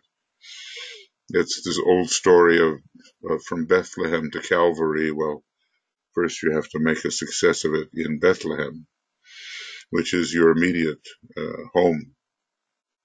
It is the major and potent factor which can enable the otherwise futile individual to become a focal point of constructive influence. He will then discover that, as a result of this, his sphere of constructive influence is continually enlarging. So goodwill and the will to good, yes, and the overcoming of futility by taking advantage of reconstruction, let's call it reconstruction right where you are. Bethlehem. Alice Bailey makes that point. It's a wonderful book, and if you want to help any sort of devoted Christian understand the esoteric point of view in a way that affirms what Christianity affirms, only puts it in the language of initiation, then that's just a wonderful book. And I hope you've been able to use it in that way. So begin to work at home.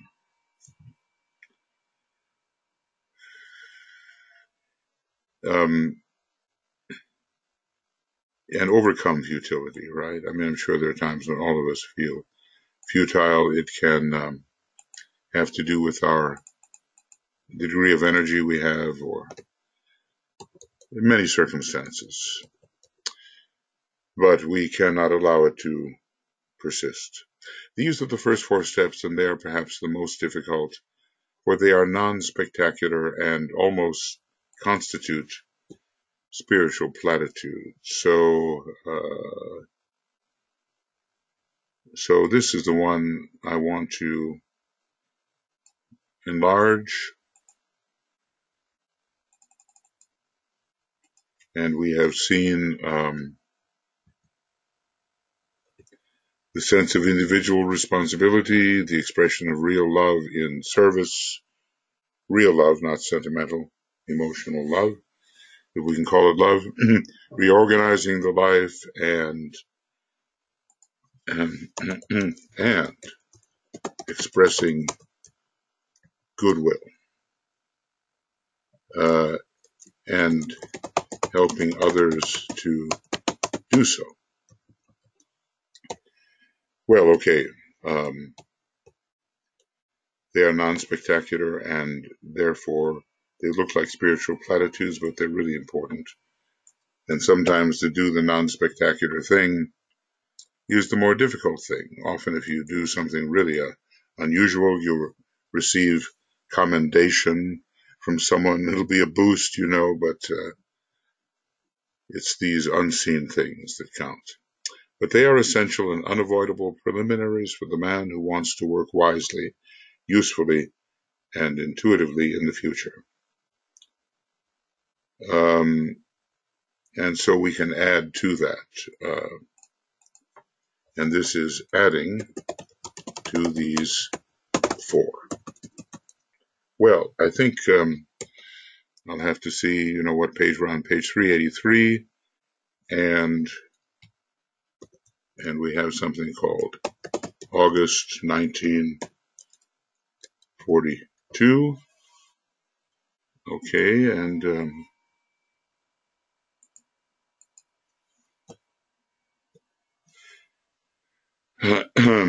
so 364 to 383, 3rd of March. 364 to 383. I'll bring this down. I'll see whether I stop now or 5-hour program. I'm kind of afraid of having something go wrong technically if I extend this too far. But, one can experiment. And this would be the end of program 37, 5 hours approximately, just 5 hours really.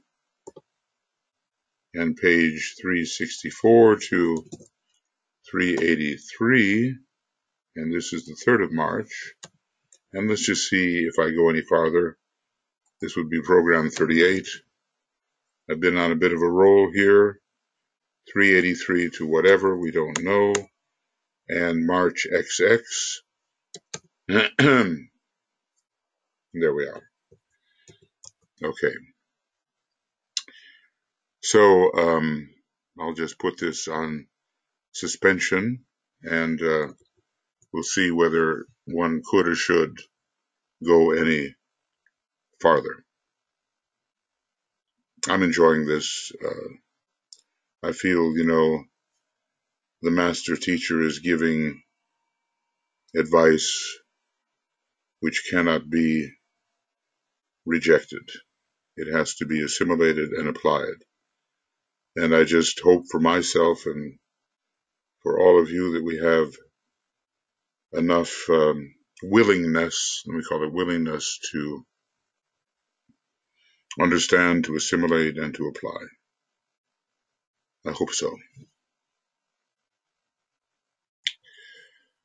Okay, friends, I've made a decision. I was wondering whether to go on to 6 hours in this particular program, but I think it's too risky.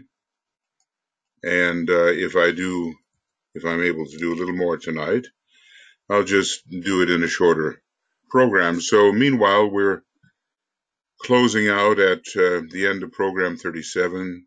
We're on page 383. That means about 320 pages have been done so far. We're about halfway through the book, more or less. About halfway, not quite. And we will begin with program number 38, if I can manage it. And so far, our date is March the 3rd. So I want to thank you for being here and for thinking along with me and for trying to find that kind of counsel from the Tibetan, which will teach us how to behave under these circumstances when obviously there is a subtle challenge going forth to some of the best values we've managed to solidify over the decades and even centuries. There is a retrogressive movement afoot at this point, 2019, and we're in a section of the book where I think I mistakenly said September 1942. It's August 1942. We're in that section when humanity has either made its decision at the solstice of June 1942, or is in the process of making a further decision, and when hierarchy is debating about the indications for humanity, whether it will rise or fall, and when, as we learned later, the lords of liberation responded to the emergency.